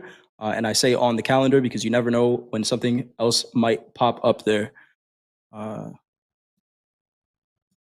Little vibe check here. Down 2K for As I Fly. Hopefully that's a managed 2K, right? If you manage for that and you measured for that, you can always come back and trade the next day. Elite up all week. First day in my XFA, no trades yet for JF. Best week of the year and just got short NQ back to 800 for Crazy Lou. Slightly up on the week. Crazy Lou. Short in the NASDAQ. But best week of the year, you're seeing something good. Trader Dog up 8K. Strong Hands, Cold Bands up 2.5K on the day. We got Jens slightly up on the week. Citizen Kane, green and locked out. Love to hear it. And it's a mix, right? Some people are going to be up. Some people are going to be down. But as long as when you're down, it's measured, you could always come back and trade next week. Coach Hoop, anything you're seeing, any opportunities you're seeing in any of the markets that you trade right now? There's, once again, Jay, you and I, Coach Paul, look at a lot of different markets. Tried a slow market trade in crude last night, of course. Okay. You just have to be the most strategic person with crude on where to place that stop, because this is why I stay away from it, because my stop got hit literally by 6 ticks off the low, and I just was $150 worth of risk. I had a good night overnight, so it's Friday. Maybe my VIP have listened. We're Capital Preservation Friday. I don't like walking into a day on Friday. I don't like, and this is me being my stingy, I don't like giving anything back on a Friday, because it's just, as soon as I start to see a couple little trickles of me giving anything back, I'll lock it up, because I just know how that, it's one trade here, one trade there. I've seen that scenario happen too many times. So once again, I missed that. The other one I missed out on a little bit was, Jay, we've been talking about it, is natural gas. And natural gas, seasonally here, we actually did get a report on it yesterday. It tends to try, and we were talking about this, Jay, that was the last EIA number. We were trading $3.30. We've come all the way down to 290. And then today, you know, once again, it is starting to cool off. And it just was a chance to get a bounce in here. And just, once again, you know, the FOMO days are over. I'll look back at them and say, okay, you know, I missed out on it, but at least my view of it sometimes. And I think that's one thing I was good to hear you say, Andrew, too, is that you still use your practice account.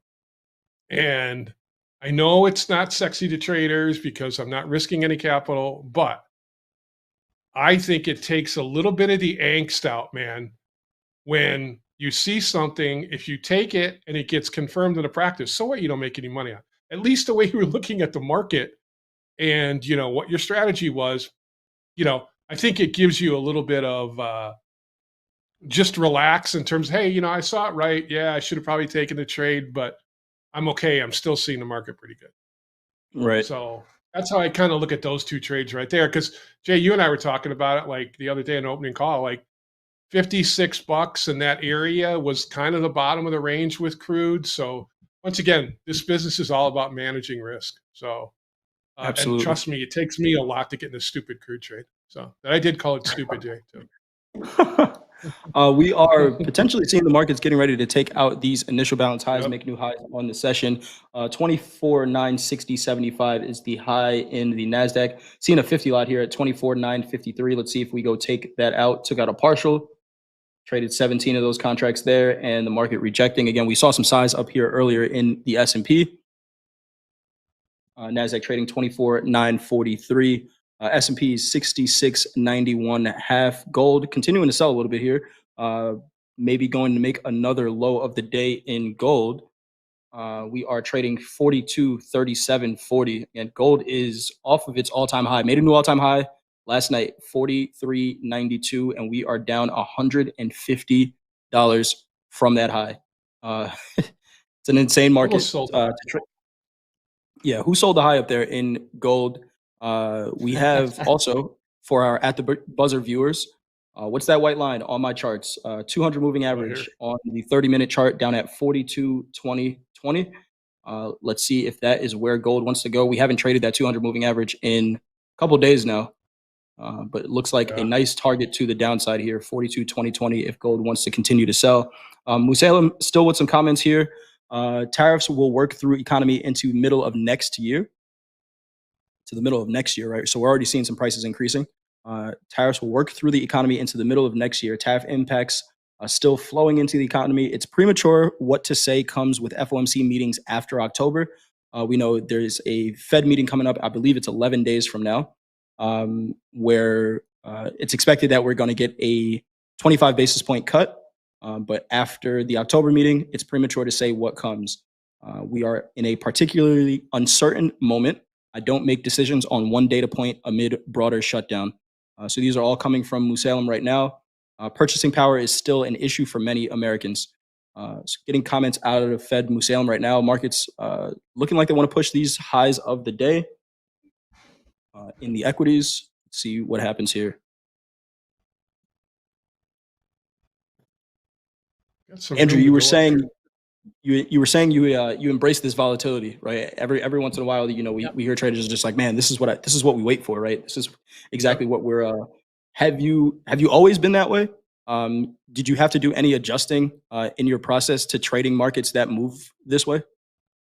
Sure. Yeah, I've kind of always been that way. My adjustments were don't trade minis. Okay. So, I trade Gotcha. the first several times, man. I would trade minis, and it was like one mini on super volatile days. 'Cause, you know, I like to scalp a lot, dude. There's no way. And so I just my big rule: if it's a very volatile day like today, you got to stick to your micros for sure.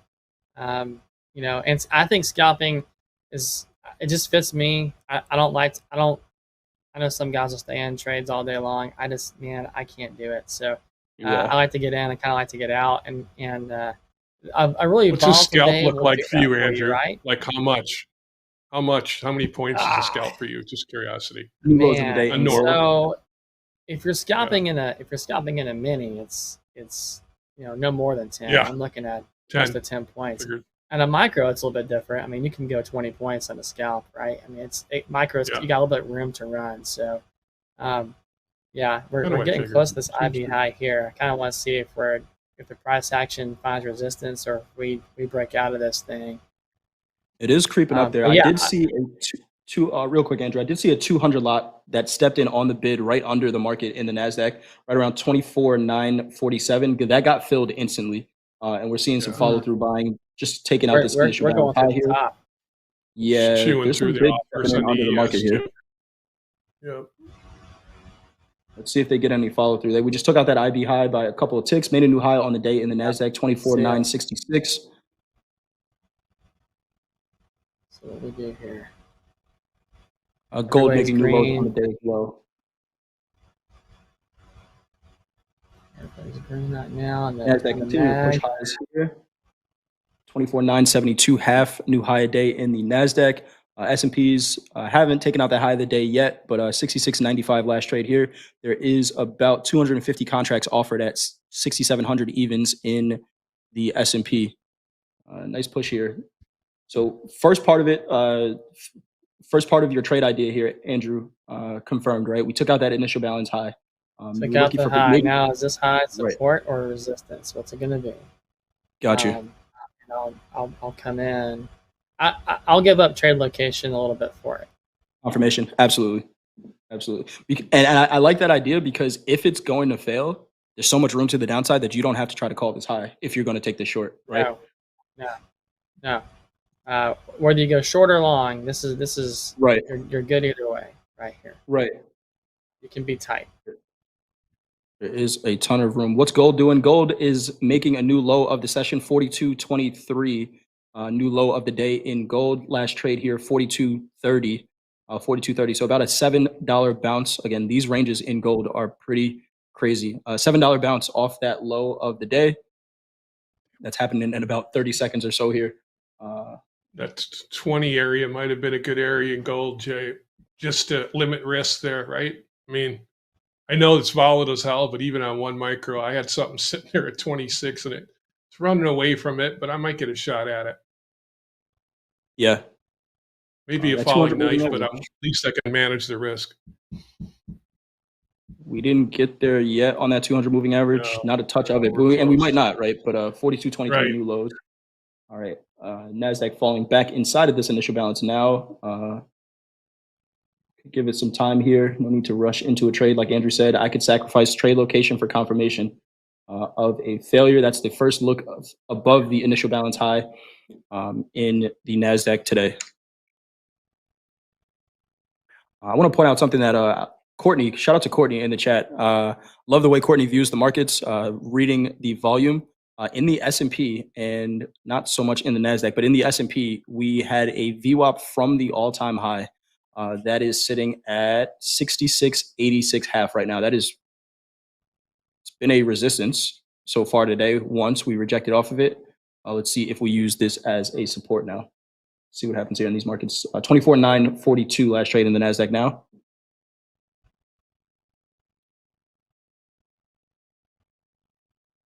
I'm in. I'm along one micro gold for 42.26 half. I'm going to risk a little below the lows. I'm going to risk 42.26 half. Go true long one micro gold. I'm going to risk a little below 20. I'll risk $75. I'm going to be stingy today, Jay. I'm not going sizing up into this freaking thing today. I know better than that. Be stingy, Hoop. Be stingy. Exactly. Somebody in the chat said maybe a potential squeeze up here. Just a quick look at Delta, S&P Delta, positive 12,000. The NASDAQ I have right now, negative 250, and that is for the regular trading hour session only. So the NASDAQ Delta before this move up, actually at those lows right around 24,700, NASDAQ Delta was negative 2,000. So we have unraveled some of that negative Delta, seeing some aggressive buying coming in on this rally up. It makes sense. The market moved up there. Got to be some buyers in order to do that. But still negative on the day so far. S&P Delta, heavy positive 12,000. New lows in gold, 42.20. That's that 200 moving average right there. Finally tagged it. See ya. Let's see if I'm we get out some follow. $75. Yeah. Yeah. All right, there we go. Yeah. Yeah. All right. Andrew, how are we looking at this market right now? What is this response you're seeing at this initial balance high?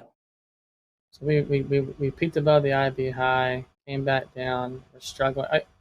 The thing that gives me a little bit pause is we didn't have a lot of strong follow through on the downside. The old moves come fast moves. That's what Dolby likes to say, right? There's some truth to that. Buyers are still pushing up. I've got a 20-day EMA that we projected off of twice. So it looks like we might, I don't know, we may come down just a little tad bit more. Some of the Mag 7 is starting to turn red. So this might help us a little bit. So I may get in. I may try to touch. I might have missed my opportunity, actually.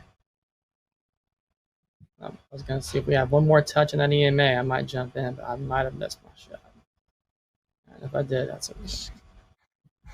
Ladder in gold looks like the NASDAQ. Yeah, it's been extremely thin. A bunch of air pockets. It's so thin. Yeah. You know, $1 spread at some points last night and even today. Saw that. We did see it tag that 200 moving average and bouncing a little bit from here. 42.2360 last trade in gold. 24.925 last trade in the NASDAQ. 66.85, 66.86 6 evens in the S&P.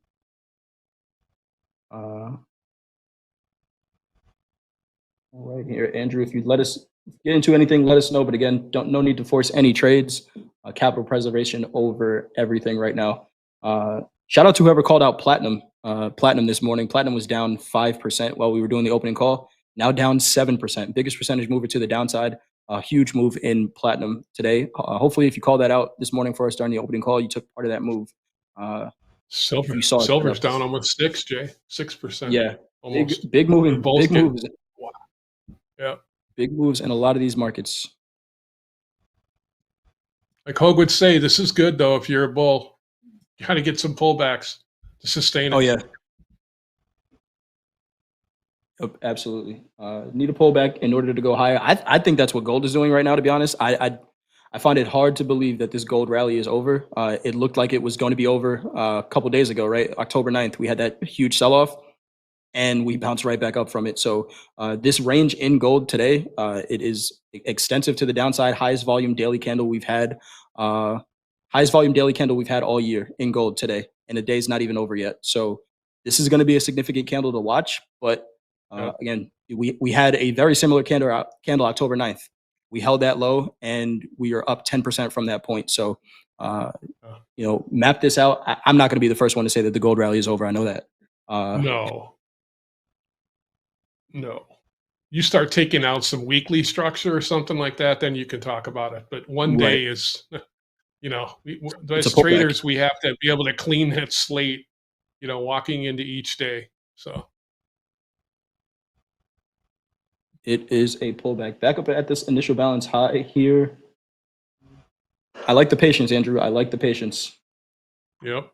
Wait for yours. Yep. While we wait for that, we have a forum pinned to the chat. And in the chat there, submit your questions for group coaching. JD, Coach Vince, and Coach Hoop. Group coaching today after shoulder tap. Make sure you get your questions in there. I think these guys have been on group coaching all week. So see what we can do. Try to stump them, ask them some questions that they have not heard before. Ask Coach Hoop who his cattle guy is.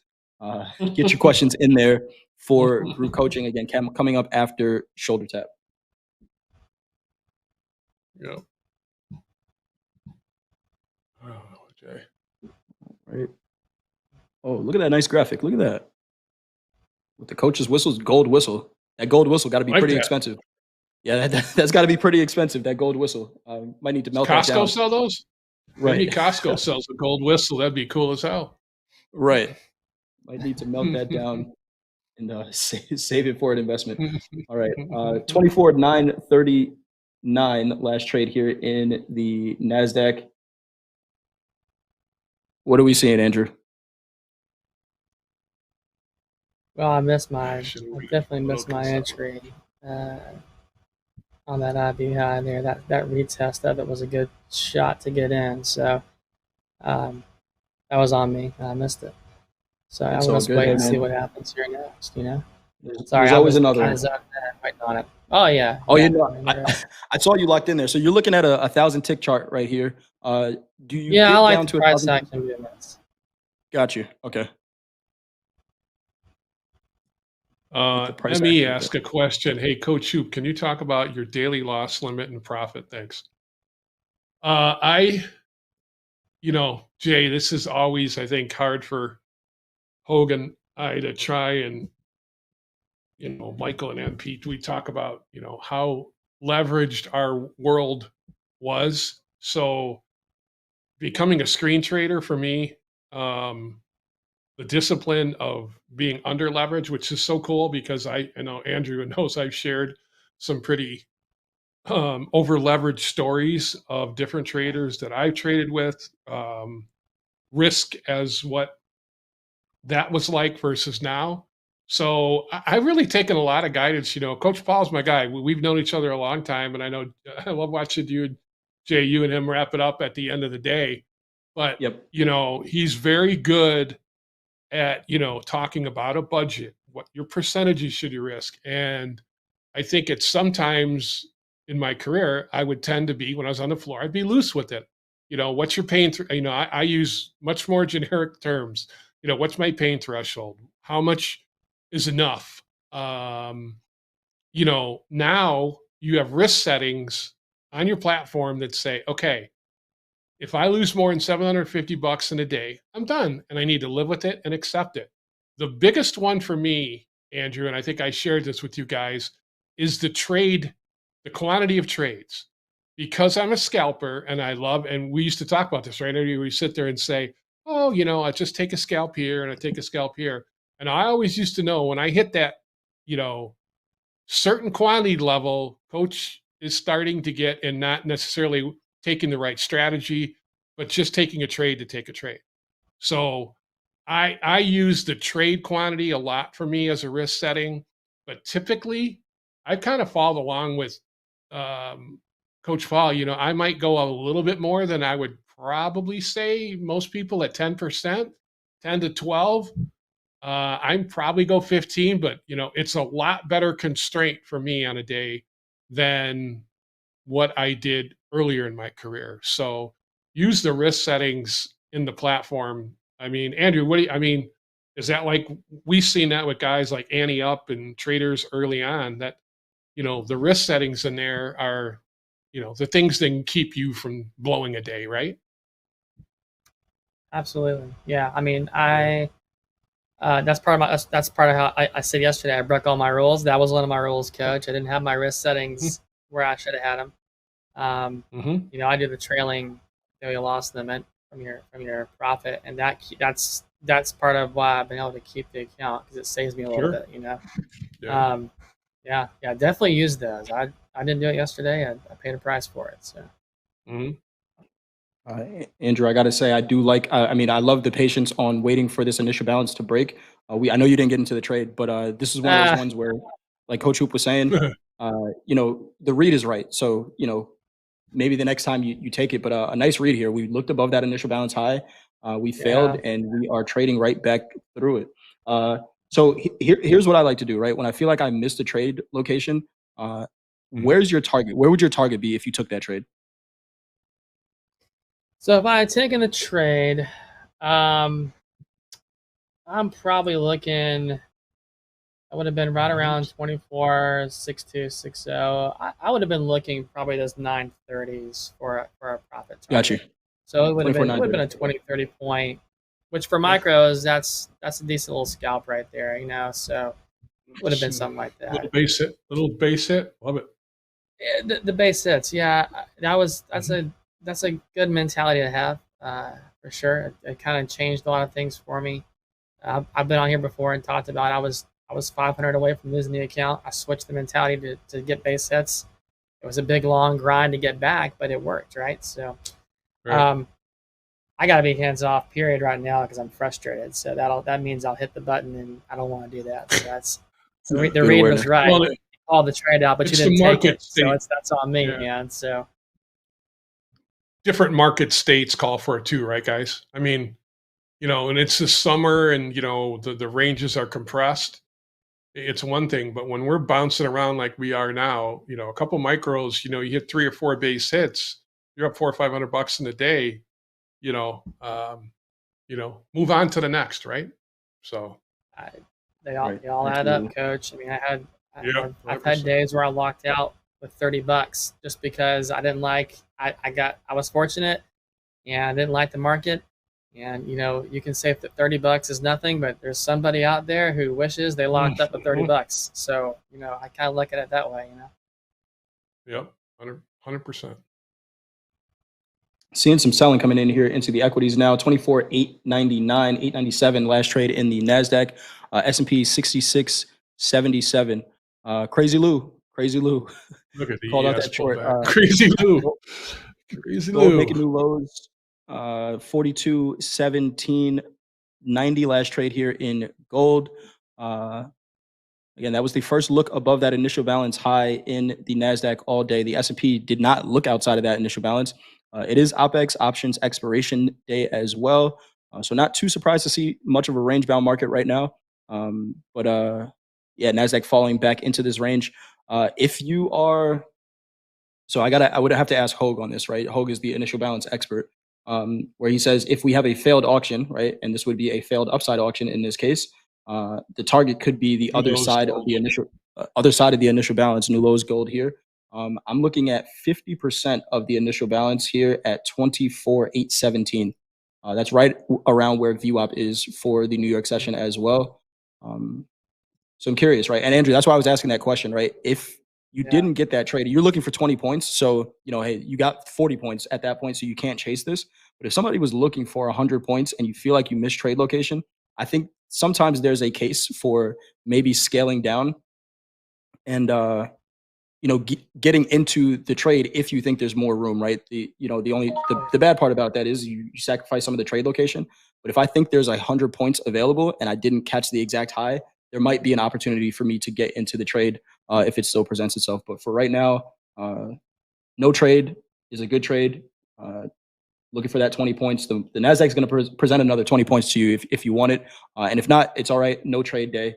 And we come back for Monday. Hey, Jay, is gold losing your my 200-day? We're losing that area. If you look at your white line. A little bit here. Yeah, we are selling under that 200 moving average now. And, we get this question all the time during At the Buzzer. It's like, okay, 200 moving average. Do I just buy it there if this market is in an uptrend? Some traders can do that. I personally don't like to, because anytime you identify a supply-demand area, support, resistance, whatever you want to call it, it's only support or resistance as long as the market agrees that it's support or resistance, right? For me, I would need to see a reversal pattern here, right? So if we get some a high volume exhaustion move and a reversal, then I would take the trade. But for right now, the market is continuing to sell through it. So it's not for me to buy right here. No, 4,200 could be another, once again, this market's loved the big fat round numbers, right? Right. Once again, it's only $20 away, right, Jay? That's how we say things now in gold. It's only $20 away. Right. That's how wide the ranges become. Yeah. Right. Crazy. We're talking about $150 range in gold, $152 high to low range in gold on its lows right now. Getting ready to take out. We have a prior day low, yesterday's low in gold. Watch that price. That is 42.14.5. We're about $10 above that right now. Andrew, good no chase on this trade. You might get this initial balance high test again. The question is, do we like the trade when it gets back up here? I don't know at that point. Yeah. The more you start hitting levels, the easier and more brittle those levels get. So the breakout likelihood is higher at that point. I would agree with you there. $28 ATR on the 30-minute right now, Jay. $28 in gold. Wow. On a 30-minute. That's insane. Yeah, it is. Yes, it is. Holding that area though, holding that 200 moving average. For now. I think wide stops, small size wide stops is probably that trade if you're just going to take it right off the level without a reversal pattern. 24,950 last trade in the NASDAQ. That initial balance high again is 960.75. S&P is trading 66.90. Initial balance high in the S&P is 66.97.5, which is also the high of the day. We have not taken that out just yet. I think we have some You were news. saying Do that. we want to? Yeah, go ahead. Yeah. Go ahead. Who? No, you were saying this is what 6 days in a row, Jay, of not taking out the previous day low in gold, right? Isn't that, I know you guys were talking about it at the buzzer. Yeah. It hasn't done it. Let's see if it does it today. But That's why I think that could be definitely an interesting point. And we kind of got pretty damn close, Jay. We got to 42.15.30. We got close. Yep. We have back at this initial balance high in the NASDAQ here. Go back. Maybe we just watch the markets because these markets feels like something's about to happen. Yeah, it feels like something's about to happen. NASDAQ trying to push new highs of the day here. Go ahead, Andrew. No. I'm sorry. I'm watching it break above the IB. I don't think it sells back all the way down. I think it's gonna keep going. Third time's a charm. Yeah. All right. Musalem is still going here. Monetary policy is somewhere between restrictive and neutral. Bankers tell me credit conditions are really good. Low probability next Fed leader will not be qualified. That is from Musalem. We are still in this. It's the last day they shutdown. can talk, right, Jay? I think Jack was saying earlier this is their last Is day. that right? Yeah, it kind of looks like that. It kind of looks like that because everybody's on the podium. Right. Everyone's at the podium. They've been at the podiums all week. And I think Musalem is the last one we have on the calendar for today. So yeah, maybe we are going into that Fed blackout period before the next Fed meeting. So Jack just confirmed it in the chat. Yep. What's up, Andrew? Speaking of like Fed blackouts, right? So the Fed is not technically part of the government. So government shutdown, you still would come out with your rate decisions, I guess, then wouldn't you? Yeah. Correct. What I understand. We're still going to get a decision, but it's what data are they going to have in order to make that decision? Right? Yeah. Man, what? Yeah, another rejection. That's true. What another rejection off that IB high. Oh, man. Yeah, hey, I was wrong. Came back. Dolby's got to be licking his chops right now. We're just ranging around. Boom, top, boom, bottom. I mean, wow. Well, made a new high of the day in the NASDAQ, selling off 70 points from there almost instantly. Another look above that IB high, the S&P could not do it. And we're back down to 24,915s here in the NASDAQ. They knocked twice on the initial balance door. Didn't let them in yet, but nope. Buyers look like they're trying, but immediate rejections. Yeah. Looking at the Delta, Delta is increasingly negative in the NASDAQ, negative 600 now in the NASDAQ. Still positive in the S&P, but peeling back just a little bit. It was at positive 12,295. Right now, we see positive Delta of about 11,000 in the NASDAQ. So some sellers did come in there. Obviously, we see price moving lower, but there was a little bit of volume behind that selling there as well. Anyone take the trade? Anyone in this trade? Anyone trading this right now in the chat? Are you guys shorting at this initial balance high here? Let us know how you are doing. We got a couple minutes left here. Andrew, again, great patience. I know you said a little bit of frustration. I talked to Dakota about this when he was here in New York. And one of the things him and I have been trying to focus on is, hey, if I call something out, I have to trade it, right? And I understand that frustration. Take some solace in knowing that, hey, you made the right read a bunch of times. So the next time it sets up, right, just clicking that button. It's been a big focus for me as well because, yeah, it is rough when you see that. But hey, you're going to read keep another doing one. it. That builds up, Jay, right? I mean, if you keep ignoring it and ignoring it and ignoring it, that shit builds up. And then it leads to sizing up and chasing. And so great read, man. Great read. Just great read. 24,890s last trade here now in the NASDAQ. 66.78. Seeing some selling coming in here now. Man, these markets are continuing to present opportunity, which means if you miss one, there's always another one coming, right? Just be patient, understand what your trade setup is, and you can take that 42.23 last trade in gold. It's trying to hold this 200 moving average, trying to hold the prior day low. The streak of not taking out a prior day's low in gold, does it hold, or do we take it out? Crude oil seeing some selling here as well. House account still in that short in crude from 57.08. That has been a 3-hour, 4-hour trade. 56.87 last trade in crude. Coach, you got one more question. Oh, sorry. JD might have Manfred beat in his opinion of crude oil. Which one do you see there, Jay? Someone was asking about live cattle short here.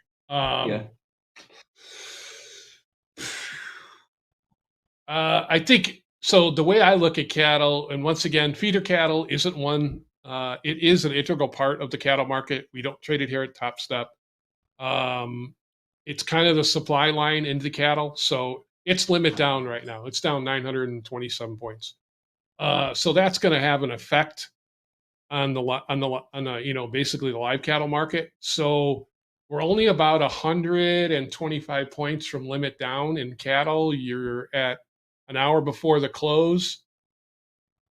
New lows in gold. Yeah. I think that's hands off for me on a day. If you didn't, I mean, if anything, Jay, I don't know. I'd be curious how you're going to look, and you can maybe take a look at it at the buzzer. Is that candle on the 30-minute in cattle this morning was probably one of the most violent candles of the year.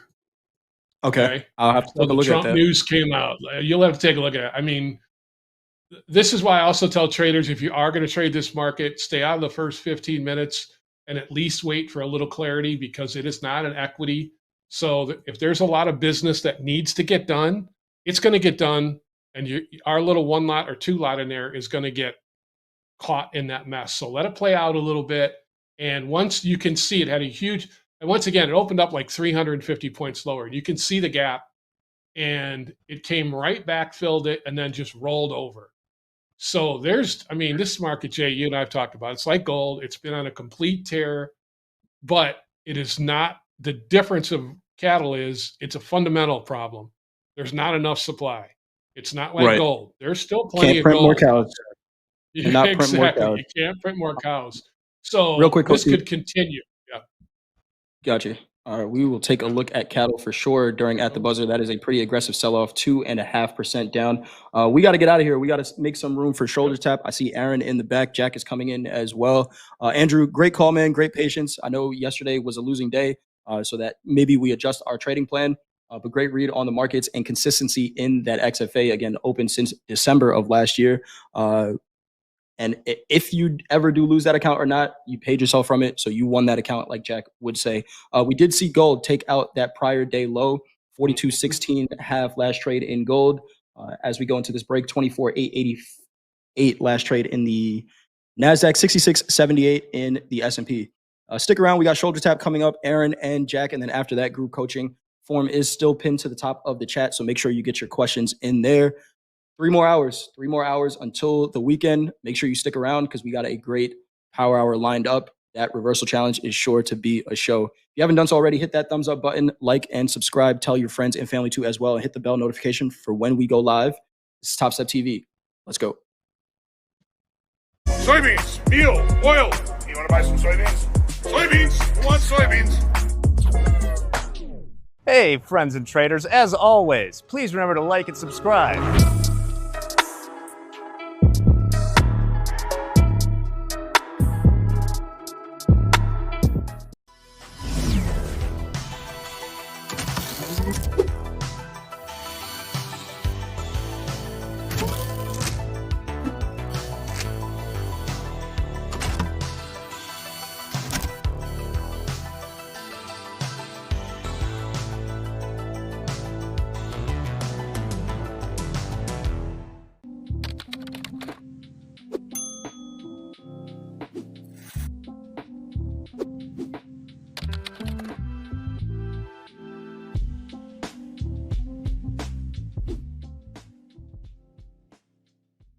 Data feeds are everything. Can't be connected 3 different ways from Sunday, or now one of those 3 different ways could fail. You want to have a direct connection to the CME, and Topstep X has the ability for you to do that. And that's the coolest part. Fast, reliable, and stable. There you go.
afternoon, everybody. Welcome to Shoulder Tap. We spent the whole New York session inside the initial balance in the ES, but it has been not boring, Aaron. How have our traders been dealing with this today? They're faring pretty well in the markets today. It is a range-bound day, it seems, adhering to that initial balance, like you said, Jack, pretty damn well. But overall, we've got a few leaders on the leaderboard if we want to transition over to that image. Sitting around the 10K mark for a few of our traders. It's a red day for more than I'd like to see for sure, but overall, people are handling this chop. Very nice. In case you're just joining us, it is monthly options expiration today. So don't expect your normal power hour. Actually, this whole week, nothing's been normal. I'm glad it's Friday, guys. I'm excited about these next couple hours, but this has been a hell of a week in the markets. That's for sure. So glad to see that these people, including our man beer pigging out 12K. And with that, markets aren't moving way too much at the moment. What do you say we jump into this card here? Let's do it.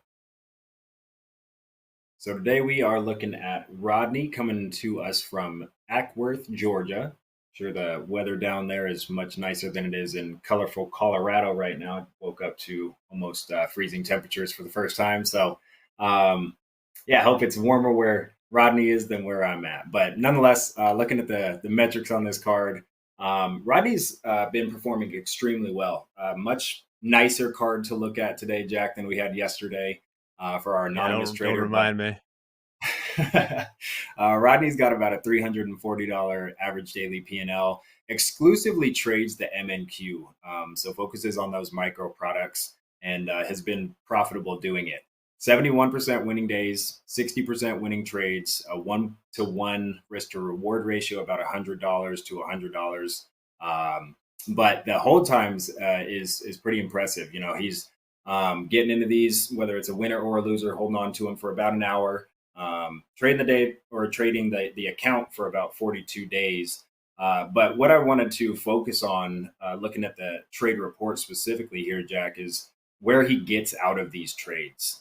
He is consistently getting out at the high most days, which means the risk management on all of his entries, all of his exits is, he's using brackets, is what I'm leading toward, or at least assuming here, right, is he's got to take profit. When it gets hit, he's done for the day.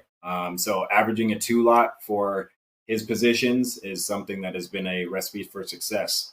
What are you seeing here? All right, before I get into the card, Aaron, I promise you I am not hanging you out to dry here. I just may not get another opportunity to do this. I'll keep talking so you know I didn't. I'm coming back, Aaron. I think we might have a special guest appearance here. We do. I like this card quite a bit. And congratulations are in due from one Rodney to another. This is my dog, Rodney. And like my dog, Rodney, this is a pretty sweet card we have here. Thank you, Rod. Yes. This is one of the better cards that I've seen. Sort of the opposite of yesterday. Just excellent loss control. Out of the 42 days, only 4 of them were DLL days. Now I have my dog in the room with me running around. This ought to be fun. So under 10% of days DLL, the histogram of net profits, I didn't send it in, but I'm looking at it now. It looks great. It's a nice distribution. They're not just leaning into that DLL. And a real departure from yesterday, they really seem to use like a trailing personal loss limit. This is a 100K account, and only on maybe 1 or 2 days, they're never flat and then losing more than $3,000. As you call yesterday, that was not the case. Really good discipline across here. What was the average per day? Making 340 a day over 42 days. Just a really good card. only trading one product, as you mentioned, the MNQ. The number of trades is deceiving. My guess is that they're scaling in and out of these with the MNQ, but this is delightful. It is. It's really nice to look at. Yeah, and it's something the risk team will always back. As we see expansions down the road for Rodney, it's in his future if he keeps trading like this to have expanded daily loss limits at some point, additional contracts added to his position limits. So I think the only thing I can say for Rodney here is kudos to you. Keep doing what you're doing. We're backing you. We want to see you continue to be as profitable as you have been in this account. Excellent stuff. And just for all the haters out there, my dog is actually of a pretty good weight. It's more the way I'm holding him. He has got a lot of skin. That's what I say about myself too, Aaron. Well, thank you for presenting us this card. And we're going to get back to the markets right now. Let me check. Looks like nothing too crazy has happened while we were talking about that card there. Coming up next, we have group coaching. Of course, it doesn't change. I should know that. JD, Vince, and Hooper in the house. Ask your questions. They'll take some trades. We'll be right back after this.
Good afternoon, friends and traders. Welcome back to TopstepTV. It is everybody's favorite time of day. It's time for group coaching. This is the time of the day where we take your questions from the chat and we answer them live here on TopstepTV. We've got a couple of legendary Top Step trading coaches right here. Coach Vince in the middle, Coach Hoop over there on the right. What is up, friends? Vince, how's it going today? Haven't seen either of you in a couple hours. What are you up to? Yeah, not much. I mean, trying to find some opportunities here, JD, but the equity's just stuck in the range. Nothing really to do there. Gold has been wild. It's a wild beast. It's like the bucking bronco here. So, It sure trying to has find been. a good opportunity somewhere. Oop, you mentioned the gold opening range trade on Monday. You think it might be exciting? Yeah, just a shade. That? Well, I mean, you're going to end up with almost a $200, and who knows where this. I mean, where gold's got 15 minutes from its quote settle, but it's got almost a $200 range. The ladder looks like it's a NASDAQ ladder. There's just gaps and spaces all over the place in it. So, yeah, I mean, it's been on a complete tear. So, the range could be extremely wide on Monday. So, yeah. In fact, I was just saying when we were in the green room, JD, too, I said, knowing myself as a trader, I talked about, trade limits. And when coach starts just not waiting for A setups and takes the B or C, and then I overtrade. So, and I always know when I'm getting close, and I'm like, I want one more little try at the bottom in gold here along 4,200, and took one more. I took basically one micro, and I'm basically the risk setting says, sorry, coach, locked out, daily trade limit hit, and I'm like, thank you, because there you go. I have it in there for a reason, and I know exactly why after. And once again, like you said, Vinny, as volatile as some of as the gold is right now, you could get in some trouble even with micros right now. Oh yeah, even with micros, it's true. It's something else right now. Capital Preservation Friday. I hate giving anything back on a Friday, JD. It's definitely one of my pet peeves, man. If I start giving it back, I'm like, not doing this. I've been there too. Like, we always joke and said, I don't want to be that guy in the pit at 2:30 in the afternoon just trying to get. And trust me, we being on the floor for 10 years, and I was the guy who did out trades, so I was typically there before traders, and then I was there again even after my markets closed. But there'd always be, and JD, you know exactly what I'm talking about. You'd go and you're like, oh man, I'm glad I'm not that guy, because he's just. He's just had a rough Friday, and he's just trying to dig and see if he can maybe scratch a flat day out of it. So, yeah, that feeling is like, no, not good. Those are always the guys you didn't want to be around them. Even after the close, like, you didn't want to be around those guys at the bar on a Friday after work. You knew they were just going to go home and ruin their families' weekends and ruin all their friends' weekends with all the sob stories, yeah. You'd usually see him at the. It kind of reminds me back in the day. It was on Mondays. Yeah. What's up, Vince? Yeah. No, I was saying, it reminds me back in the day, like, when we get those late spikes at the end of the day, when I had client orders and they're short or something like that, and they're trying to get out at the end of the day, and then they get squeezed, going into the close, and then they're forced to liquidate because they got to meet margin. It's that kind of stuff happens on Fridays too. Everybody wants to wait till the last second to get out, and then you're forced out, and that's not always a good thing. Well, and we said it earlier too, Vinny, cattle, feeder cattle, I know we don't trade them here, but they're limit down. So when you deal with limits in markets, oh wow, retail people don't understand that stuff sometimes too. They're like, what do you mean it's limit? Yeah, it stops. It's like right now, cattle's down 600 points. It's 725 points lower. It stops trading. What do you mean? Well, that's just what it is. I mean, there's a limit to how high or how low a market can go. Yeah. Yeah. Look at crude. We always say it. It went negative. Yeah. Get to know your favorite market. That was amazing. I'll never forget watching that on TV. I was watching CNBC when that took place at the time. I was away from the screen. I'm watching it go down, go negative. I'm like, what is going on? So, and it's it was only the front month though, right, Vinny? I mean, that's the other thing too. People don't understand that the secondary month would typically have a limit, but the front month, which is the lead month, this is why firms dictate to JD the roll, right? So like, remember we talked about yesterday, I said that open interest looked a little off, that we rolled a Dece in the crude, and we did overnight when we reopened in the session today, we rolled from November to Dece. So now you look at back then, the front month, the ranges, this is why you don't want to be in that expiring month 2 days before it expires, or a day on a and I'm going to say something outside of equities, right, JD? I mean, like you wouldn't want to be in an expiring platinum contract the day before expiration. Probably not where you want to be, Yep. Oh, we opened up a can of worms here, Hoop. Oh boy. Question in the chat. What are the NQ limits? What's the limit down in the NASDAQ? So equities have what are called, what the CME group refers to as circuit breakers. So at different levels, different percentages down, I believe it's 3%, 7%, and 20%, if I'm not mistaken. Is that right? 7. Starts at 7. Get off the CME website. Yeah, and the other thing too, JD, that people don't realize in the Globex, there is a limit up and a limit down. There is not a limit up. Trust me, from being in regular trading hours, good chunk in cars, there isn't a limit up. So, but the circuit breakers are what, 7, 12, and 20, 7. That's it. I think it is 7, 13, and 10. 7, 13, and 20. 7, 13, 20. Yeah. I don't know where I got 3% from, but at those levels, and they're different. They're dynamic. They're different every day, based on the settlement price. Correct. So once you hit that level, they will pause trading. The exchange will pause trading momentarily, usually for about 15 minutes to a half hour. Allow, I don't know, I guess a little breather before they reopen the markets again. Maybe make a few phone calls. Exactly. Get the PPT ready to go on the buy side. Yeah. If you aren't familiar with the PPT, it's an old legend. The plunge protection team, which was formed by the Federal Reserve many years ago. Right. It's an actual entity, but their purpose is unclear.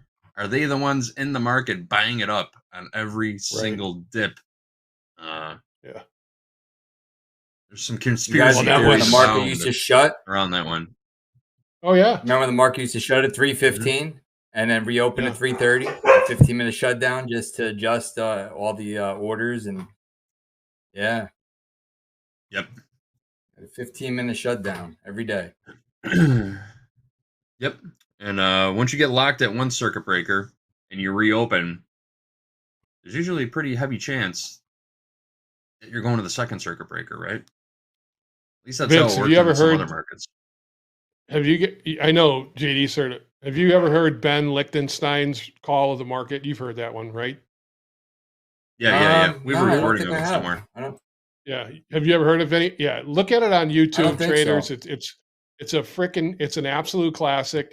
But JD, my favorite thing on that whole thing is when, back then, this is like when Hogue was in the pit and you just hear him yelling, "Here they come, sell it again." And the sellers are back in, and here they come, they're coming back in, and when markets get in free fall, and like I said, we are being a little foreshadowing because, as of, what did we say, October 19th was a 1987 crash.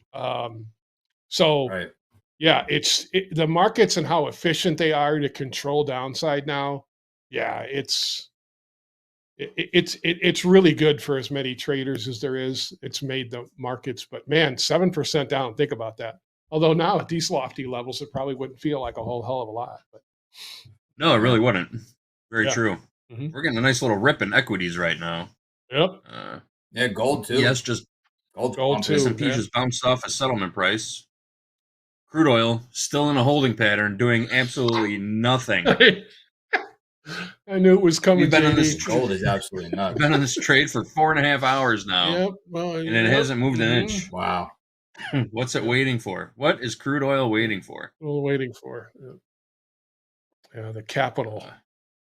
That's where your capital putting it to work, JD, right? I mean, that's the other thing, right? I mean, if you have 3 or 4 on in crude and it's eating up, once again, capital or your budget in a day? Is it best used, somewhere else? And trust me, from a guy, this was, and you've heard Andre say it. This was the market, man. You heard Dolby talk about it. I remember when I first started Topstep 2010, it was freaking, I don't know, 75% of the traders were trading either 6E, the euro, or they were trading crude. Yeah, euro. And then obviously S&P. I mean, those were the markets that were moving. Yeah. Not the way now. Oh, hey, How's you gold see that been? last comment? We're in the finding chat? a lot of traders in gold. Oh, I did, JD. What do you got for me? Are you ready? It's not a Friday until we report on ye old Baker Hughes rig count. How many open active oil and gas rigs are there in North America right now? I'll tell you how many. There's a total of 746. In the U.S., there are 548 open active oil and gas rigs right now. Gulf of Mexico, 8 in the Gulf of Mexico. And I was going to say the great state of Canada, but I didn't. I said it anyway. You might be foreshadowing, right? Yeah, foreshadowing. In Canada, there are 198 open active oil and gas rigs, bringing us to a grand total. I think the math is off on this, but it says 746. 746 total open active oil and gas rigs in North America. Thank you, Baker Hughes, for counting those for us every week. We appreciate it. We know that the week is almost over when we get to report on those numbers. All right, guys. Dusty Baker. Well, in the spirit of group coaching, let's go. Let's answer some questions. Yeah. You guys ready? Yep. Yeah. First question. This seems to be a popular topic of conversation. I feel like we answer a question similar to this one a couple times a week. But Matthew wants to know, hey guys, what is the best futures market for someone to dip their toes in? I learned best trial by fire, so I got a Combine account to start learning how to trade futures. Thanks for all your help in trading so far. I've been watching TopstepTV for about a month and a half, and up a total of $3,500 on options and regular trading since. What is a good market for a beginner to look at? Something that moves real fast, something that moves real slow. I guess it's different for everybody. It's a very subjective question. It really depends on, your risk for appetite, how fast you like to live your life. Does chaos, do you feel more comfortable in chaos, or do you need structure to build off of? So it's really about your personal preference. Personality. What kind of person right? are It's you? your personality, what's your personality? right, JD? I mean, it's, we've said that. I always say, like Hulk jokes, that the NASDAQ gives him heart palpitations just because he's been an ES trader his whole life. So, although he has found, I guarantee you, everybody needs to forewarn Hogue when he comes in Monday. I'm sure when he looks at his charts, but when he looks at gold, this isn't the gold he left on vacation with, because no, it's not. It has gone rogue. Yeah, it has gone rogue. So, So once again, I always say that too, right, Vinny? We say it to traders and VIP. And once again, you probably won't know that, JD, your personality a little bit until, like you said, you find structure inside of a market. I mean, most people, I see a lot of traders to say ES is cleaner and slower, but they're all freaking still trading NASDAQ. You just, once again, and markets go through phases. You work the retail side, Vinny. I mean, gold's just showing it's been that way for almost 2 years now. We talked about it before, cocoa, you start talking about some of these outside the markets we don't talk a lot. JD, you were talking about coffee. When I worked the retail side, coffee is another market that, I mean, if you're an options trader, when that market's spinning around, you talk about, selling premium, you talk about getting some margin calls. I mean, when that market starts moving, I mean, just think about it. I'd be curious to see going into Monday, how much, JD, you've watched this your whole life, how much you think margin is going to adjust in gold come Monday from today? Ooh. That's a good question. Right? Yeah. We might want to watch that. So Very it ain't going to interesting be what it is today. Yeah. I haven't gotten any notifications it's, from. I have a personal brokerage account. I haven't gotten any notifications about gold margins yet, but I'm sure I will over the weekend. That's a good point. I'll be looking out for it. Yeah. Yeah, I mean, right now, the gold margin is 18,000 maintenance on one On a contract. one lot. On a one lot, Mhm. 18,000 Wow. maintenance margin. Wow. Yeah. Yikes. What's a micro? Incredible. Micros are sitting at, let's see, I'll tell you. Micro 1,800. While you're looking for that, I got a shout out to Robbie Doc Latham in the chat. He knows how to tickle my funny bone, that's for sure. He says, hey JD, if gold and silver iron can tango, what's the airspeed velocity of an unladen swallow? Oh jeez. Oh, that's good. Everybody loves the Monty Python. Oh yeah. What a great show. Wow. What's the unladen velocity? Gold is such a crazy market dude. right now. Look at this thing. Yeah. Look at it. What's It's insane. People are getting white. Oh, the guy just Stop me became up said a he bit. became a Right now. K-Pod dealer. Hey, I could use some Keurigs. K-Pod dealer? Yeah, if you got some K-Pods. I like a good caramel Still macchiato. no movement. Yeah, yeah. Yep. Still nothing doing in crude oil. We're up $38 on this trade. $38 for 4.5 hours worth of work. That's not even minimum wage, folks. What should we do with this trade? Wow. Gold is officially You settled think for this today. is- 12:30 p.m. Central Yep. Time is gold settlement. You think this is OPEX, most all this volatility in equity they say, Vinny, JD? I mean, do you think, once again, we can always say we're waiting on news, but it just always seems on these monthly, and Jack was talking about it earlier, it just seems these end of the month OPEX, we just seem to we get pushed around very easy. Yeah, the equities are another one today, Vinny, that are just, Yeah. you know, the cleaner moves have been overnight. So, Yeah. I mean, look at the They have chopper one, in yeah. here. We haven't even left the range. I mean, we're inside of equities are just sitting. Anthony wants all the Secretary action in Percent gold. on for Everybody fast left the markets. equities. Yep. Mm-hmm. You know, when the guy pumping your gas starts talking about gold, you know something's going on. Everybody left the equities.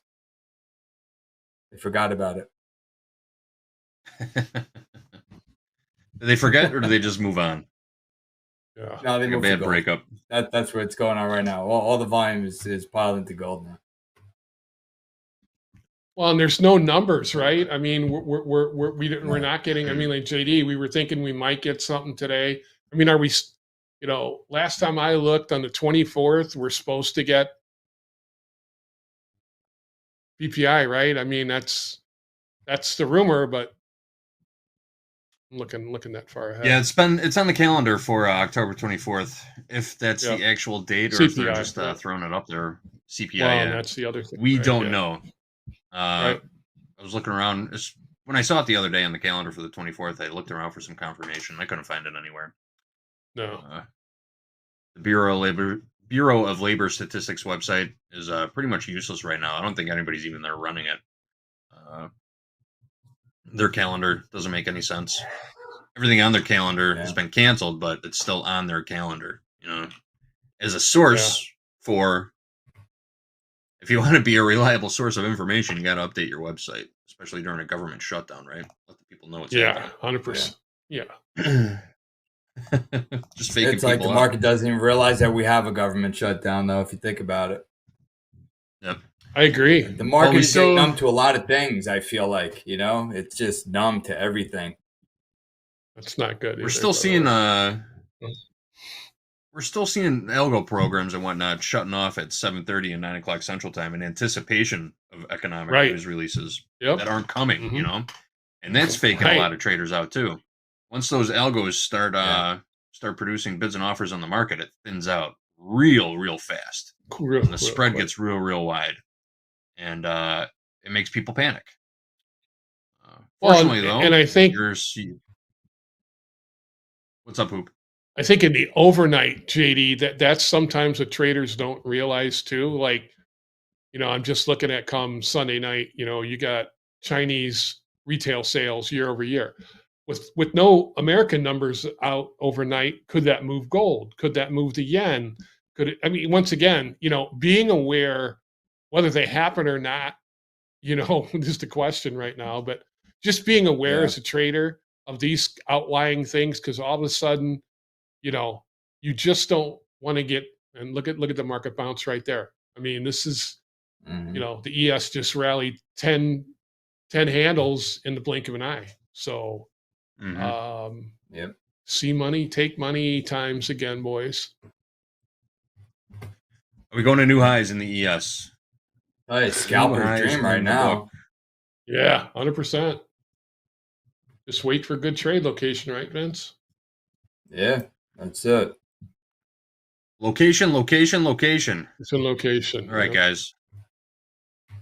What else we got? All right, let's move on to another question. This question came in yesterday. We didn't have a chance to get to it.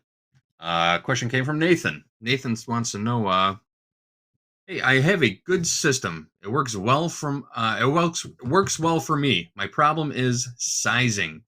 I get a little full of myself after a few wins, oversize and blow up. I know TopstepX has a lockout function for contract sizes, but that seems like a band-aid on a war wound type of fix.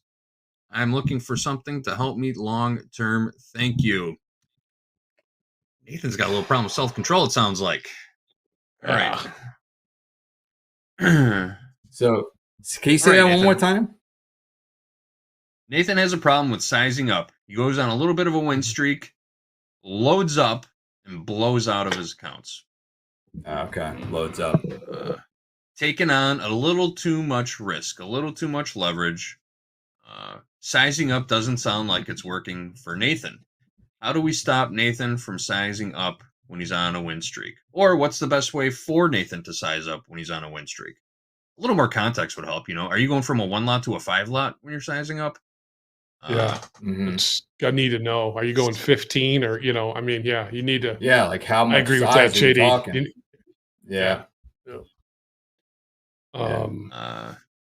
I mean, the risk settings, once again, is the biggest thing I would say with trading too is it's going to teach you so much about yourself and your personality. And the risk settings are there. Like I have JD, and we've talked. I know we talked about this because we use the dome. I have to lock out the regular GC because a lot of times I'll have that ladder pulled up, and I don't want to fat finger 1 lot in there. So I also do the same thing in a micro where I don't want to trade over 5 of them. So I lock out the quantity. So if you really want to see, Luna got jealous after he saw Jack's dog. Is you can control that by just put the setting in there and lock it in and just be done with it. That's, to me, if you're having a problem and it's not something you are able to control on your own, then you got to lock in the risk setting to do it, man. It's just what I've done, because I'm like, I'll just scale in here a little bit and go from 3 to 5, and you have 10, and then you load up. And if you have an issue with that, you've got a chance to lock it in. Just set it. It's a golf term I'm going to use. Set it and forget it.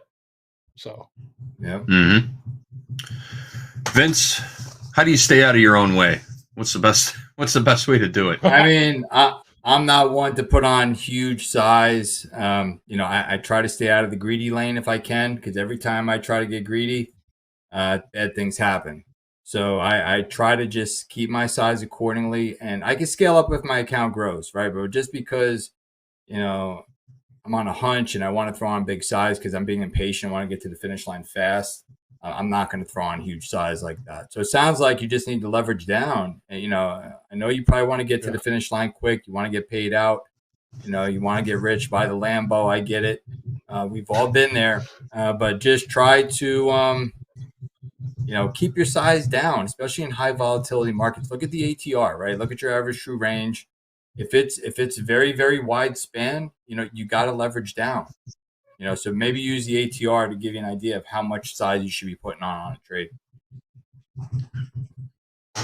Very true. Very true. Listen, guys, I'm going to be honest with you. We do everything we can to make this easy for you, right? We are giving you some pretty awesome risk management tools on the TopstepX trading platform. We have coaches in here every single day talking mindset, talking trading strategy, talking setups. At the end of the day, nobody else is accountable for your trading decisions except for you. You want to go ahead and click that button 50 times. Don't come crying to us, At some point, you have to take a little accountability for what you're doing. And as hard as we try to make it as easy for you as possible to do that, at the end of the day, you are the one clicking the button. So if you're not having good luck sizing up, it's on you to start sizing down. There's risk settings on the platform that will help you do that. But you have to use them, all right? 100%. That's all I really have to say about it, We can hold your hand for a little while, but eventually we got to let you go, Go be free. Be free and trade. It's for real,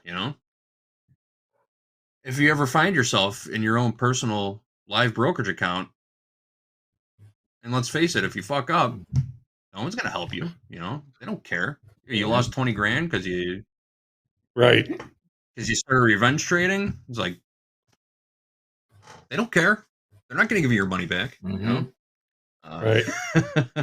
Yeah, if it's hard, if it's your own hard-earned money, man. you got to Here's go your back to money work back. and Here you fund go. that. Yeah.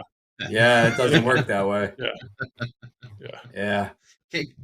Can't cry for a free reset in the live market. It's if this is something that you really aspire to do, you got to put a little work into it. You know what I mean? Look at gold. Really think about what you're doing. The gold is Let's take a look at gold. Gold's insane, JD. Just absolutely. Yeah, it's like I'm telling your dad, it's like a bad lumber trade right now. I mean, oh my God. Yeah, it's just nothing. It's insane. Yeah. Like the poltergeist exorcist. JD, when you said be free, I kind of thought of Slapshot. I said I feel shamed. I go in the penalty box and I be free. That's what a trader feels like, right? I go to box, I feel shamed, and then I be free. Yep. You feel shame, and then you get free. Yeah. Icing when the puck comes down the ice before the other guys. The ref puts his arm up. The game starts. The game stopped, then start up again. What an excellent movie! Opening scene is the best. When he explains the rules. Yep. It's like explaining the rules of trading. Yep. Coach Jay in the chat. That's the thing. You got to follow rules, though, right? That's the thing. You got to have rules. Like Hoop, he locks himself out after a certain amount of time. You got to have a set of rules for yourself. Keep yourself out of your own way.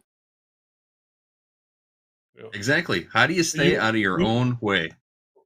We do everything Us we against us at the can. end of the day, right? You learn so much about yourself. Yep. We can't tuck you into bed at night. We can't do everything. Yeah. Night. I know I'm going to go click the mouse again. Yep. See ya. I'm not coming over to hide your computer from you every night, so you don't wake up and do something stupid. Right. But the tools are there. Use them. Set your daily lockout. Set all that stuff. Yep. Use the tools. Use the tools. That's it. All right, guys. Let's move on to a piece of news before we take our next question. Sounds good. So Spanish police, listen to this. Spanish police are investigating the disappearance of a Pablo Picasso painting. The 1919 work, Still Life with Guitar, measures just 5 by 4 inches. Very small painting. Smaller than most. Smaller than most people's hands, they say. Yeah. It was supposed to go on display starting October 9th at Caja Granada Cultural Center in southern Spain. The foundation that runs the center said the Picasso work was delivered by van alongside other art pieces. All were under video surveillance in the exhibition hall. It was during the unpacking of the artworks that the curator realized the Picasso piece was missing. According to Reuters, the painting is owned by a private collector and is insured for $700,000. Police said the missing piece has been added to the International Database of Stolen Artworks. A Picasso the size of your hand. Is it possible it's underneath the driver's seat of the van? Did somebody check in the gap between the armrest and the seat? Yeah, it might have slipped in between there. It might have You slipped. might want to buy one of those devices that you see them sell that keeps things from falling in there. Yeah. All right, guys. Here's another one. This question will probably. Let's see it. Let's pull it up. Bottom of the range. Yep, bottom of the range. JD, how many times have we talked about 6666 this week? Or sixes? We've been trading around that number. Right? It just keeps popping up. Yeah, just keeps popping up. We're almost back to a scratch on this crude trade again. We're up $8 on this crude trade. $8. Wow, that's a latte. Amazing. Kind of bored of looking at it. Cost a latte. All right. Cost a latte. Cost a latte. Yeah. It's gonna be $10 coffee soon. You're gonna go get a coffee at the store. It's gonna be $10 before you know it. No, we got a K-Pod guy in the chat. We'll just go to him. We'll go to the K-Pod guy. Yeah. Oh, there you go. Maxwell House is offering a year of coffee for $40 with some freeze-dried coffee, some Folgers. Right, I'll take it. Some Folgers freeze-dried. Yeah. Why not? You drink enough of it, you'll never even know. Right. Freeze-dried. Put it away. You don't have to worry about it. All right. Next question. This one will probably take us into the end of the segment. But Beverly S. wants to know, hey, guys, I was able to get my first XFA about 1 month ago. I've now built it to about $4,600 in profit. I've never requested a payout. So can you explain where my account balance will go to, and do I have to start over with my $3,000 risk? Or will it still say don't go below zero? Thank you so much. So after you take a payout at the funded level, your max loss limit goes down to that zero line. So if you have a $4,600 account balance right now and you take out $2,600, you will now have $2,000 worth of risk to play with. And once you lose that $2,000, if you happen to lose that $2,000, the account will be closed. Correct. So I guess the question now becomes, Beverly, how do you take a payout without really, should I say, you want to keep your balance high enough to give yourself a certain number of swings at the plate, right? So whatever your risk parameters are for a trade, per trade, are you risking $200 per trade or $300 per trade? I would recommend, and of course this isn't trading advice, it's my humble opinion, if I took a payout, I wouldn't want to leave myself anything less than 10 more swings at the plate in that account, giving me 10 trades to keep growing that account. That's just me personally, though. Vince, when it comes to taking payouts, how do you manage your account? Account management is just as important as risk management in a trade, right? So how do you manage your account when you're talking about payouts, when you're thinking about potentially taking a payout? Vinny, you go first. Who wants to go first? All right. Yeah, so I touched on this previously, but let's say, you're comfortable having a certain balance in your account. So I would say I spread it out over at least 30 trades. Okay. So whatever your account balance is, I don't think I'm going to take 30 stops in a row. I think it's a manageable risk, right? To take 30 stops or less in a row. So I would say spread over 30. I've taken 10 stops in a row. So for me, I wouldn't go 10. But 30 stops is probably a good spot. But I kind of like to have an account balance of, say, in like a personal account, a minimum of like, say, 25,000, right? And then at the end of the week, if you're up a couple grand or whatever, you can take it out. But if it falls below that threshold, right? So let's say you have $10,000 account balance. If it falls below 10, you can't pay yourself, right? You can only pay yourself if you get above that minimum amount you need to maintain in your account. Because if you start to dwindle down the account, you're not going to make trades clearly, right? You're going to be trading on emotion because you're concerned about the balance in the account. So find out what balance is comfortable for you, and then I would adjust it and take payouts based on that. So I do like to keep a buffer in the account just so it can keep you on track and you're not really concerned about blowing up, So that's how I kind of look at it.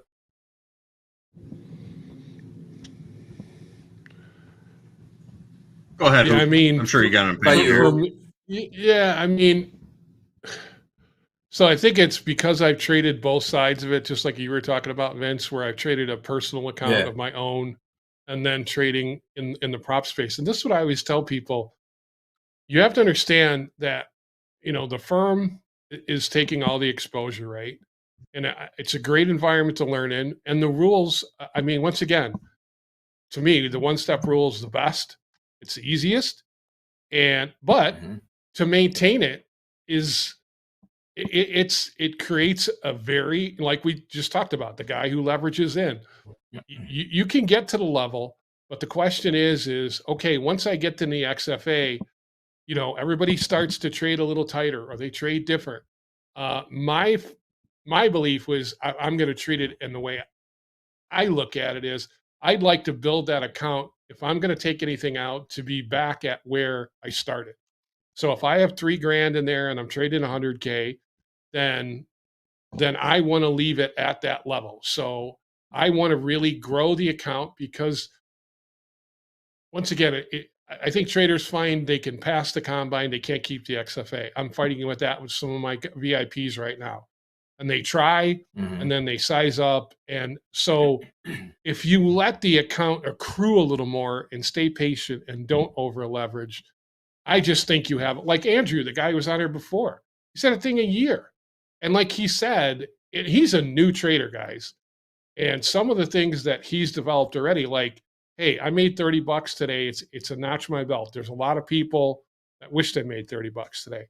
And with those little days of accruing it, I mean, that guy's kept the account for a year and he's only been trading for years. So I just think, I know taking the payout makes it very real, but if you're trying to keep the XFA, it is a dancing, right, JD, of what makes you still feel comfortable to trade like you normally do and also pay yourself. So I think you have to quantify it like Vince was saying, like if I risk $100 a trade, I'm willing to, how many swings at the plate does that get me? Or $150, whatever it is. So, but I like my feeling is, as long as you don't have that, the day where you just lose it.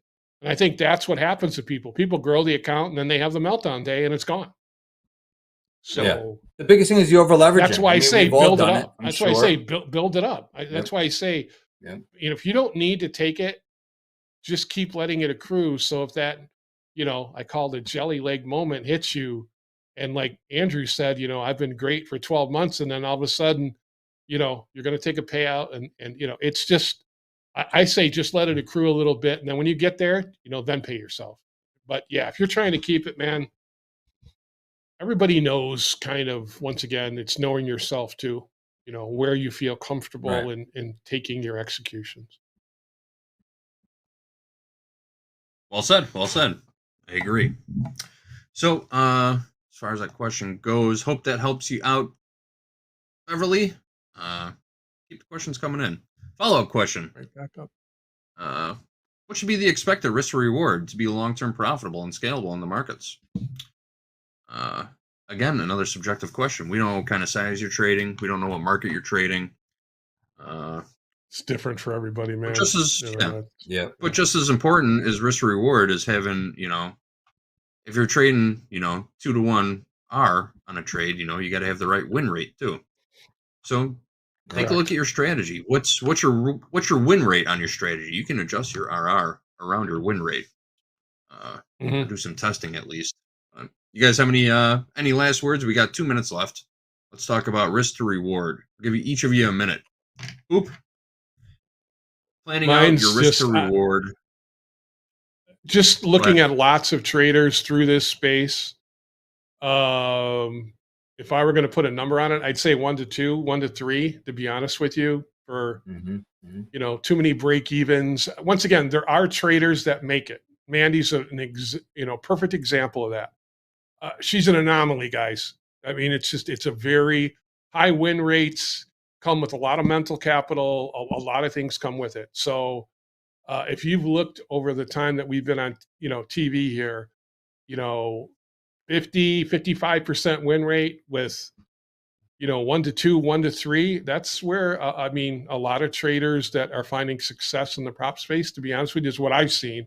1 to 1s are just, it leads to high win rates, scalping. I just think, I just think it's got to be more like 1 to 2, 1 to 3, and don't get so wrapped up in the win rate. That's mine. Yep. Vince, last words. Agree with you, Hoop. I mean, I'm the same thing too. Like I strive for just a minimum of 2 to 1 at a 40% win rate, because at that rate you can be a profitable trader. Just by maintaining 4 wins out of 10 at 2 to 1, you could be profitable, right? 3 to 1, it would be great. You could really build and grow an account at 3 to 1.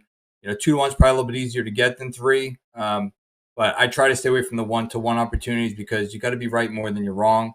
And I'm usually wrong more than I'm right. So I like to put the odds in my favor by getting a little bit of a higher reward to risk ratio. Get it. Fair enough. Go get it. All right, guys. Thank you so much. That's it for group coaching for the week. All right. We'll be back again on Monday with some coaches. Hogue is back on Monday too, don't forget. So favorite questions ready for him. And we'll catch you guys in a little bit. All right, we're going to step aside. Trade with Topstep coming up next. Me and Jack are going to be here with John London. I see him in the green room right now. We're going to be trading it up going into Power Hour. We got a reversal challenge at Power Hour coming up at 2 o'clock p.m. Central Time. Gabe, Manfred, Chad, and VWAP are going to be going head-to-head, toe-to-toe, nose to nose, belly to belly. It's going to be a good one. Watch the mute button. See. I offered to, I wanted to get a dump in our production meeting yesterday. Like, should we get a dump button for Manfred just in case he goes ballistic? But Ditka light, right? In a press conference, yeah. All right, guys, we're going to take a short break. All right. Trade with Topstep. John London coming up next. Topstep TV. Let's go get it. Click like, click subscribe. This is Topstep TV.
Futures traders should know and understand what open interest is. Open interest, quite simply put, is the number of outstanding contracts in a futures product. Why is it important? Open interest can tell you when money is coming into or being pulled out of a specific futures contract. Now, how can you use that to your advantage?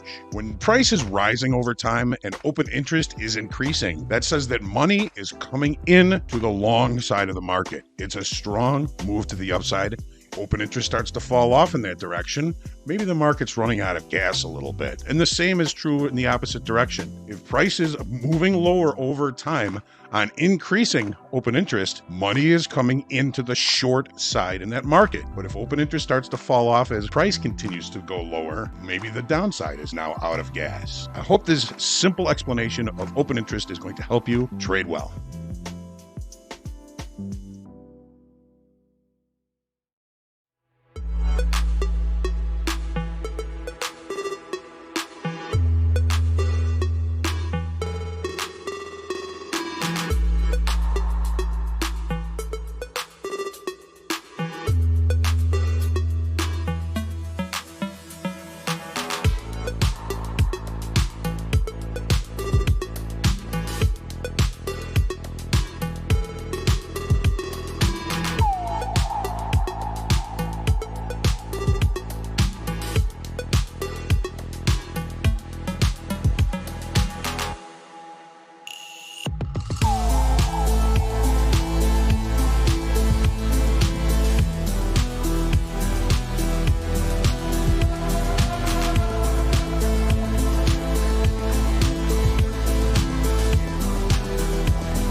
Welcome to Trade with Topstep.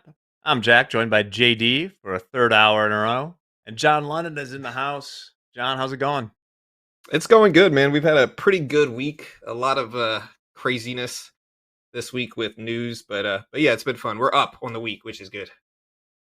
Always a good thing to be. Violently range bound today on option expiration for the month of October. Expiration. I'm looking at the ES. We are going for a third run at the initial balance high. Real clean bounces off the low around 66.40. John, are you in any trades right now, or what are you looking at?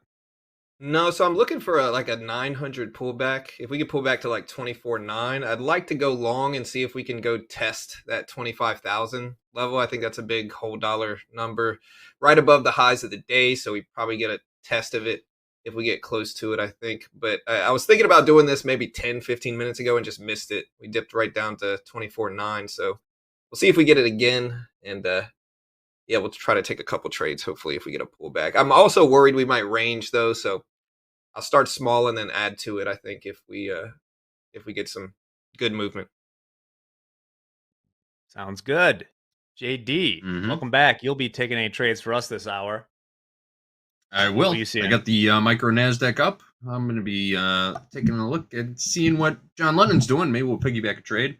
We just bounced us off of settlement price twice in the NASDAQ and the S&P. 24,831 settlement price in the NQ. Bounced off of it twice in the last half hour or so. We're trading right underneath the highs. What do you guys want to see? You want to see a little liquidity grab at new highs and then settle back in a range? Is that what we're thinking? I'm thinking. Yeah, I like that. I don't mind that. Yeah. I think the Makes market sense to needs me. a green day. Yeah. I think it needs a green day. It's been rough the last few days. I think if we had another red day today, next week, going into next week, we might be really, really fearful, you know? And so kind of needed a bounce back day, especially crypto, I think. Let me look at crypto. But Bitcoin got beat up over the last few days. I was thinking about trading some micro Bitcoin, but sticking with the NASDAQ so far. Bitcoin's down pretty good today, isn't it? I haven't looked at a chart, but that's been a very, very volatile market. Every time it makes a brand new all-time high, it retreats 20%, like in a week. Yeah, but it keeps moving up to new all-time highs. That's right. Long term, I like it. Short term, I don't know what it's going to do. You know, especially the last week or so, it's been a lot of liquidations. You know, a lot of big pullbacks. So we'll see if people are still buying the dip in it. But Well, we have Guys- Trump on the wires right now. I don't believe we're allowed to bring the stream in for this one, but just something to keep an eye on in the background. What are you going to say, JD? Oh, no, I was just going to mention that we are still in this crude oil trade from the opening range. The 1 minute opening range breakout in crude oil. Was it long? Just about 5 hours now. We are short, and we are down $6 after 8 hours or 5 hours of holding this trade. That's not the worst. So the risk to reward. We're only risking $50 on this trade, and it hasn't really gotten close to our stop yet. But price just keeps jockeying around settlement. Let me pull up the NQ chart up. Here is the crude oil chart. Would you call that violently range bound right there? Yeah. Yes, sir. Is that a money printing machine? Yeah, it looks easy. Turn on the money it looks easy. printers. Yeah, right? It looks like it should be so simple. Is anybody making money in crude oil today? Raise your hand in the chat. I don't know. I just get really unlucky every time. Every time I see a chart that's this sideways, I'm always like, yeah, let me just short the top, buy the bottom. Always unlucky. Every time I do that, it just decides to break out of the range and then run up big or whatever. And so I just think I'm unlucky with really, really. I'm like, that chart looks great, and then I do it, and then that moment it decides to break the range. So how do they know? Who gives them the heads up? It requires patience that not many have. But if you look at something on a longer time frame, like gold, if you look at my chart right now, could have made a pretty penny between May and the beginning of this melt up by just trading. Like, look at this range right here. Or I always like to show the greatest trading range of all time. Let me see if I can flip this up real quick. A wild chart. Yep. I have the corn chart. You know what chart this is, JD, right? What is that? This is 30-year yields from 1988, 2000 to 2020. You could have made an entire career. It's 32 years of trading the same range, and you'd probably be invited on CNBC a lot for your thoughts. You'd be doing pretty well. It is I've got notable, one of to course, match you, Jack. Okay, what you got for me? I got one to match. I've shown this before. Let's take a look at this corn chart. I'm going to switch my my tab here. Switch over to my charts. This is a corn chart going back 18 years. Wow. Is that giving you the answers or what? That's a weekly chart going back 18 years, 2007. All you got to do is buy the low and sell the high. Sure. Try not to screw yourself up in the middle, right? Yeah. Gotta wait for it. I think, I'm bad at that. I think I'm really bad at that. I should have taken the 24.9 trade on the NASDAQ. I'm still mad, but that's how it goes. Yep. All right. What are these equities doing? We made NASDAQ's new. up there. Yeah, made new highs. Yeah. Getting close to that 25,000 level. I don't really like the break of it. I think like half the time it breaks big and then half the time it liquidity grabs down and just dumps. But I like the range up to it. So if I can find like around the highs but not quite at the highs and get like a pullback to it, I like those type of trades. But it's Friday. We got options expiring. I think we might just get choppiness. So. Well, speaking of that, that's why I love. There's not a lot of. I don't have a lot of resistance levels between right here, right now, and 67.38. We'll call it. But I would love to sell there. That would take a hell of a rally, but makes me a little bit hesitant to short this. But I guess if I was leaning anyway, just keep on doing what's been working so far today, which is selling around here. Trump's talking right now, as a matter of fact. I saw a question the just saw another headline come across the tape that the U.S. House will be on recess next week. Oh man, yeah, the government shutdown. Well, the House has already voted on the bill, right? We just need the Senate to pass it. But if there's going to be any new negotiations, then it has to go back through the House. Is that correct? I think so. I'm not a lawman, JD. Guy. Right. Yeah, I'm not a political guy either. So, but all I know is I'm not optimistic the shutdown's going to end anytime soon. I think it'll go probably at least till the end of this month, maybe longer. Gold might rally up until then. I don't know. Gold looks like it wants $5,000 an ounce. So we'll see what happens with gold. Those are some dips that have been working. I notoriously called gold short. I didn't like it at 2,000. Now it's at 4,300. So really, yeah. What didn't you like about it? I'm curious. Gold can downtrend for a long time, and so if you buy it when it's really strong, you can get really nice dips and ride it up. But it could also downtrend for 6 years, 7 years, and so I don't really want to, I don't really want to get stuck in a 5 or 6 year downtrend. And so that's the reason I didn't want it. But then it just rallied, and I think then the shutdown happened. It's just been a really, really prime, opportunity for gold. I think gold has benefited from a lot of the stuff, a lot of the uncertainty going on, plus inflation fears, rate cuts, all that stuff. Gold's just been running. Yeah, I don't love owning things that don't make money, JD. I may take some flack in the chat for that, but I've seen a lot with this rally of cheerleading where it's always like, stocks have never hit a new high priced in gold since 2000. Like, weird time to pick. I wonder why. But also, they tend not to include the dividends accrued along the way, which is an important difference. Yep.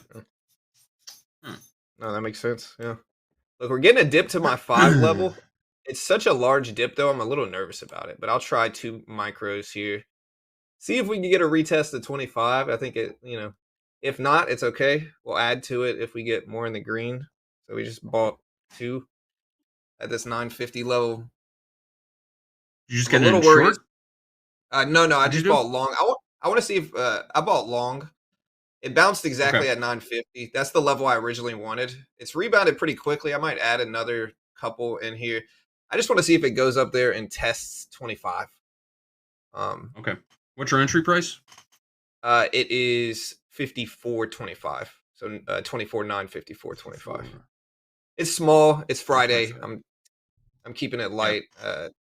You know, we'll try to give it Capital some time. Preservation Friday. Sure, 100%. JD, we got So it 15 looks- minutes to wait on. Can you have failed upside auctions later in the day? We'll have to wait 15 No, I minutes to believe find out. that time This is has got to be the first passed. one. Shoot. I think pretty much after 12 o'clock Central Time, you can't really call them failed upside or downside auctions anymore. There is another term for it. I know Deanna's not in the chat today. She doesn't trade on Fridays. But she's got another word for what you call a failed auction closer to the end of the day. There is a term for it.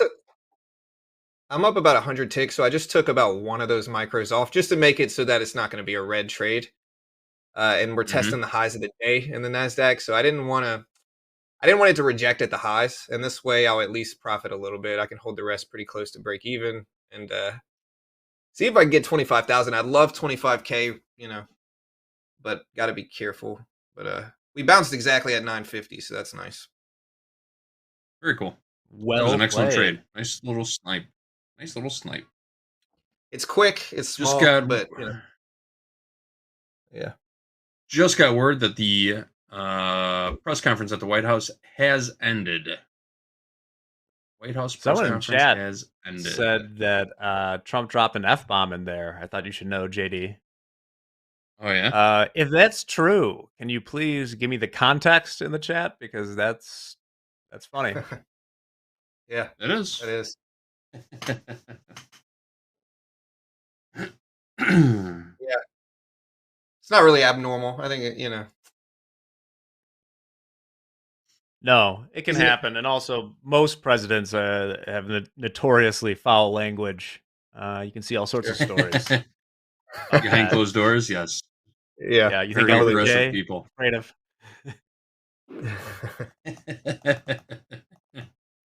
Did that offend your delicate sensibilities? An F-bomb? We'll drop Nixon. an F-bomb here. Me? No. Oh, dude. Y'all should see me off the no, street. not you. Not you. Okay. Not you.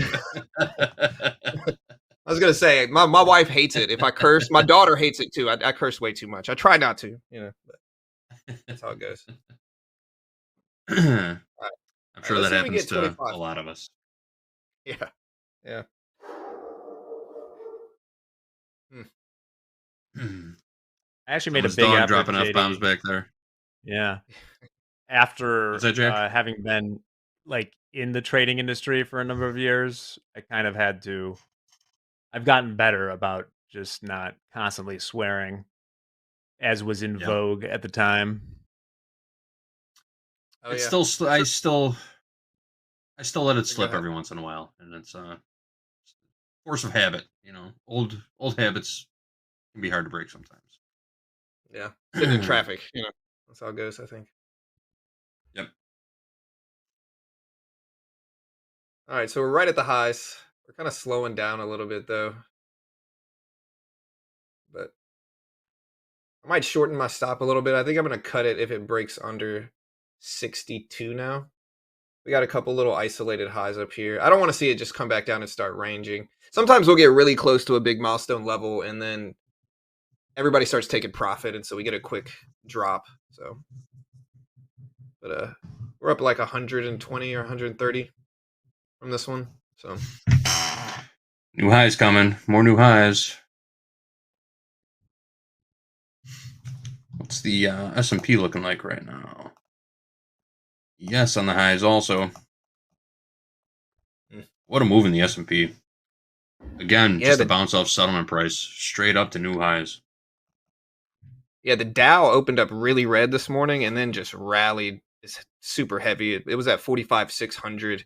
at like 3 a.m. and now it's at 46. So big rebound now. Pretty green on the day.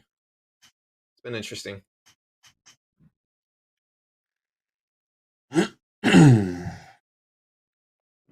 Oh, there we go. Chat says I'm gonna take the rest off here, right around 25. So I'm out. nice trade. Nice trade. Thank you. Appreciate it. I'm worried 25 might reject it. So we'll see. You got 300 live, 67.05. Big fat round number. 25,000. Yeah, they're kind of like magnets sometimes. You know, traders want them. More optimism steps in when you get close to them.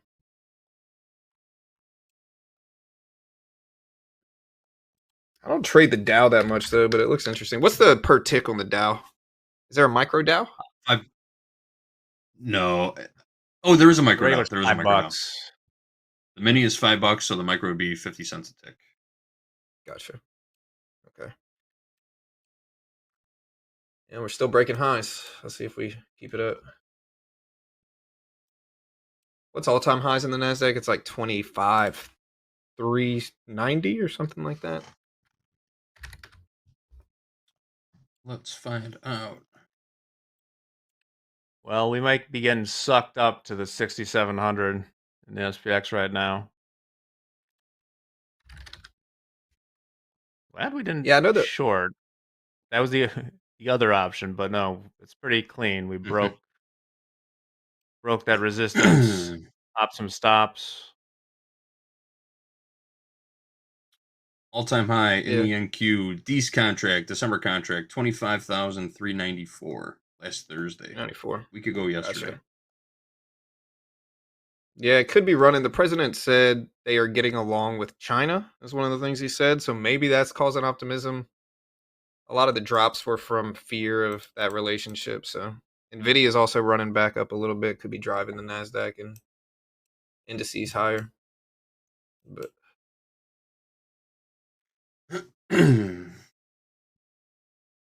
now I want to see if we get a pullback 225 and how that responds to it.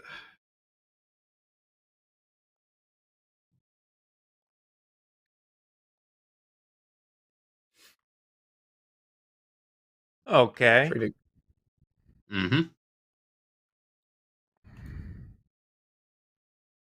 Yeah, you mentioned NVIDIA's up 1% now, Tesla up 2.6%, Google up 1%, Apple up nearly 2%. Apple actually just turned green, I think, for the year.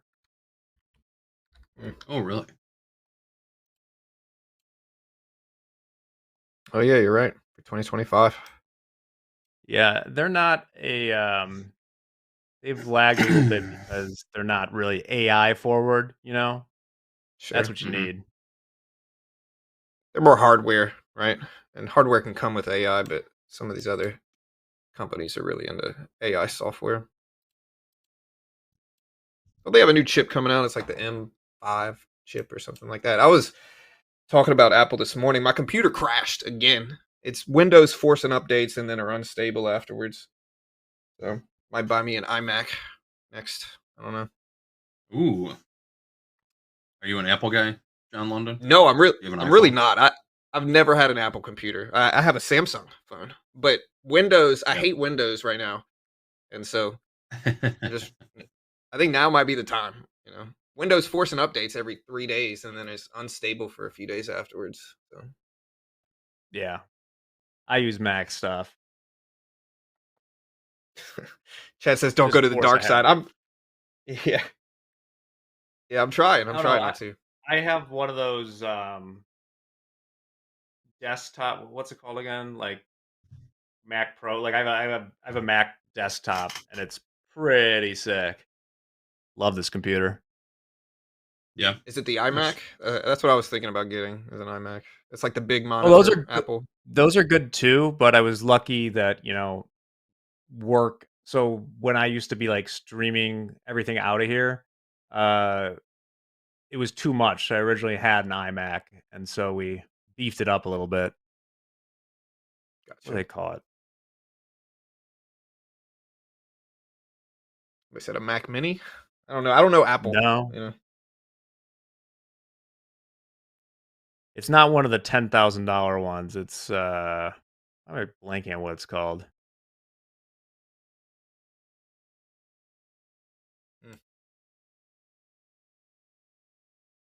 Oh, I have Yeah, a I Mac love Mac. Studio, Apple Mac Studio. Gotcha.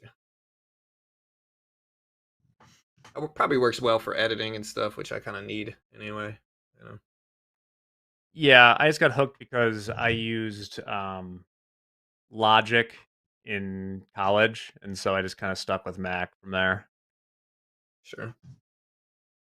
Yeah, that makes sense. Yeah, I'm thinking about the Switch, but I just have so much stuff built on Windows. It would just take a long time to get used to, but I'll have to at least pause the updates. I ignored one for like 5 days, and I paid for it because then it just forced it.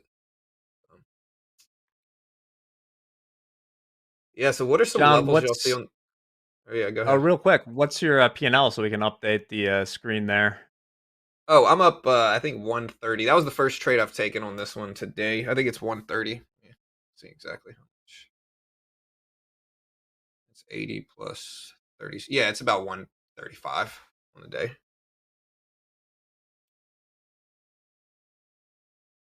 It's been a good week. I'm probably up maybe like 600 or 700 this week, which is good for me. I'm thinking about taking a 25,000 dip, but it would have to be such a really short trade. I don't know if I'm gonna do it. You could also get like 975 right here, and then see if we continue to rally. And there's us bouncing at 25. Maybe I should have taken it. It's just such a small. There's no meat in them, and you know, I would have to essentially hope it breaks highs again and then gets up to 54s maybe. But I'll wait. I also have a combine. Yeah, I have a combine. Passing, right? Yeah, I'm like $800, $700 away from passing. I could just kind of risk it for the stream on that one. I already passed one this week, and so if I fail it, you know, I'll be okay, and it might be a little bit more fun than. Take suggestions for where can we make $800? Right. Now you got me. My interest peaked. Chat, how should I do it? How should I do it? You know, should I just buy copper? Close your eyes for 30 seconds and point, click, pray, and copper. That market moves so fast, so thin.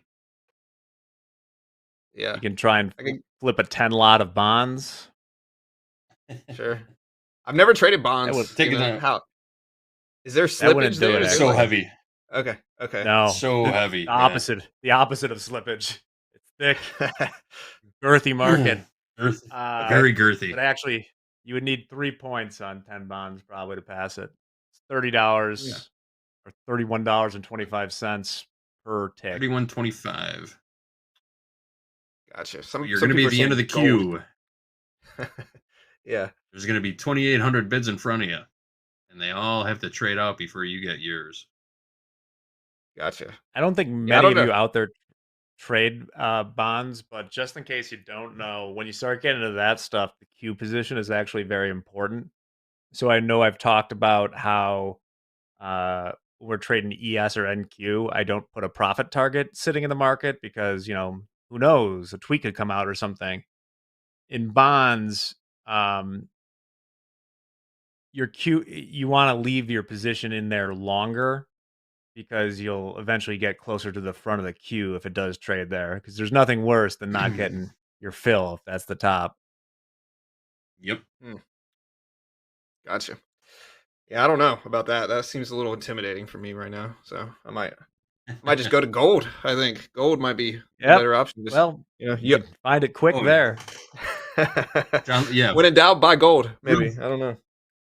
Real quick, John, just pull it up. Take a look at the ladder on what's the symbol? 10-year Treasury note. ZN. ZN. Take a look at the ladder on it. Oh, can you see the ladder? I'll pull it up I have on mine. to pull it up. I'll do it on mine. Okay. That's a range for sure. Can you guys see this? Can you see the ladder on my screen? On the bid. John's other John. No. There you go. Yes. Okay, On my screen. Was it the So ZN? on the bid, 2,000, 3,000, 3,500 on the bid, 4,000 offered. You know, that's a thick ladder right there. You go a couple ticks down, 11, 12,000 on the bids. You go a couple ticks up, 10, 11, 12,000 on the offers. That is a thick market. Yeah, and each one of those notional is about, $100,000 is the par. So you can look at it like, let me count these zeros. It's about clear out a 10,000 on it. That's like $1 billion nominal worth of 10-year exposure. Hmm. It trades in half. We used to call them. What did you used to call the half ticks? Yeah, because it has a different thing because bonds trade in full ticks. We call the points the big guys, the handles. The handles, yeah. Yeah, and these are bond prices, right? So these should go, if interest rate sentiment gets lower, these should go up, correct? Yes. If you As think prices the go 10-year up, rate, yields come down. Yeah. Right. I can't promise it would work out today, but it would be maybe looking to sell. Not financial advice. Sure. Yeah. Interesting. It might be even if I like watching the Fed a lot and seeing what yields are doing, so might be worth looking at bonds for maybe some trades based off of fundamentals, but I'll have to research it some more. Seems interesting. There might be a lot of edge there if you can try to predict where yields go and where bond prices go. If you're looking for a very slow market too. Slow, yeah. Someone asked what bonds are hedging. I mean, a lot of these, the 10-year especially, tends to be very important for mortgage rates. So, I mean, if you're a bank or something holding fixed rate mortgage, you can go and hedge your interest rates either by, obviously, they're more susceptible to. It's like the Series 3, John. I have to go back and think about the order of operations here. Maybe the easiest way to understand is what Silicon Valley Bank didn't do is that if you have a ton of loans out back when interest rates were, you get a mortgage for 3% or something, you're kind of locked in there for the term of the loan, and they're taking tons of losses unless, of course, you sold enough bond futures to hedge. And that way, when interest rates rise, you make money. Sure. That's what you should be doing. Right. Mm-hmm. No, that makes sense. Yeah. Silicon Valley Bank. We're seeing mirrors of that last few days too with the regional banks. So yeah, regional banks. Yeah, they're in a little bit of trouble right now, aren't they? Yeah. They did they bounced back a little bit today, but still some bankruptcy fears and stuff like that causing drops. Yeah, it's a little different. It's a little bit more I'm not comparing it to 2008, but so we just talked about is a lot of banks got hurt in this rate increase cycle because if you're not very well hedged, the value of all your loans that are fixed at low interest rates go to crap. In this case, I think that some of these places were just awash in liquidity, and there's only so many good loans to make. And you're not going to take the rest of the money and do nothing. So then you make the shitty loans. Right. Because you got to make some, so they start getting a little more desperate, I guess. Interesting. Yeah, we saw some bank earnings come out today. They rebounded a little bit. Western Alliance was one, I think, right? But I remember 2023 with Silicon Valley Bank. It was fun. Got to watch the turmoil. I think Bitcoin actually went up, which is a little different than last time too, because Bitcoin was worried about. Bitcoin went up when the banks started failing in 2023 because they saw it as a hedge against conventional finance weakness in banks. This time is a little different though. We're seeing weak banks and Bitcoin going down with it. I think the market's just different, but yeah, the whole Silicon Valley Bank thing is so mind-numbingly dumb. Just because they were pretty good at the Silicon Valley part, but like we're literally not doing nuts and bolts banking best practices, because the future. Yeah. The future. Yeah, that makes sense. So they were a little more degen, I guess. Yeah. Well, in Quick their update defense, on I this think crude. Go ahead. Oh, just 1 second. You got my chart up there. Quick check-in on this crude oil trade. Came within 1 tick of our stop on this house count trade. Pulled back off. But we're still hovering around the high of the range right now. Just so you guys know. Just so you know. Right That's on. Well, sure. Back to the a little banks. bit. We stopped the rally a little bit. Before we finish the banks, though, Gabe has informed me that jab, jab, jab is ready. So let's get a little bit of that. All right, let's do it. We got AJ. Shout out to AJ Controller. Requested $3,500 payout last night. Locked up for the day. Gonna enjoy the weekend. Love when money hits the bank. Great work. We got David up $400 on 1 micro. Joy of volatility. Being able to size down and still make some pretty solid capital. On MNQ and up about $300 to get to 5 XFAs. So, David, we got Travis. I said, damn, I'm pumped on my $250 on the day. I've included that one because we all love base hits and I like the energy. Shout out to Travis. We got Jibo, $550 in MNQ and locked it out. Shout out to Eddie. We miss you. Great work there, Jibo. And yes, we do miss Eddie. Eddie's doing well. We got 85 Louis locking it out. Made $1,200 my first week in my funded account. Great work there, Louis, on cracking out a green week for your first week. We got Don, was down $1,800 and made it all back. Now my account is in the positive, 82 cents. I'll take it. That's quite the comeback there, man. Hope you're able to lock in the 82-cent green day. But shout out to all the traders jabbing away, and we'll close out this Friday. Back to you, Jack. Thank you, Gabe. 82 cents Finch is good. trades. Green is good. Yeah. Mm-hmm. We got Finch trades in the chat asking about gold margins. Are they going to raise them, do you think, over the weekend? This would be the time to do it if they do it. They haven't already in this run-up? They had to have at some point. I haven't gotten any notifications.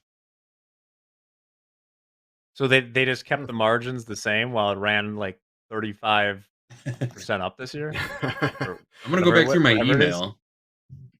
My broker sends emails anytime they change margins. I didn't see anything from them. Assume they have to, right? I mean,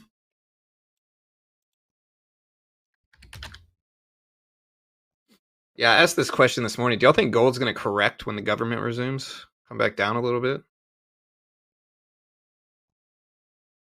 Hard to say. I mean, like, we're getting a bit of a correction today. I would not touch that market with a 30-foot pole. I still don't think we really know why or who, presumably.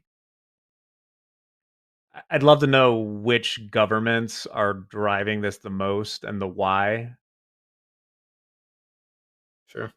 But yeah, there could be a huge correction. I mean, things up like 25% since August or something. Yeah. And I mean, I thought we'd correct at 4,000, but we didn't. We just kept going. Just kept going up. Government's not coming back. Yeah. All those people in line to buy bullion. Oh yeah, I saw that. Yeah, you think when you're standing in line like that, you think, maybe it's going to correct tomorrow. I don't know. You got to at least ponder it and be like, this could happen. Maybe I'm waiting here for nothing, but yeah, long term, it's still it's going up, but short term, not an investment professional, but short term, it's just up so much. But I said that at like 3,000, 2,500, and now we're at 4,300. So.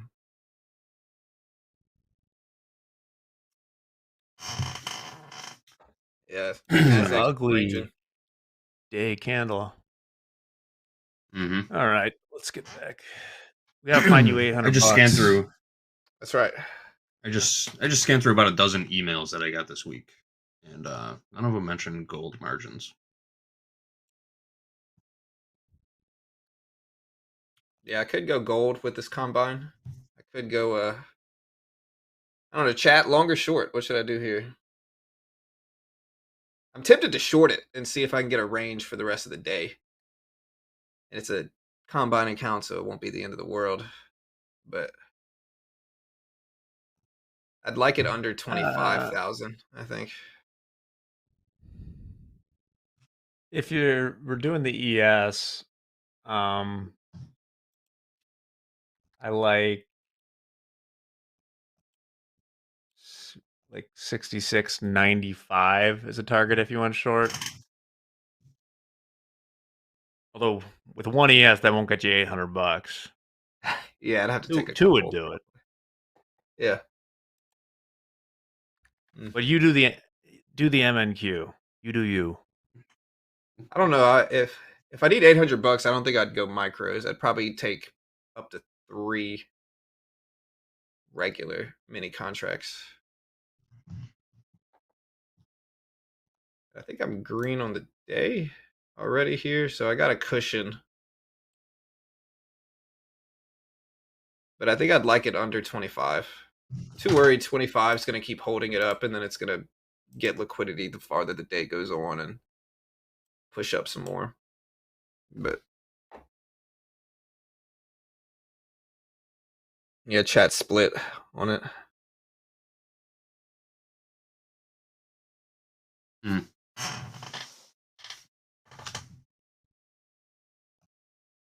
Well, nothing's ever certain. We are consolidating a bit here.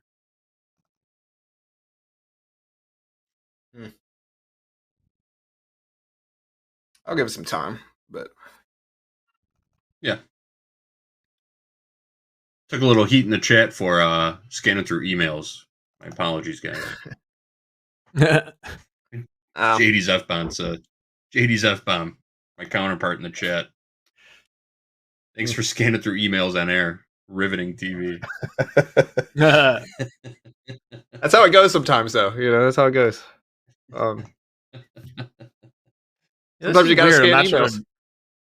It means anything, but it is kind of notable. It's like since like every 2 or 3 hours, we've made a high and sold off. Very regular. 9:15, around noon, maybe now. Yeah, that's a red candle.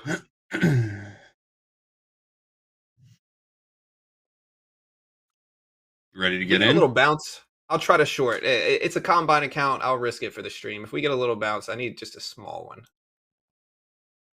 I don't know about this small, but I'll start with one here, and then I like it. On an options expiration day like this, when it shoots up like that and then starts slowing down, theta is rapidly becoming everyone's enemy. They only got an hour and 18 minutes left. Right. I mean, I'm down, but it's a challenge account, so I'll be okay. I want to see if 25,000 rejects it. Yeah. And I think I'm up like it's a 50K combine, so I think I'm up like 15. I'm up like over 1,000 on the day already, and so I've got a little room that I can play with. I'll probably just hope it rejects here, and if it starts to push up close to $1,000, I'll get out. But I'm hoping that 25 level holds resistance and rejects it back down, and then we start going a little more sideways.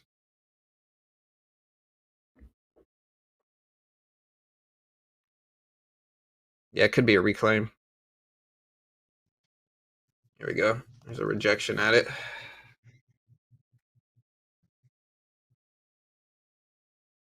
Here we go. Yes. I like this trade.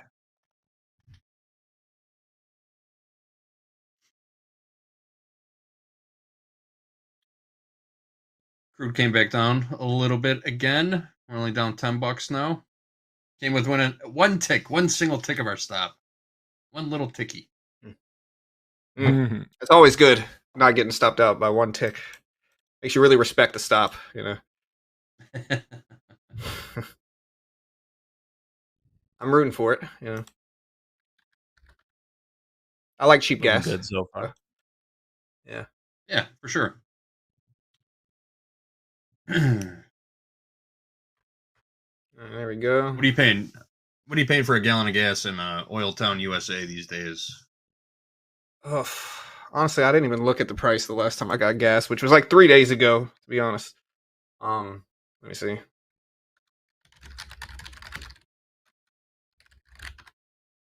Right now, it is $2.64 a gallon as of mid-October. So, Very nice. pretty cheap. Very nice. Yeah. Cheapest I've ever seen was in Kokomo, Indiana, JD.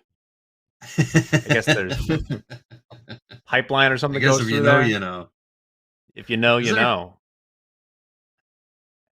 And maybe I've said it before, JD, but you do know that the song Sweet Home Chicago is actually a remix. The original song was called Sweet Home Kokomo, and that's a fact, guys. That's not a joke. I can't wrap my great brain name. around this one. How can that be real? Sweet Home Kokomo.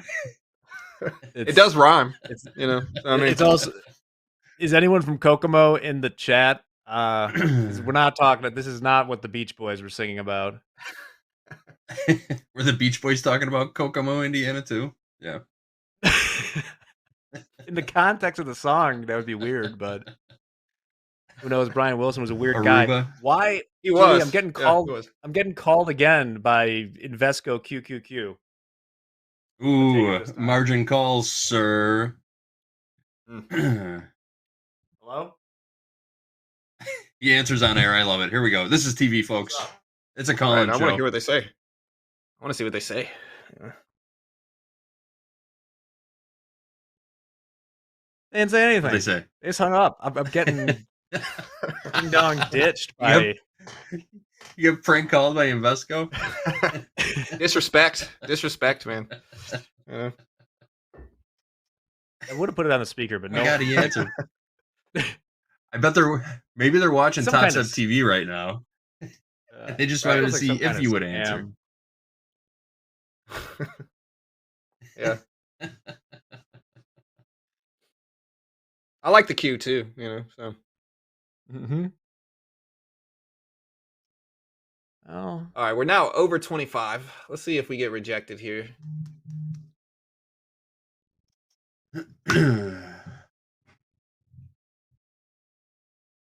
One second. I gotta close the effing door real quick. That's a Jerome Powell quote right there, you know. Yeah, those environmental activists, man, I would watch those streams and they were on him, man. They were just on him. The You can tell he Fed? started to get upset. Seems like a weird place to. Yeah, they did not like Jerome Powell at all. He had a couple different meetings where the environmental activists would raid the meeting and then start like protesting, and he hated it. I'm gonna take one of these off at like 4 whatever profit, and then let the last couple ride here. I like the rejection. How close are we? I'm about $300 away. Okay. Nice. We got some room though, and I could always add to do. it to get 3. You know. So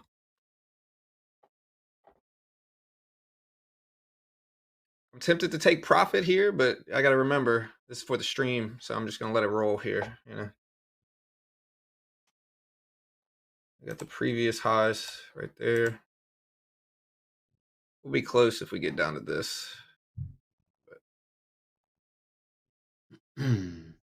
Yeah, it we wasn't go. there. So I took another one off. I'm so close right now. Let me see how close I am.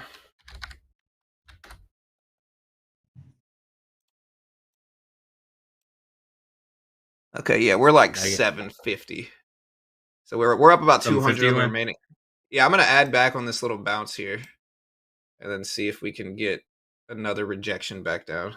So I'm about like 300, 350 away. So We get another pullback to this 975 level, I'll get it. But Kill it with fire. yeah.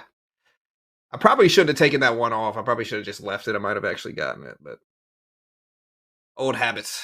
I'm used to just taking profit when I see big numbers, so. And that also about gets more efficient.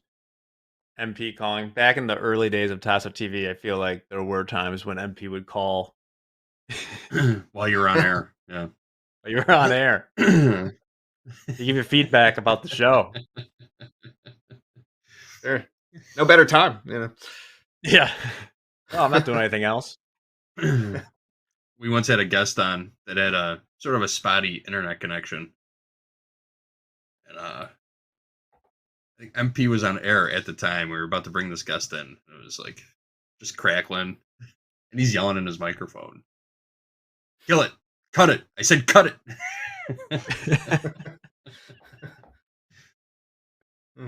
Cut him. I said cut him. It was a pretty raw show when we first started, but it was fun. Oh yeah, those are always the fun times, you know, when it's early enough to where, you know. All right, we're back up to 25,000. I was hoping we would reject there. Now we might be slightly down on the trade. See, what happened is this previous high up here, if y'all can see my screen, these highs right here just caused us to bounce. People started buying up the dip to it. And then we're still early, though. We could continue like a little baby trend here down. But yes, I'm in the stage Brad now Sims. where I think or go ahead. Yeah. I was going to say, Brad Sims, yes, I do remember that. I remember someone slightly inebriated on a tractor. The guy mowing his lawn, doing an interview on TopstepTV. We had all the characters here, guys. We had them all. Slightly inebriated on a tractor. Yep, that happened. That happened. Yeah. Sounds like the Midwest, you know.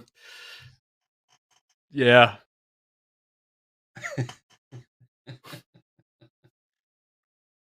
The guy in the car, he had a story, didn't he? Like, he didn't want his wife to know that he was trading futures or something like that.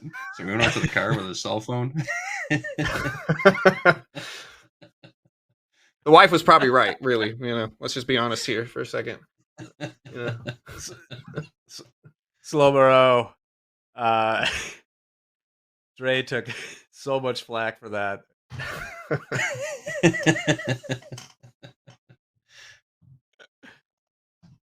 What did he do to get kicked off? Oh. I think was maybe just trading pretty recklessly. Let me see. Okay, I'm 250 away. I'm 250 away. There we go. Getting close. We're gonna do this. We're doing it live. We're doing it live. I hope I get it. We got 8 minutes left, but this level's still holding this 975 level. I don't think it's gonna be a losing trade though. It'd have to go really. I'm up. Let's see, I'm up 600 on the trade so far, so it'd have to go pretty deep against me. The question is, do I want to add back and hope we reject at 25? Just so I can see if I can get it in time for the stream to end, I'm going to add one more here and then hope we reject back down. There we go. Come on. We're close. We're like a few $100s away. Realistically, what I should probably do here is switch to micros. But I don't know if I have enough time to get in and back out. Or get out and back in. There we go. All right. Well. How much time we have? We have what? 2 minutes? We got 2 or 3 minutes. We'll see how this plays out. Yeah. Oh yeah, See VWAP Manfred George. Who's the in the green room? Who's the told you Chad. guy? Here we go. Reversal challenge coming up. Jack, do you remember who the told you guy was? Told ya. Told ya. I don't, but I think something to remember is that sometimes, at least for me, the most difficult moments doing this are sometimes people will tell you you have to do something that's much easier to tell somebody who's on air to do, and not as easy, like like, we got to take this guy off. It's like, okay. Yeah, in trading, told you guys are very common. Like they'll be like, the market's Told going to ya. go up, down, or sideways, and then it goes up, and then they're like, told you. So that's pretty common. I encounter them all the time. I believe it. I believe it. All right, That was we're a back top green. 10 moment, Coach Jay. And now we're not. Let's see. Will we have enough time? What do we need? We need let me see. Yeah, give us a price. We gotta. Yeah, I need 250 in profit. We're down 65, but so we would really need about 80 to get it, which is possible. I don't know if we're gonna get it in time, but if not, I'll update you guys to let you know. If I don't hit it on the stream, I'll probably just take it a little bit slower and maybe. Oh wait, here we go, and see if we can hit it early next week.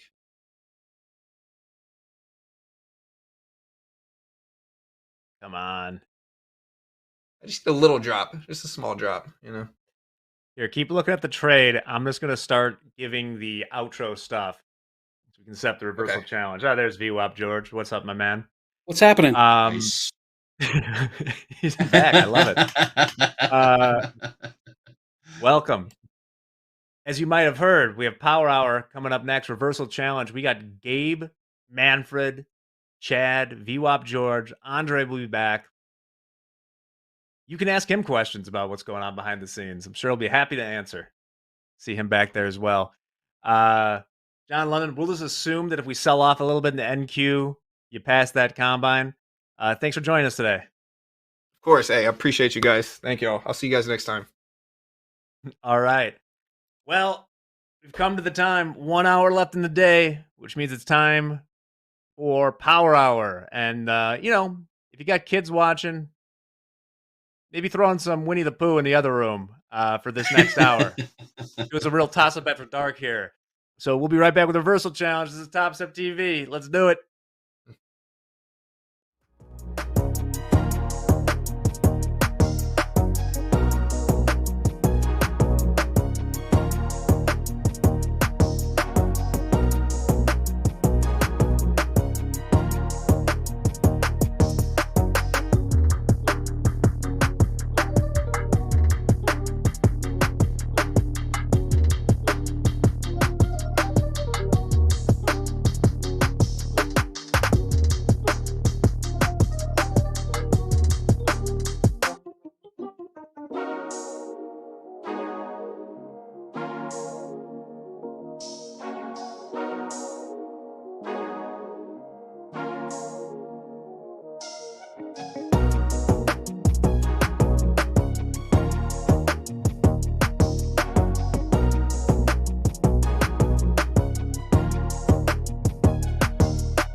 The last hour of the trading week. Some expect power hour, but last hour of the trading week here at Topstep TV. Yes, it is the reversal challenge. Who do we have in the ring today? Upper left-hand corner, Gabe. Good to see Gabe in here.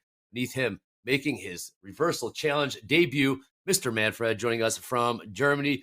Beneath him, Chad. We've seen Chad win. Oh, look at that salute already. And we got VWAP George, everyone's favorite, in the chat. With that being said, let's get to the rules. Markets are moving. Manfred's first time in the reversal challenge. So how do we play? Okay, 2 25-minute halves. We've changed that. We'll do quarters, but we're going to enter in with a one-lot market, buy or sell. Practice accounts only. This is purely for entertainment. Purely practice accounts, nothing else but that. And the only way you can get in or out is hit that reverse button, right? The reverse button, and we will continue to add size. We're going to start with a one lot, ramp it up to 2 lots. We'll have a halftime at the bottom of the hour. That being said, any questions? Let's have some fun. Manfred, are you nervous? Absolutely not. Love it. Okay. Love Manfred, can you share your charts so that we can get the that on the screen? We'll get the poll up. Who do we think is going to win? VWAP George, Chad, or Manfred, or Gabe? Hell. All right, at 4 after in 40 seconds, we're going to start with a one lot. 4 after in 30 seconds, one lot. Practice counts. Gabe, thoughts on the contestants today? Good to see you in here. We got Chad. Chad's won. George, have you won? Yeah. George has won as well. Man, be quiet, man. Come on. Oh, shit. They're already coming after me. Damn, already. This is going to be a fun one. All right, 15 seconds. 15 seconds till one lot. Buy or sell market. Ready? 10 seconds. This is the reversal challenge purely for entertainment purposes only. Close out the week. All right, 2, 1, one lots. Let's go. All right. So everyone's got their one lots. I'll share mine. This is my screen from now. All right. Manfred, are you long or short a one simulated contract in the NQ? I'm short. Very good. I'm short. Short? George? Long. Or told me shut up. Long. Yep. Okay, long, short. All right, the poll is up. Again, Manfred, you can only hit the reverse button. I know. All right. Who's going to win the reversal challenge? I mean, obviously, let's see. Pretty even right now. Let that cook a little bit. Oh, shoot. Yeah, yes up. Should probably have the NASDAQ up. Again, practice accounts only. This is the reversal challenge. Wow. Chad already. Was it 111? Manfred, I cannot see your P&L. We'll get that up. Wow. Nice move there to the upside. 25,016. 016. I will say that poll has already taken Manfred as the winner. Manfred, you got some fans in chat here. Yeah, well, it's pretty even. It's interesting. I got to say, it's pretty intimidating sharing the screen with Chad and Manfred, man, on the reverse challenge. I got my work cut out for me for sure. Yeah, I mean, this is an all-timer. Last week was an all-timer as well. It's going to go down to the wire here. Gabe, thoughts? How are we looking, Gabe? Your team Topstep. All right, got some unrealized green there. Yeah, looking good so far. I think we're just going to rally into the close today, man, to be honest with you. We could get a little fake out maybe after taking out these highs around the 30s, but ultimately I think we're just going to rally into close. Okay. What's that saying that JD says on Fridays? Don't short a Friday rally. Yeah, it's just don't short a Friday rally. Yeah, and we're seeing that right now. Manfred, Tim, can we see his P&L? Let's see Manfred's P&L back there. Let's stay locked in there, Manfred. Stay locked in. Again, purely for just to have a little fun to take us into the weekend. If you're trading right now, Combine, XFA, or fly funded, you're probably chasing. Not the most ideal time to trade. Again, options expiration as well. Been crazy volatile week. Manfred, how have you been trading? How have you been trading this week? It was a pretty wild week, I would say. That's all you have to say. You got to have nerves out of steel. I know. Volatility's back, Manfred. I know. Okay. All right. Well, we are locked in. All right. Chad, how's it been going? I mean, Where are you? the funny thing is, everyone was asking, "Can we get more volatility?" And I was like, "You will get more than you need, right?" Yeah. Chad, George. Let's go to George. George, how's the trading week treated you? It's been a while. Not too bad. I just got back from Jamaica, so I was kind of fresh all week, right? I was gone all week. I didn't look at the charts at all. It's pretty sweet. And then I did okay. I kind of messed up a few times, but they were in my favor, which doesn't make me feel very good. Even if you're even if you kind of have gains, but you messed up. You probably should have took the stop loss and called it a day, but then you revenge trade and it works out. Makes me feel like crap. You know what I'm saying? Yeah. Yeah. Chad, you in Hawaii? How's Hawaii treating you, Chad? Quite well, but I've had family in town all week, family and friends, so it has not been a trading week for me. Oh, okay. All right. Starting with the Which has actually probably worked out better, I think, from what I've been seeing in the markets. I would have probably overextended. Yeah, it's been. And who was that? We got some locking. All right, we could take down the poll. Hoop, I'll do it after. We got the poll results. It looks like it's pretty close here. Yo, George, what was your favorite part about Jamaica this time around? I go to the same resort every year, and it's really hard to go anywhere else. I go with my wife and a couple friends, and it's a real all-inclusive. You just relax. We've done the excursions before, you know what I mean? We sit around and, drink a lot and eat a bunch of food in paradise. So we're in Ocho Rios, right? Yeah, that's exactly right. It was so much fun, and honestly, it's just the relaxation and hanging out with a friend. You know what I mean? Yeah. Oh yeah. The last time I went to Ocho Rios, so I brought my dad with me, and it was for a friend's wedding. And our bus, the drive from Montego Bay out to Ocho Rios, our bus broke down. Yeah. And we had to literally unpack all of the luggage from that bus and move it into the other bus. That drive sucks. It sucked. It was like, what, 2.5, 3 hours of traffic? Yeah. And it depends on the day, too. It could be longer, it could be shorter. But, yeah, it's a trip. I strongly recommend going if you haven't been. Gabe, how did you know he was in Jamaica? Just from paying attention to when he's on air with us. Wow. Okay, I like it. Just kidding, Dre. Good answer. Our poll results are back. How about this? Manfred, 32%. You are in the lead. 32% of the folks watching right now are going with you to win the reversal challenge. So Gabe, 25. Chad, 22. George, 21. Great stuff. I know. Sorry, Dolby time. All right. We'll do 16 after. How the P&L is looking. 17 after. We'll go to 2 lots. 17 after. We'll go to 2 lots. Still got some time here. Where's Manfred's? Manfred, are you hiding your score? Manfred, I tried to share my screen. Just a minute. You should have told me that I need to share my screen. Just a second. Oh, man. Manfred's not happy with me already. All right. No, it's everything all right. I mean, I'm not complaining at all. Kind of sounds like you might have been. Okay, very good. Well, I love having you on the reversal challenge. Now what we're going to do is we're going to do above below. Jack has an above below. We'll do that one after this, since we are simply trading the NASDAQ with the practice accounts. I'm going to name what I think the price of the close will be. And wow, I didn't even get a chance to say it. Hoop said, I think the price will be 25,160. 160 will be the closing price in the NASDAQ. I'm going to pick above below. About 140 points higher right now. 160. Above below.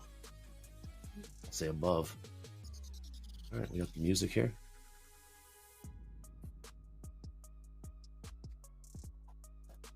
Manfred, you're taking this very seriously. Love to see that. Chat already. This is I'm down to the wire. I know.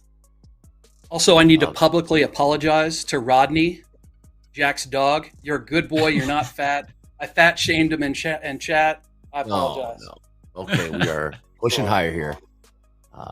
See who likes it, who doesn't. Manfred, are you long or short right now? I didn't change anything. Are you long or short right now, Manfred? I'm short still. Yes. Okay, very good. Yes, of course, reversal. Only button you can Me as well. is short, seeing a little red on the unrealized. Yeah, practice counts only. This is just to have a little fun, take us into the weekend. Gabe, is anyone long? George is long. Is anyone I was long. Right. Gabe has got some realized green simulated. Of course, practice counts only. The poll is up. Someone tell Chad he can hit the reversal button. That's what the chat is letting you know there, Chad. Yeah, I know it's possible. It's an option. Okay. George, yes, okay. I just think until we get into some more contracts, I think we just taking the slow route here. If I saw profit, I'd take it, but oh yeah, fair enough. Saw profit. There you go, Gabe. Well done. Manfred, I have to ask you: did you know that the reversal challenge even existed on Topstep TV before we invited you? Quite regularly. I'm watching it. I mean, it's always interesting. Oh, but when I asked you in the green room, it's not the first time that I see it. Oh, okay. Well, here you are. What are your thoughts early on? Yeah, I wasn't so sure. I mean, I'm like a dog. I want to do everything correct, you know. I've never heard that one before. I like that. I like that Manfred is in the house. We're working on getting the screen at halftime. That works. Tim, Andrea, halftime, bottom of the hour. Thumbs up there.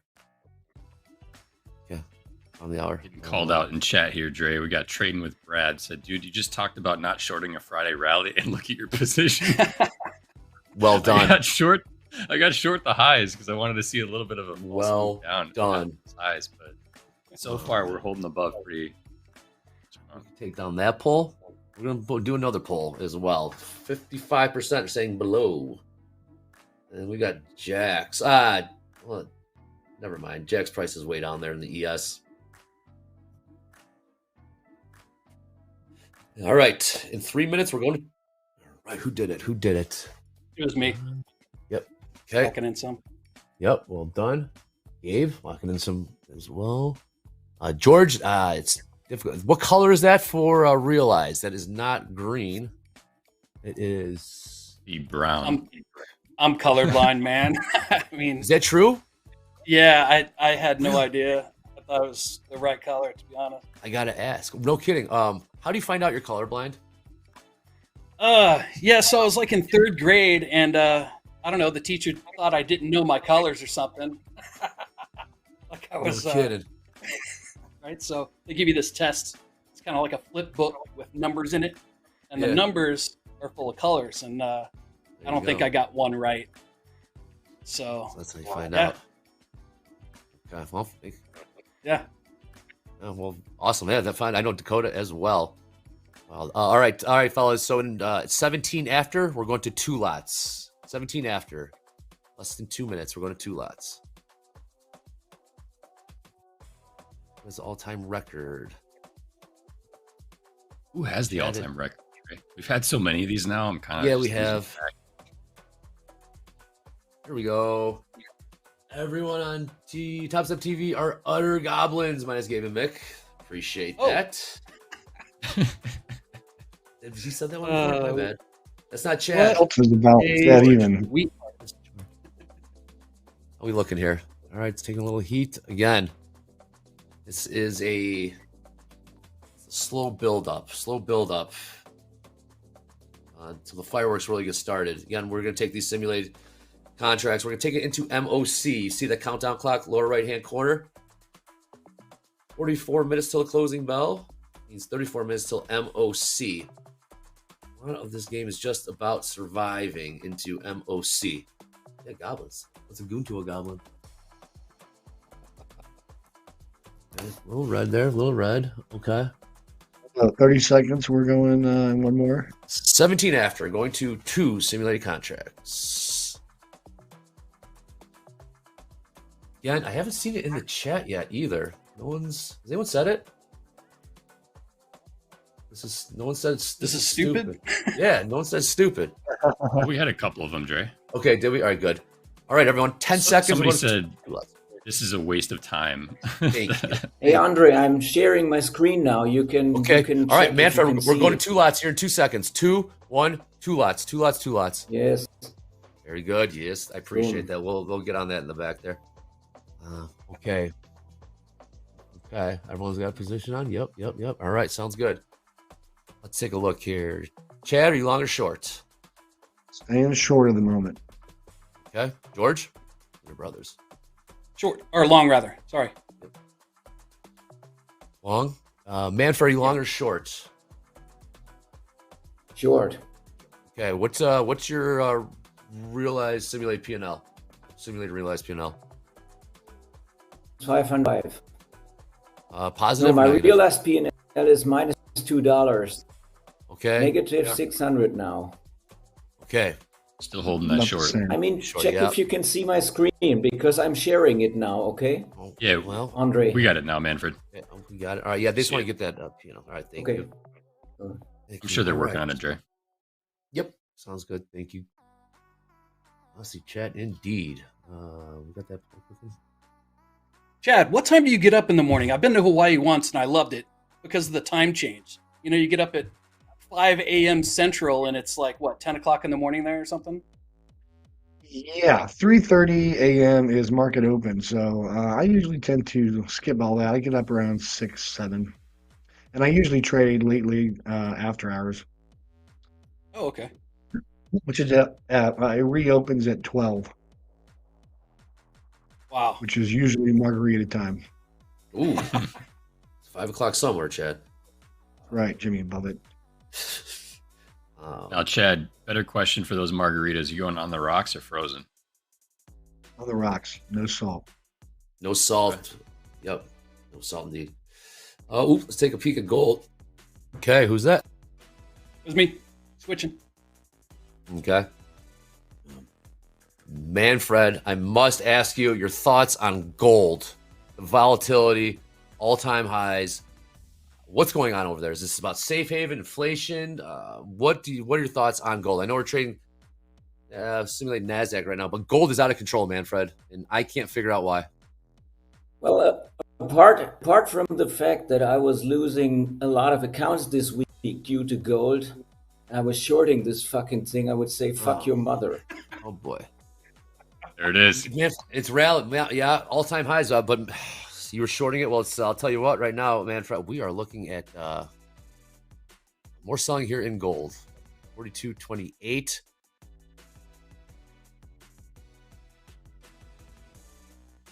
Why? But what's the rally? What's behind this rally, or what was the rally? Manfred, is the central banks who? You know, is this fundamental, technical? What are your thoughts on why it continues just to make new all-time highs? What seems like every day. Well, actually, there are rumors that the currency system is changed and that some kind of relationship between the fiat money and the gold price will be established again, which means a kind of a reversion of Bretton Woods 1971. That's actually one of the rumors that I heard, but I think it's basically showing that the fiat money is worthless. And that, I mean, this is also Bitcoin, the other assets, you know. I mean, the stock market is also, or let me say it differently. If you buy bonds, you rely on the government, you rely on that will help you, that will save you, okay? Well, Manfred, keep your hands on the mouse. Keep your hands on the keyboard. This is the reversal challenge also, Manfred. You got to make sure you reverse as well. Sorry about that. Okay, sorry. I know. If you buy real estate or if you buy gold, metals, cars, that's something that you have. It has a value, even if the fiat money is worthless, you know. And that is actually what I think the reason for the rally in gold is. That's the main reason, I think. Fair enough. Okay. Appreciate that. All right, here we go, Dre. New highs. Yeah, new here highs. we go. Okay, here, new highs. Who Gabe's liking that? The green. Do Let's it. see some That's green here. something. Yeah. Let me add yeah. something. I mean, Okay. if you look at 1980, and if you look at 2011 and 1994, there were also huge red gold, and there were drops. It dropped like a rock. And silver is even worse because silver dropped like 50% from its high at 50. It went back to even below 20, I guess. Yep. So it doesn't mean necessarily that this trend will stay forever, you know? I mean, gold can easily reverse back to 2000, no problem. I remember when guys at Trader TV, when Tesla was the last time trading at 40, and I said, Tesla will go to 220. And they said, you are stupid, you're a fucking moron. And 3 months later, we were at 220. And that's Who got the last laugh, you know? Manfred? Who got the last laugh? Manfred. Exactly. Hey, what's up? Exactly. What's up, Zell55? What's up, Zell55? All right, everyone, let's take a look at some of these P&Ls. Chad taking a heat, but still giggling along the way. Manfred taking some heat. Manfred, you have not reversed. Chad has not either. Gabe's loving this push to the upside here. Again, Manfred, you can push the reverse button whenever you feel. Taking heat. Again, this is a reversal challenge. Sure. Okay, sorry. Andre, are you just trying to make him realize some red? He's committed to keep the him short, alive. man. I'm trying to keep him alive into MOC. That's the whole name of this game. You just want to stay alive into MOC with these simulated I contracts. mean, he did say in the green room he was going to blow out in 5 minutes. So yeah, I simply We're going to try get the to 4 keep it contracts. low. He goes, we're going to get the 4 contracts. He just wipe I the hate floor with us. commissions. Yeah. Again, it's at the bottom of the hour, we're going to do halftime. We're going to click Pretty flat. slow. You know what? I Don't was worry. paying in my whole life. I was calculating it. I was paying more than $1 million to Interactive Brokers just in commissions.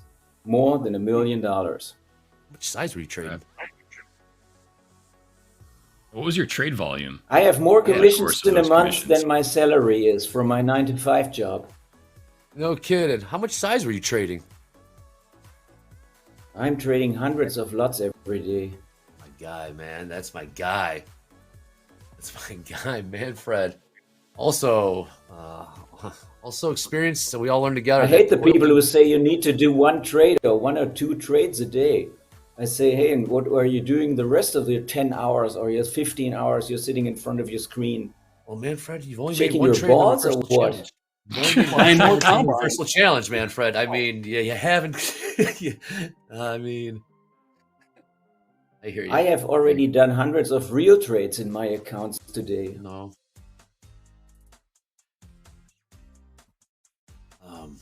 Now we're pushing higher here. Nice screenshot. What a screenshot. I like this guy. Click subscribe. Manfred, we clicked the 180. We crossed over 185,000 subscribers. I know I'm talking directly to you, Manfred, but George, Chad, you up, George. How long have you been watching Topstep TV? You're like a day oneer, right? You're a day oneer. Yeah, pretty close. It's All roads. pretty close. Yeah, All roads. yeah, that's right. Yeah. All roads lead to VWAP, man. It was came a fun time. People still say it like all over the place. It's kind of fun. Every day. Might even be a T-shirt in the works that says that. There you go. Yeah, maybe. Make it better than this one, right? What do you got? Oh, I like You gotta that. stand Dale up. Brent. You gotta stand up. People can't see it. You're cut off. There you There you go. All right, what do we do here? It's still Chad. Oof, not Oh. click the reverse button. Wow, Manfred with a little unrealized green. Dre, I need the infamous, we're dumping here. Got a 10-point sell off here. We're really seeing a crash. Okay. Yeah, well, I think it might have. Well, okay, Manfred cut his losses. He's now gone long, I do believe. Gabe with the green. Okay, little green there. Chad's still taking some heat. Gabe only simulated, realized green. And we're talking. What's that? What's your P&L there, Gabe? $21. Okay, hey, it's all about that's the name of the game. Great. Chad, when you were out this, who'd you go against? You guys came down to the wire. That was a fantastic one. Was it Mohammed? Yeah, 2 Was it weeks ago. Mohammed? Couple. common. Maybe Might have Brad been, too. Brad, yeah, that was a fantastic one. Chad's really locked in right now. Zell. Who the hell is Zell? I think I know who he is. Here we go. I'm not liking this. What? We're just a little sell off here. All right, I got that anchored VWAP off that swing low. We're okay, Gabe. Love it. Okay, appreciate that, George. My VWAP guy. You have George. You know I got a VWAP guy? I got George on speed dial. That's right. I mean, that's yep. right. You knew he was in Jamaica. Gabe, you went to Jamaica. Got Chad in Hawaii. And we've got Manfred in Germany. Okay, in 2.5 minutes, 30 after, we're going to click flatten all at the bottom of the hour. All right. Last trade in NASDAQ, 25,022. A lot of red on there. A lot of red on the board right now. You guys are getting it's a difficult read. People in the chat are saying, bring back the ladies from last week. I think they might be onto something. They put on a hell of a show. And Manfred is locked in. It's now selling off. He was short. Got ES trading up 67.11 right now. Any green? Is there any green? My goodness, this is okay. It's all right. Oh, this is about a comeback. Brutal first start here. Closer. There's closers. Are you having fun, Manfred? Is this enjoyable? Is it everything you thought it would be? He's ignoring me. Manfred has nothing to say to me now. He's not even going to answer. Oh, it's everything. Is concentrating. I'm This is not yet. concentrating on the price action. I'll Stay shut up locked then. in. Yeah, stay locked in. I'll As shut Drew up. would say. Yeah, practice accounts only. Just to have a little fun and take us into the weekend. It's been one hell of a week. This is not no end in sight, really. There's more to come. I mean, oil sitting beneath $60. Gold well above $4,000. Yeah. 10-year got beneath 4%. All right. We in 45 seconds. We're going to flatten all. I'm going to ask for some P&Ls, and then I'm going to throw to Andrea. Yeah. Hang on, this is going to be the longest 30 seconds of their entire lives. And then the best part is when the volatility picks up while we're doing halftime. These guys are going to get this. All right, flat. Yep. We're going flat in 20 seconds at 30 after the bottom of the hour. Oh, cool. Sounds good. Who needs the halftime the most? All right, you guys are still. Oh, George, what happened? Boy, he needs halftime. 5 seconds. Go flat. 3, 2, 1. Flat. Everyone flat. Oh my gosh! Of course we dumped a little more. I ended up green. Manfred, please go flat. Manfred, please click flat. Thank you. Very good. Okay, very good. We'll go around the horn here. Yep. Ooh, all right. Green. Chad. The only green we see. Realize $9. 40 cents. I'll take that $9, man. Heck yeah. Wow. Add the guac. Add the guac. That's right. Guac is extra. George, what is your simulated P&L? Minus 1,600. Okay. He's in survival mode here. And Manfred, look at this course. Manfred, what's your simulated P&L right now? Minus 866. Okay, minus 8. And Gabe, what are you We're at? getting the drop right now. 771 in the red. Yep, this always happens. All right, let's do halftime. Orange slices and Gatorade. Let's do it to bring in a little recap. Here. Take a look at the week we had. In Parma Heights, Ohio, police pulled up on a pumpkin trying to flee. The festive fugitive rolled down the street before officers got their hands on it, but this large jack-o'-lantern wasn't going down easily.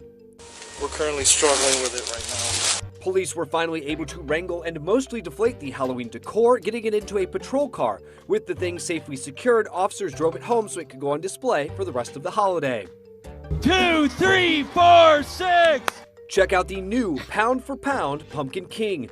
Brandon Dawson of Santa Rosa, California, in his prize-winning gourd clocked in at 2,346 pounds at the Safeway World Championship Pumpkin Weigh-Off, taking the title by more than 300 pounds, earning that sweet Pumpkin King ring, plus he gets more than $21,000 in prize money, or $9 per pound. Another prize winner, this haunting image of a brown hyena standing in front of an abandoned building in a former diamond mining town in Namibia. The pic beat out more than 60,000 entries to claim the 2025 Wildlife Photographer of the Year award.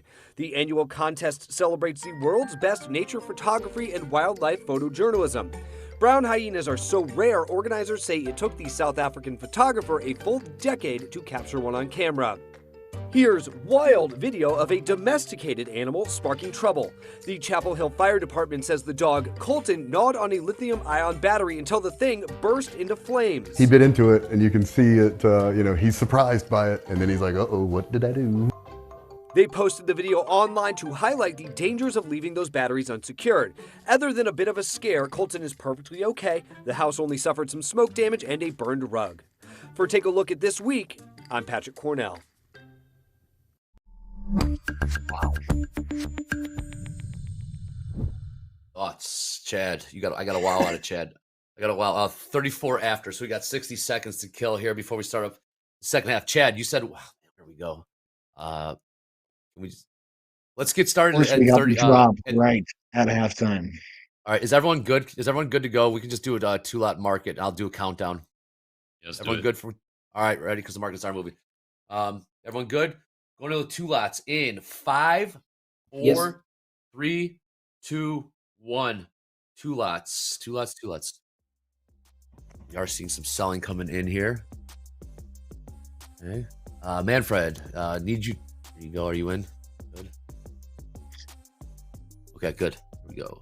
34, two lots. Okay. Manfred, we got a wow. I got a wow out of Chad. Chad, what was wow about? Well, because I use those battery packs, and I don't know. I have dogs, so. Yeah, fair enough. Yeah, faith. No, Manfred, out of all those stories, which one was your favorite? You weren't listening. Never mind. Oh, What do you mean? we got Chad's going green here. Oh, come on, Game Team Topstep in the house. George trying to make a comeback right now. What's up, Zell55? What's up? I see you out there.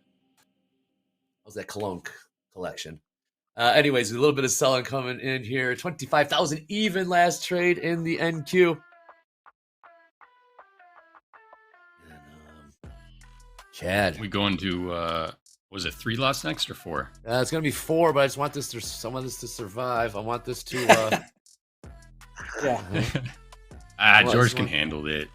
I mean, it might get me back in. I don't know. You know? Let's see here. Okay. You guys short? A lot of red. Here. Yes, I will get those MOC market on close. That is in 14 minutes. We're gonna do 4 lots. Gabe, help me out. Dude, I should have held that damn long. Oh my gosh. Yep. Oh boy, a lot of red. Okay. We'll figure out when we do 4 lots here. We'll figure out. I'm trying to thread a needle here. Yep. Okay, someone's trying to make a comment. Oh boy. We got JD in the chat. I would lay waste to all these sorry sacks if I was on this show. Hey, 100%. Oh, that's one of my favorite things to do. Let's see some of those simulated P&Ls in the chat. Who is up more than 430 simulated bucks like Chad? Let's see some of those. Again, purely practice counts only, just to have a little fun, to take us into the weekend. George has some unrealized green. Oops, red. A lot of red out there. A lot of red.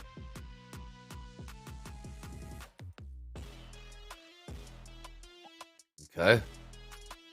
What is that? It's me. One short. There you go. Okay. We're making a comeback Chipping here. away. Yep. Love to see it. Little by little. Okay. Yep. Right around 25,000 even right now. Everything's kind of in. Oh, I see some downside pressure here. Manfred, you have a 4 lot on. Manfred has a 4 lot on. Everyone go to 4 lots right now. Go to 4 lots right now if you don't have a 4 lot. Just ramp this sucker up. We are all right. We are all in 4 lots. Manfred is hijacked. Show he is trying. Okay. Manfred, did you know you had 4 on? Be honest. Did you know? You did. I knew you did. The chat. Yes, I know. All right, Manfred. He pulled it early, man. He pulled it early. That's awesome. This is incredible. Chat, I need your help. Keep an eye on Manfred and let me know if he just 8. playing by. Yeah, well, come on, Manfred. Hey, come on, just hang in there. We got MOC in 12 minutes. Will this help anyone get the comeback? Everyone's got 4 simulated contracts on. This is the reversal challenge. We got Manfred. We got View Up George. We got Chad. We got Gabe. Keep an eye on Manfred. Manfred does what Manfred wants. We're very excited to have Manfred, but he's taking this very seriously.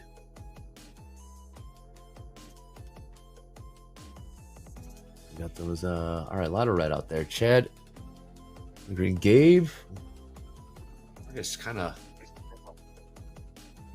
just stalling here. It looked like we wanted to roll over. I think you just have to distract Manfred. Hey, Manfred, the Bretton Woods Agreement in 1971, wasn't gold pegged at $35 an ounce?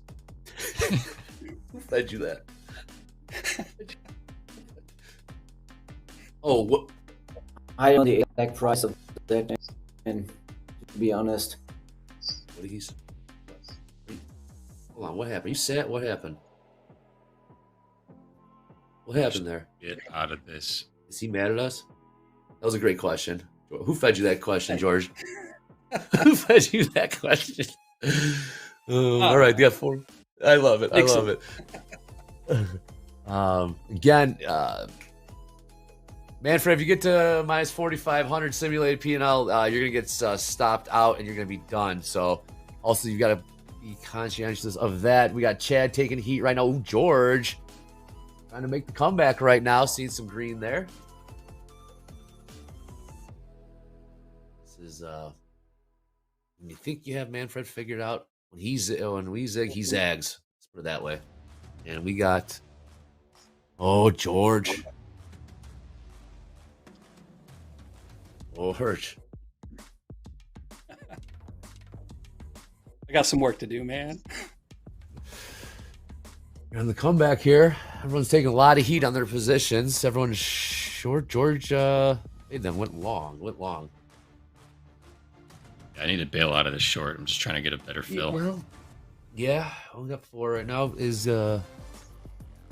Manfred, did you have a Chad, what's the strategy? You've won this down to the buzzer. What is the strategy to winning the reversal challenge? Stay slow until we get to 8 contract. And then like that. Push it. You've watched a million of these. What was your strategy coming into this? My strategy in the past was just come back at the last second. I mean, you saw my dub against Jack. That was buzzer beater. Yep. If you have George, always come in with great energy. What is the key? We're all trying to help Manfred. What's the key to winning the reversal challenge here? Don't press buttons often, and you'll just stay in it. You know what I mean? Yep. Love it. We got Socrates, whatever. Sorry. Manfred, they're saying between you and I, it's getting awkward between you and I. Is this awkward? I don't think it's awkward. Wow. Silence might be. This is getting awkward. This is incredible. Manfred, we were not prepared for this. I'm not gonna lie. We had a whole meeting about you yesterday. This was not in the plans. All right, here we go. Everyone, I got you to smile. I knew it. I knew I could get you to smile. All right, last trade, 25,012. Last trade. Anything in the green? Man. All right, George. Chad. Okay. Gabe, come on, Gabe. You got to rep Topstep. I know, dude. You got this. All-time highs. All-time highs. Up to 25,000. Well, I'm still short, George. Oh, George. bail him this short, man. Yeah, who's gonna flinch first? $200. Who's gonna flinch? Yeah, all right. Manfred did come to play. You're mad at me, Manfred? They're saying you're mad at me in the chat.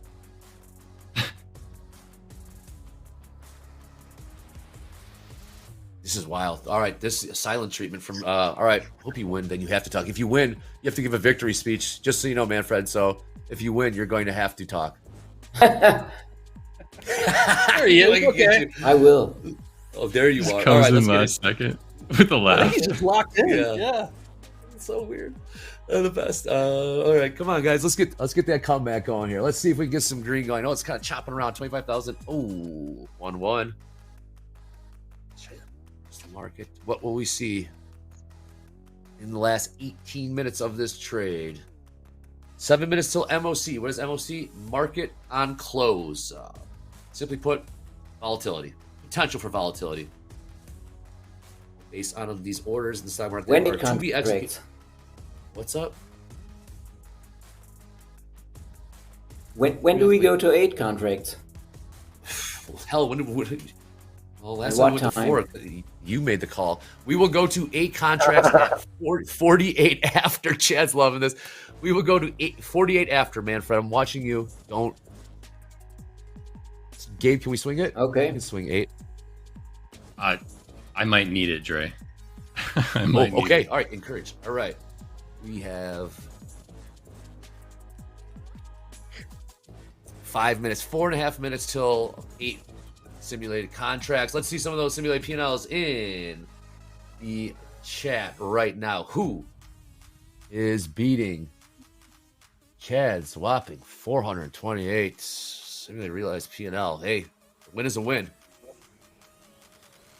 No style points on the scorecard. You know what I'm saying, Chad? That's right. I got it. All right, this is the short. This is the short that people were looking for. We got the music going.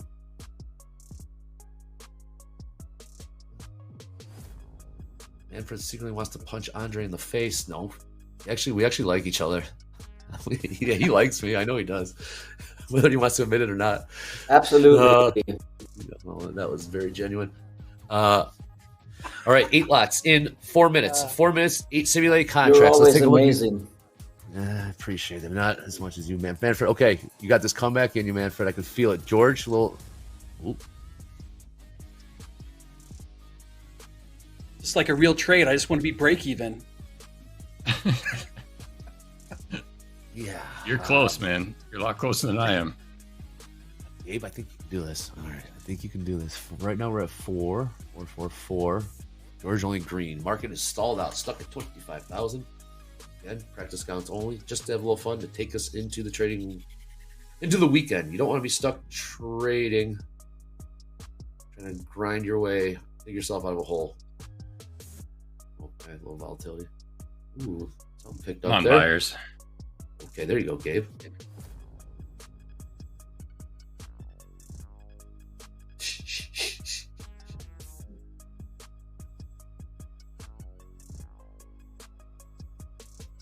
You feel this market is stalled out.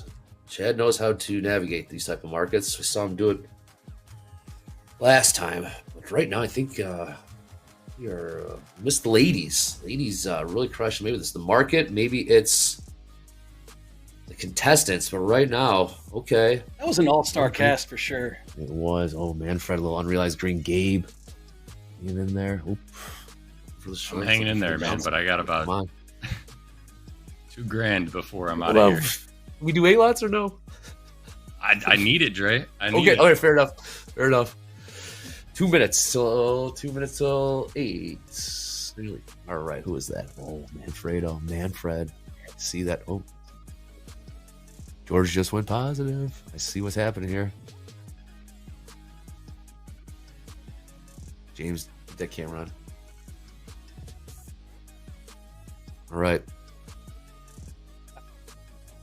Okay, we're tick beneath 25,000, 24,999. What's on the tilt, you ask? 50-50 on the tilt. We just gonna. There it is. Yes, Joe in the chat. Trading real money or XFA or Combine. That matter. Well, last Friday, be careful. So I'll say last Friday, we saw a 50-point sell-off in the last 10 minutes in the ES. How about that one, Manfred? Did you catch that short? All right. 67, Chad. I know. Chad, you want to talk to him? Someone else talk to him. Manfred, what's up, buddy? How you feeling? All right.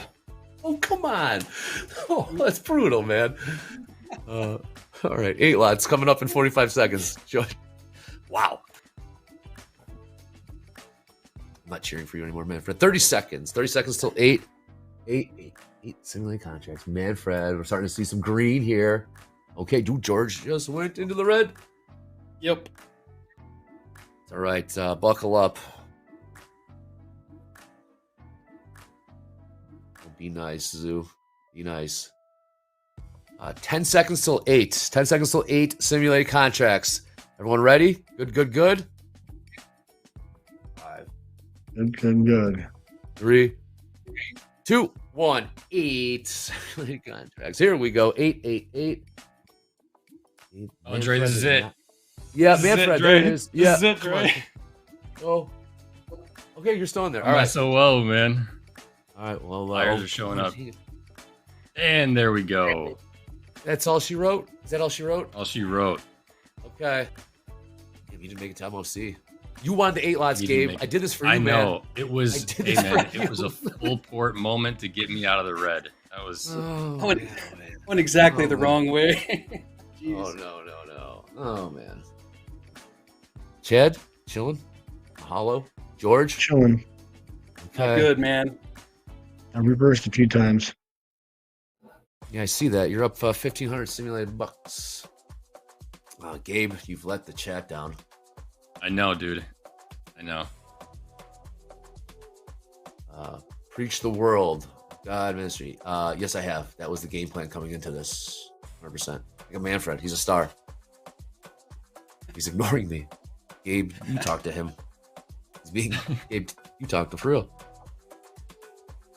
I know strategy. Manfred, any plans this weekend? What do you like to do out in Germany? Be careful how you answer that. Don't. Traveling around, yes. Okay. We got 30 seconds, right? To Thank go you, in and Chad. see. Yes. This is incredible. Oh, George is out. It is Manfred and Chad. Manfred and Chad. This is going to be incredible. We got Hawaii and we got Germany here. A lot of green. Wow, Chad, you got a lot of catching up to do, Manfred. You got a lot of catching up to do because Chad is up 38 simulated bucks, but he still have a chance. MOC in 8 seconds. 8 seconds. Get ready for this. Please be there.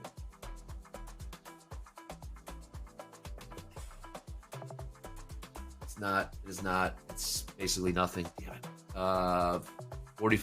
26 mil sell side S&Ps, 400 mil sell side NASDAQ, 2 million buy side Dow. What a dud. Wow. That was awful. These numbers can't well change. These numbers can't well change. George hanging out with us. Gabe hanging out with us. We're in contestants. Again, the winner does have to come back next week. Manfred, were you aware of this rule? If you win, you have to come back. You kidding me? All right, now I'm taking this personal. All right, just for that, Chad. All right, we're going to ramp this sucker up to 15. Where we're at 8. We might see a little flip here. We're seeing a little downside pressure in the NASDAQ, 24,998. Complete. Just did not have these on our plans today. Chad always bringing the good vibes. George always bringing the good. Gabe always bringing the good vibes. Manfred bringing good vibes, but in a different way. We were ready to bring out the dump button. Manfred, now he's just gone full silent. That's what the reversal challenge does to people, Gabe. Why are you laughing? He's locked in, man. He's locked in. Not. He's ignoring me. Chad. It's part of the strategy. Old trading sideways. Manfred, you like Flammenkuchen? There you go. Thank you, Gabe. No, that's how you pronounce it. Oh man, that's French. Tell him, Manfred. That's French. That's not German. That's Oh boy, you well, just made thanks, it Andrea. worse, Gabe. You just made it worse. Thanks, Andrew. Andrew, you just made it worse. Well, at least you got a response. Touche. It's true. Chad has the Jeep showed up. There you are. He wants this thing to sell off. He wants this thing to sell off. You. All right. Go through All right. above the ocean. Oh shit. Poke the bear last. We got 8 minutes to go. Well, we're gonna try to ramp this. Oh wow, Manfred! If you click reverse, you might be able to. The bottom of the ocean. Who's on the bottom of the ocean? I don't ask you, Gabe. I don't think he wants the market to go lower. I think he wants the market to go lower. I mean, he is short. That would make sense. Oh, yeah, nice. Well done, Gabe. You're looking where I should be looking. And wow, we got a little reversal happen here. We got Chad taking some heat right now. We're gonna ramp this up. We're gonna ramp this up to 15 lots. 15 lots at 58 after. 58 after. But right now, we are seeing a swing. Manfred, if you click reverse, well, Manfred's just gonna ride this thing now. Chad, the pressure's on Chad. George, are you watching this? I am. It's crazy. I love it. They're both doing really good.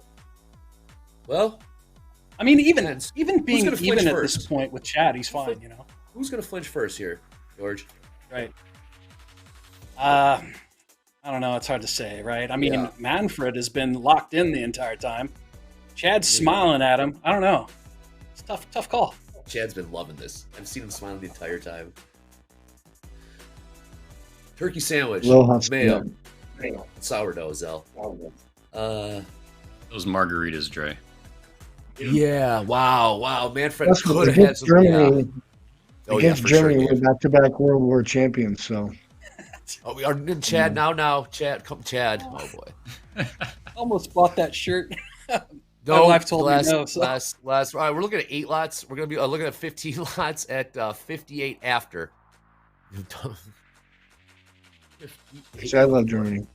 Good friends in Nuremberg and Wuppertal and What city are you in, Dusseldorf man? and Cologne. Good beer. I don't even know. Yeah.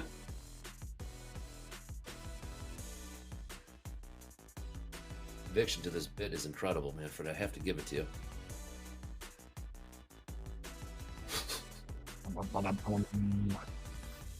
Manfred could have taken some. Gabe, when should we do 15s? I want to see these guys. I just say at the 5 till. He has one of us being taken out. 5 till. Yeah, I mean, why not? All right, 30 seconds. We're going to 15 simulated contracts. 15 simulated contracts. We're going to go. You ready? Manfred, confirmed. We're in 15 seconds. 15 seconds. We're going to go. Okay. 10 seconds. 15. We have a comeback potentially. I'm not sure how this can play out. Gabe, this is your call. 4 or 3, 2, 1. 15 simulated contracts. Chad's. There we go. Boom, boom. May want to reverse here. Short, one long. One short, one long. All right, look at those unrealized P&L swings. Gabe, this is why. This is why you don't trade. Yeah. There's 2 people left. We got to get some entertainment for these last few minutes. Can you help me here? This has got to break, right?